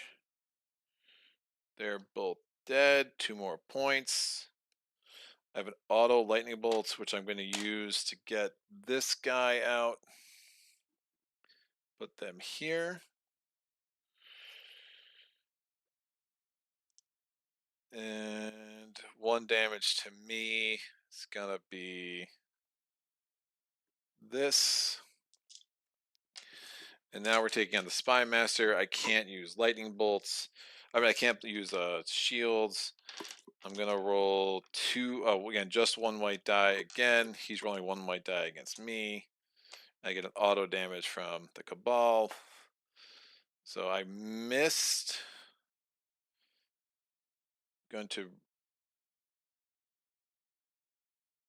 going to flip this to apply. It doesn't matter really. I'll flip this to apply hits beforehand. I will re-roll that.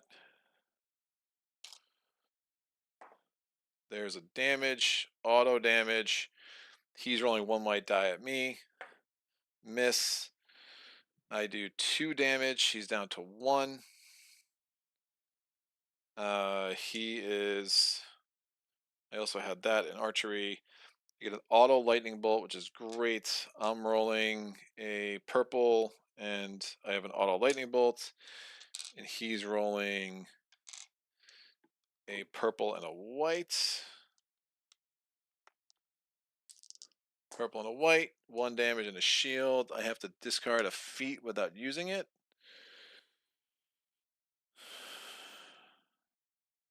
Oh, I get to I forgot. I have that. I didn't need to spend this because I have a shark skull there, so I could have rerolled.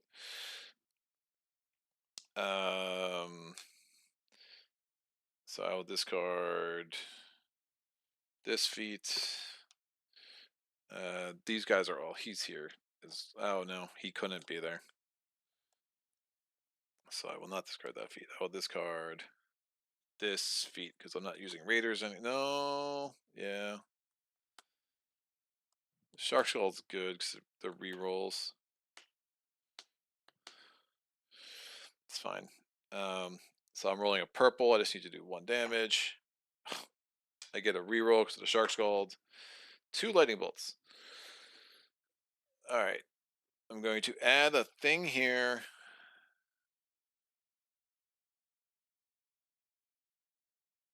And make him lose a point.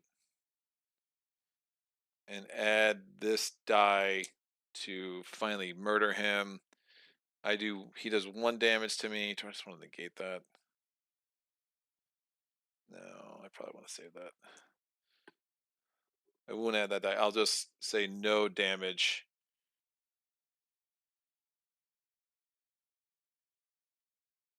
No, so I didn't make him lose a point. I just said negate all damage. We'll do this again. 2 damage, 1 lightning bolt. So I had to discard another feat.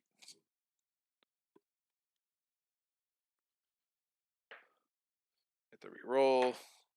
Killing it. All right, 1 damage. We'll do it that way. Great.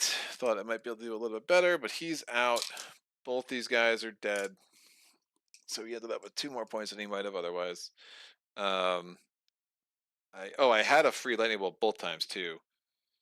So the last time I could have made him lose a point as well, and I have a lightning bolt this round, which I can use to get a shark skull out into here. After damage once per combat, or I might as well actually bring this guy back out. And actually, let me use a lightning bolt to load this up, and I'll take this off to get this guy out. So now I have 3 mercenaries chilling there with Ivan. He's dead. I get 4 points. Oh, he was rolling a black die too. Which one of them mattered? All my guys died the second round. So the first round they negated all damage. Second round, it didn't matter. All my guys died. Sorry about that. I forgot about his Bane. This is about the point where my brain's like, you are now mush. All right. Ugh. This is been rough. I'm going to raid. And then we're going to command one final time and try to... Wow, man.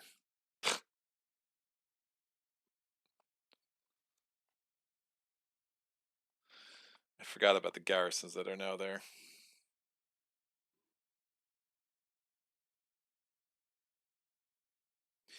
Well, here we go. So commanding, spending this 3 plunder as if it was a food, getting everyone in here. This is not an amazing way to end this. I don't know, man.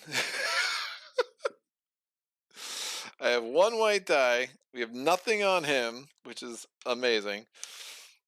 So my 1 white die and an auto damage. So that's a shield. 3 white dice for the garrisons in the capital. Nothing, nothing, nothing. I do an auto damage, which gives me a point. So I'm at 70, go to... I was at 71, I think. I go to 72. I think I was already at 71. So yeah, like this won't exist in the final map from what I understand. And I could take the shield and put it on the card shark because I didn't need it. I got the auto damage again from the Cabal, who I brought back out with this. And yeah, I'm not going to be able to use this anymore. But at least I have a reroll, and I have these 2 skulls, and the Cabal's going to get me all the lightning bolts I need. We now go to Clash. It's a white, a blue, and 2 yellows for the garrisons, and I'm just rolling a thing and a red. Now I don't have the Shark Skull anymore. Yikes. Alright, garrisons. I had the archery for there. So 2 damage, 2 shield. Alright. I can add this. Nah. I can make that whatever the heck I want. I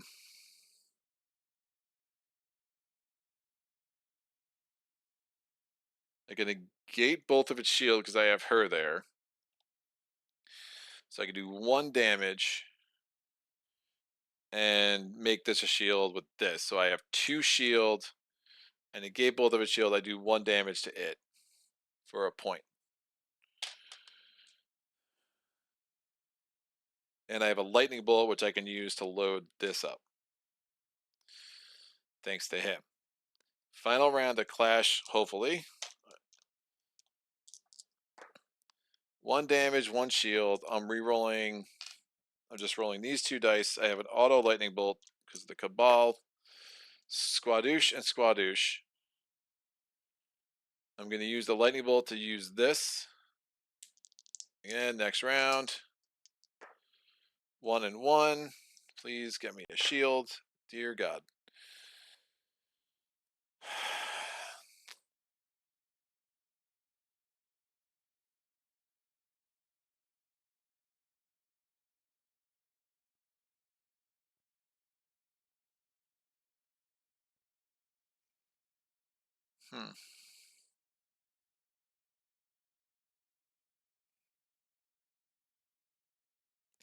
Problem is, I'm not even negating. I'm not negating his thing. Spymaster's out.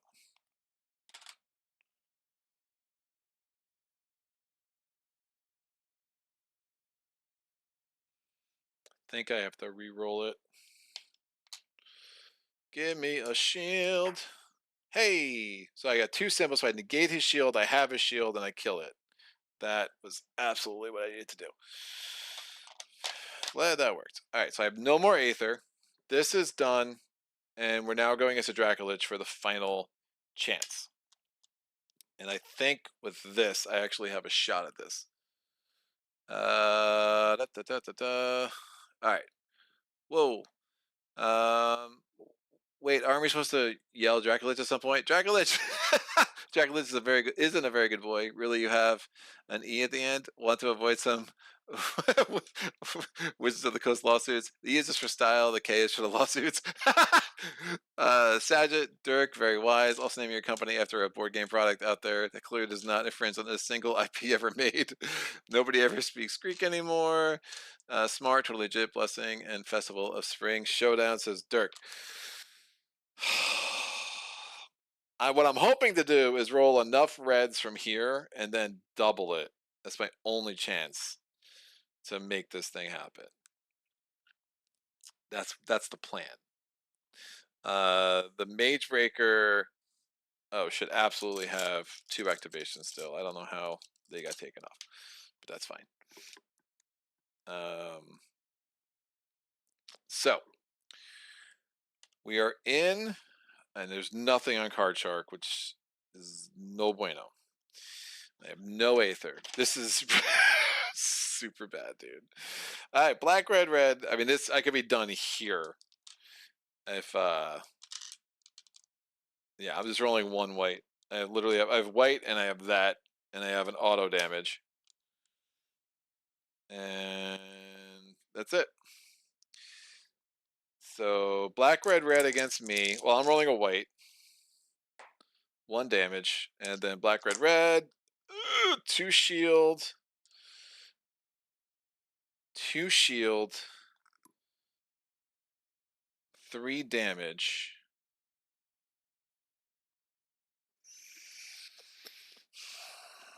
So 2 of my guys are dead.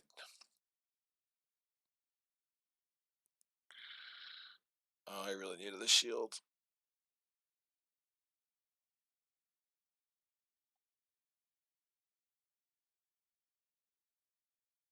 I needed him to roll 1 less damage. I mean, that's about best case scenario, but the fact that he just rolled a 2 shield is also bad. Yeah, I don't think this is gonna work.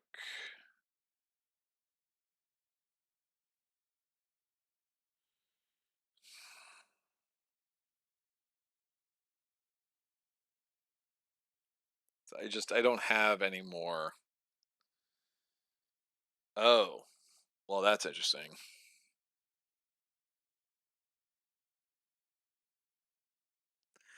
I guess the debate right now, I guess if I keep him alive, I'm not doubling with this guy,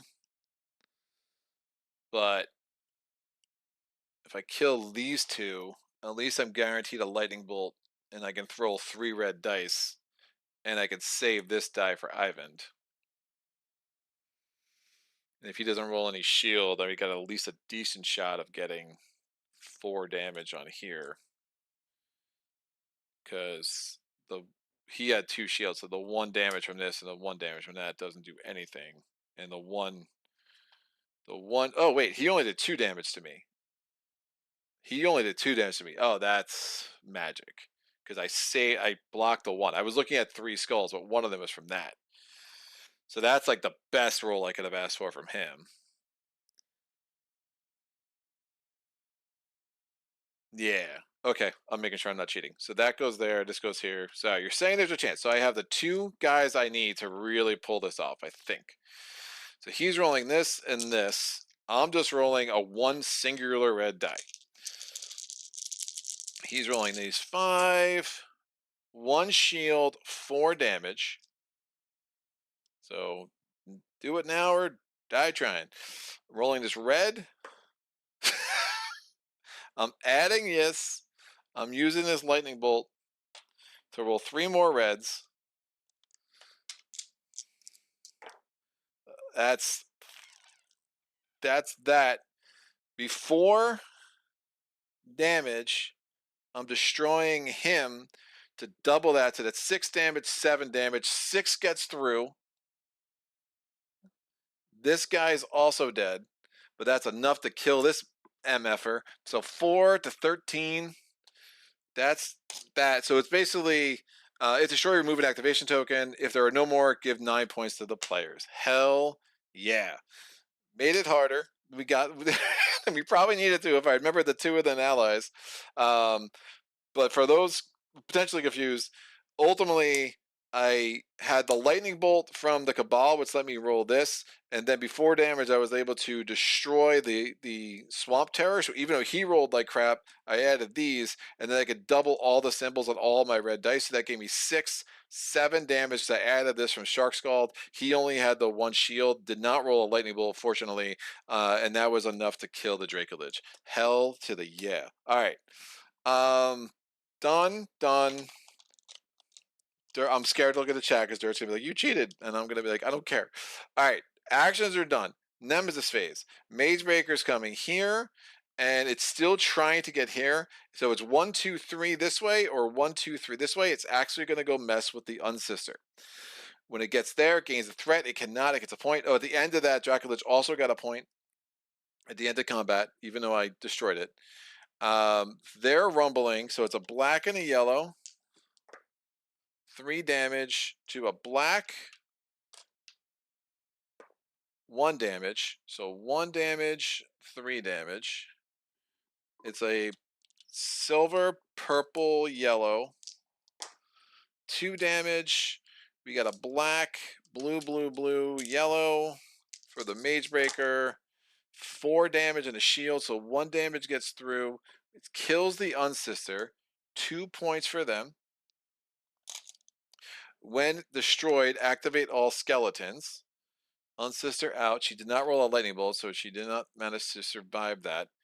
The skeletons are going to go, these guys are going to go here. These guys go here.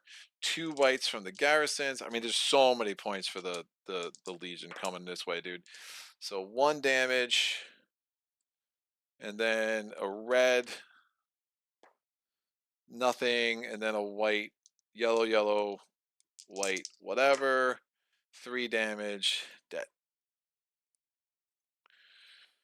Yeah, it's gross. The Mage Breaker is going to go again. Wait a second. It should have, when it activated, it should have placed a garrison. And it's activate again.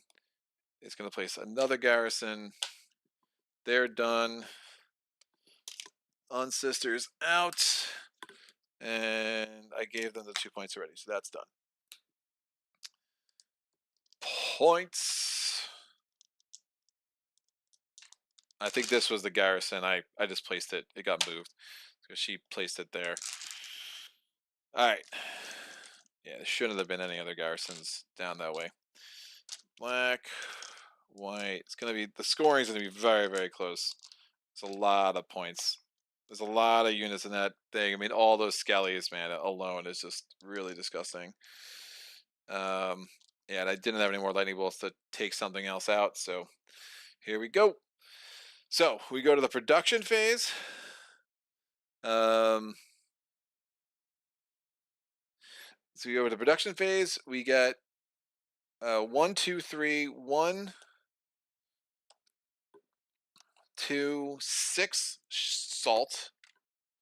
I normally wouldn't take all of these, but I will this time. 2, 3 plunder, and 4 food. Yeah, I think we're going to lose this one. I really do. All right, the Empire scoring 1, 2, 3, 4, 5, 6, 7, 8, 9, 10, 11, 12, 13. That's 75. Yeah, it's too much. It's too much. 10.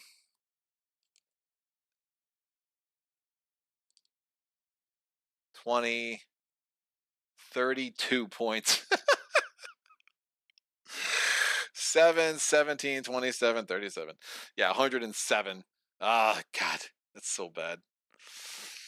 The Chaos is only scoring 6. And nothing was in his graveyard. So, hey, totally laughed you, dude. And then I'm scoring 6, 7, 8.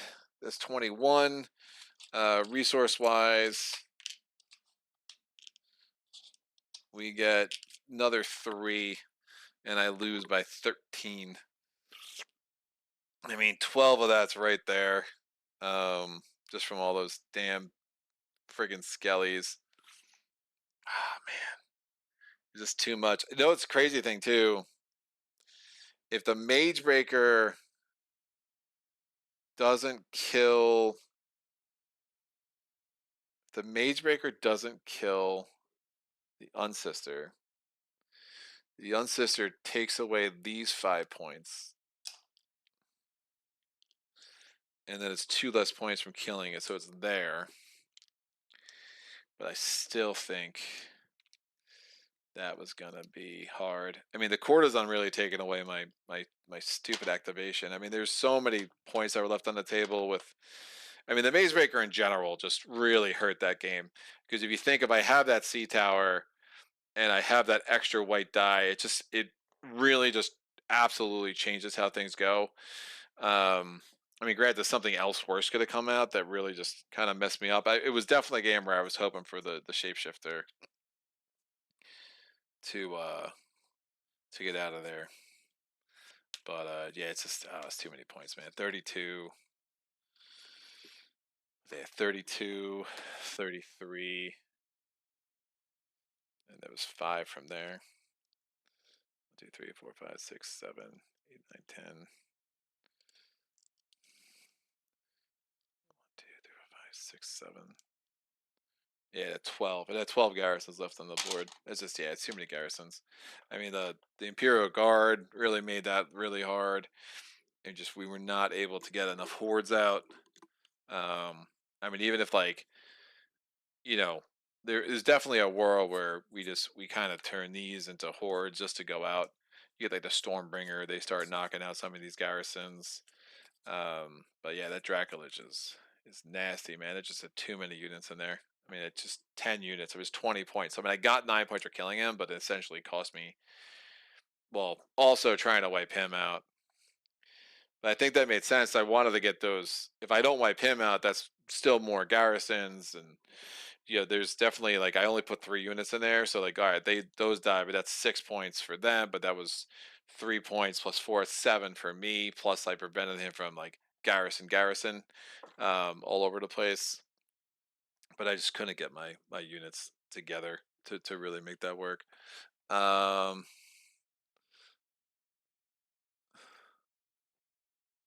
Do.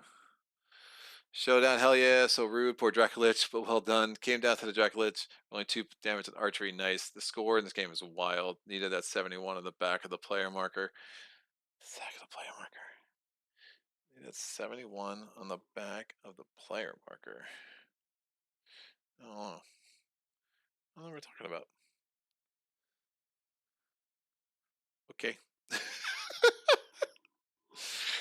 Yeah. No, man, that was good. That was real good. Yeah, a lot of games come out with like a horde heavy game. So if you're doing I mean, I think if you're not playing to, like, Dirk says, great game, Greg. Your use of the card shark was clutch. Yeah, I think if you're not manipulating this to try to get the Draculas to come out, there is a world where I'm like, all right, great, let's do a Kraken game because that's a smarter because the Legion already had so many points. So if you're up against the Kraken, some of them are just going to die from running into Legion. So yeah, I do think in another game, like I let that happen, right? And then we're doing move one cursor when adjacent hex has no curse, chaos gains 2 points, and I let that happen. And now I'm up against the Kraken. There's literally only 6 of these suckers on the board, which is like nothing. So, and where they were placed, I could have, with all the rating abilities, I could have defended here, I could have defended here. So presumably, even if I win one of those 2 fights, these guys would have come in, whatever was still in the capital, or I mean, yeah, one guy would have come in, and I would have presumably killed him. So once you start wiping out the curses, then yeah, then it adds 2 more, but I'm still in a much better position, and I'm not in this like this damn, I have to prevent the Legion from scoring any more points. I mean, I already flipped their capital, man. I could have just let the Spy Master roam around here. He wouldn't have gotten to me. I wouldn't have cared about those points so much. And then I would have, um, been able to hopefully wipe out all the curses, get those 9 points, and they were so far behind. So I think there is a lot of like when you're throwing the Arch-Nemesis in, like constantly evaluating the game state. And at this point, by the end of chapter 2, I knew that this was a very Legion heavy game, right? And there were just not many curses out. So like doing this would have been a mistake. I think if you're also looking at, but like in a chaos heavy game, then absolutely you want the Empress or the Dracolich, right? And I think the Dracolich is, you saw like those rolls could be absolutely nasty. I do think if I remember the Tubaton, if I remembered I had the Tubaton ability, I probably killed the Dracolich there. Well, at least I would have rolled again. I was rolling very bad at that moment. But if I killed him there and then I only have to kill him once more, I don't have to go to the capital. That opens my game up a lot too. Plus, it's like 10 less units in his graveyard. So, that could have been another way where you're trying to be like, you're just be smart about how you're manipulating the point totals. But considering, the Maze Breaker, the Imperial Guard, the Dracolich, and still only, we scored 75 points. Like that's a pretty sick game. And there is that achievement of like, all right, we defeated the Dracolich, right? It's almost like there's like a Cloud Spire element, I think, for me in True Solo, where especially if we start leaning into the new, um, you know, the new ideas with the I forget what you're calling them, Dirk.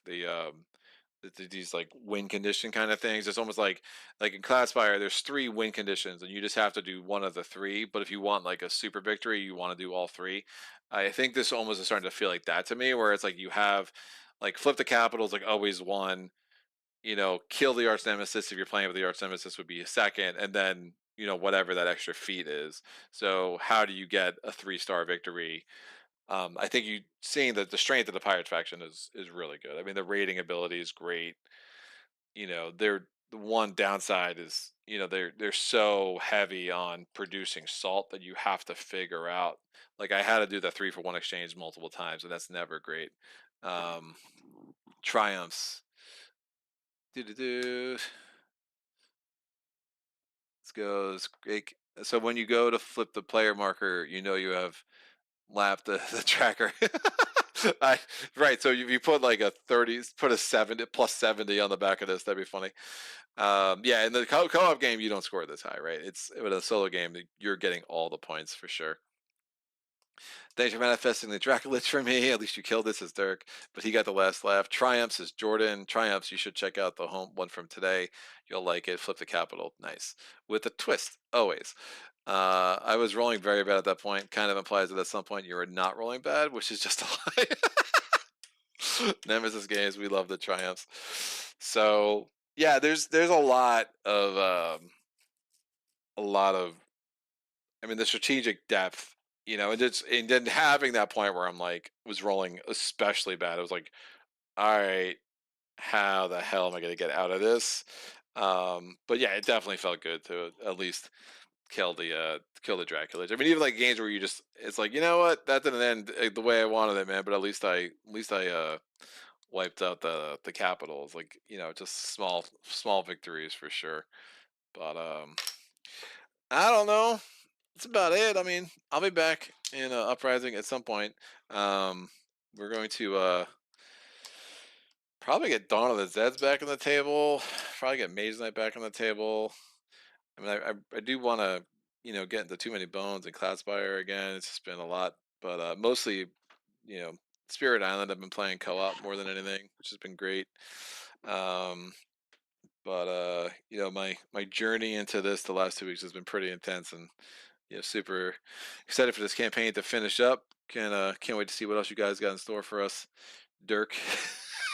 Because everything I look at, I'm like, that is freaking diabolical, man. Like, the one guy what's the Abyssal Covenant, whatever the hell he is, where he just like, throws a horde right on top of your haven, man. That is absolutely brutal. Saget, again for the uninitiated, why does the track go to 71? That is a Dirk question.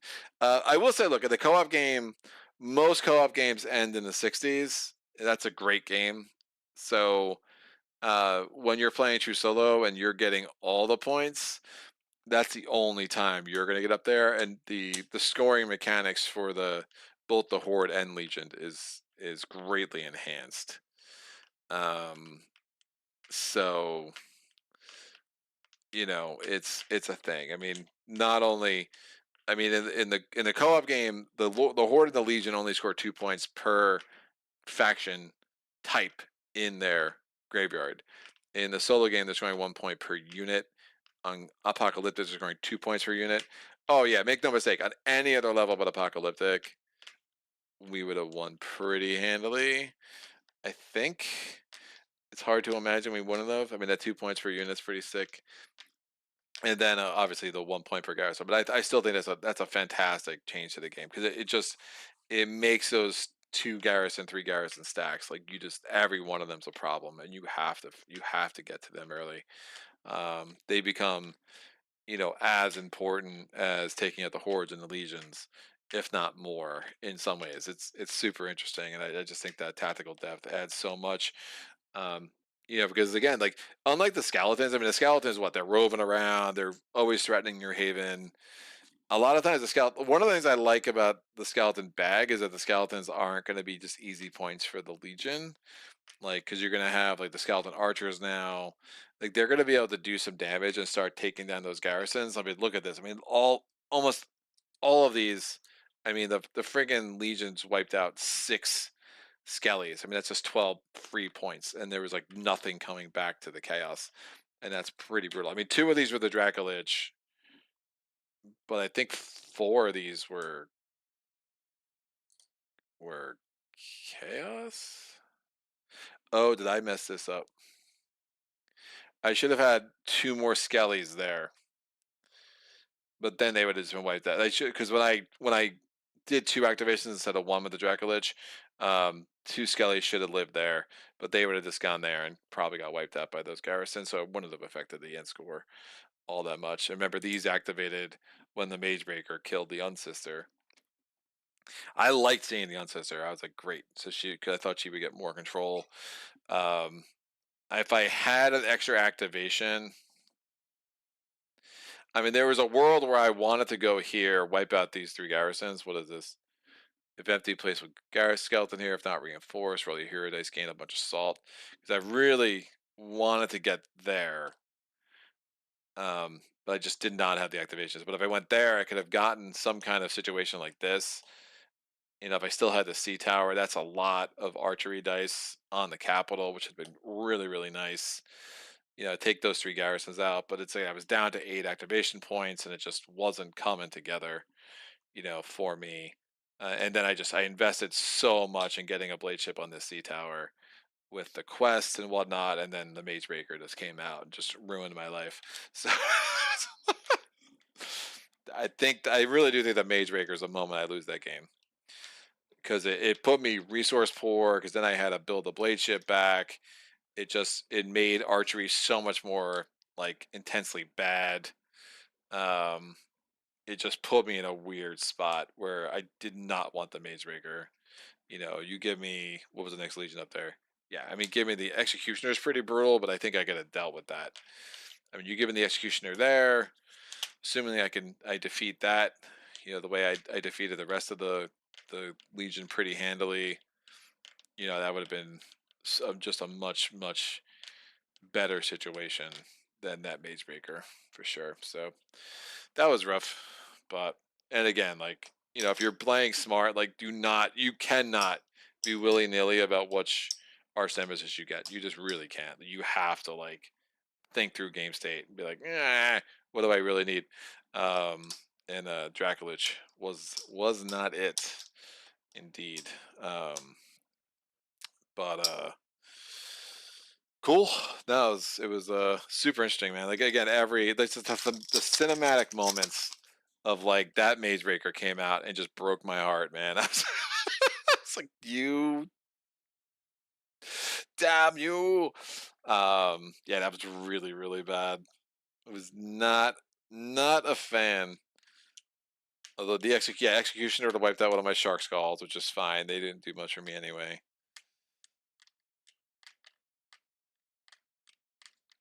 Yeah, no, that's a different game. That's a totally different game. Da, da, da. It will go to 71 soon because lawsuits. We're reworking that. Lawsuits. What? Um, Someone said Mage Knight. Well, that makes no sense to me, but that's fine. Avoid troubles, fellas. What makes no sense to you? It's going to 71 is because of the space. People want even numbers in the future. We'll give you even numbers. Such equals just beginner mistakes. Mage Breaker was tough. Breaker. Mage Breaker equals MVP. Damn it. Who are you rooting for? Yeah, that was really bad. I really, because I think if you play out that game, again, the shapeshifter would have been ideal. Like the shapeshifter auto win. I really feel strong about that. New Emperor could have been rough. Activating every legion would have been pretty bad. Assassin could have been rough. Would not have minded the Crimson Shield. I hate the Inquisitor because it's 0 points, but yeah, I think the shapeshifter, the executioner, even the Inquisitor, although I really dislike her, I think those are all better. Those are all a lot better. New Emperor would have been bad. Crimson Shield. I think I think these three are all decent. The Assassin would have been rough just flipping your starting feats, but I think I'd use them all anyway already. So I don't know, man. I mean, the other two is I had the Swamp Terror. I could have definitely done that, destroy them thing, and still play with the red hand. I mean, all that stuff was still available to me. It just didn't come together to me for me until that last round. So there was definitely a lot of ways to manipulate. I just say, yeah, the new Emperor I think would have also been a loss. So if you're thinking there's 7 cards in the universe of cards and 2 of them would have meant my utter demise, and the other 5 I think I could have found a way. Shapeshifter would have been absolutely best because they come out, they would have started messing with the garrisons pretty hard. I would have been very happy with that because that's why I remember I loaded up my home hex because I was like, I want my home hex just to protect myself against the shapeshifter. Um, was essentially what I was going through my mind at the time. But of course, when you want that thing, it doesn't come out. Cleanse the Waste never went away. There were still 2 skeletons on the board at the end. That could have been a nice little 3-point boon. So switching straight to Maze Knight now, right? No. My next playthrough will probably be Maze Knight, if I'm being honest. It's just the easiest for me to get to the table. It takes no prep work. I don't have to like get my head around the rules again. Um, like some games, like Cloudspire. Cloudspire is gonna be a nightmare when I get that back to the table because it's just been so damn long. I mean, I love that game. It's definitely my favorite of the chip theory games. But I think Too Many Bones I could probably get on pretty quick, just depending on the Gearlux I use. But all right, this has been long enough. But y'all are awesome. Have a great what's it, Thursday? So have a great, almost weekend, and then a great weekend afterwards. For those following up the GameFound campaign, you know, there's been new stuff every day. It's been really good. Dirk says cheers, absolutely. New reveals every day, so go check it out. The Discord is also super active. So I'm not a big Discord guy, but I do enjoy following along with the Nemesis crew over there. So a lot of good questions for answers and for questions and answers and whatnot. Bayarka says, "You too. Thank you very much. I will be back at some point. Oh, and by the way, if anyone, the mat is not curved. When I'm super far out, I get some serious fish lens thing happening. So there's a way to correct that, which I haven't totally figured out yet. But yeah, the mat is definitely a horizontal is a rectangle. So Sagittarius is all the best. Been nice seeing you as always. No doubt, sir. Have a great day. Um, yeah, that's it. With nothing else said, any questions, comments, epiphanies, put them in the comments below. I'll get back to you as soon as I can. And in the meantime, happy gaming. Solo.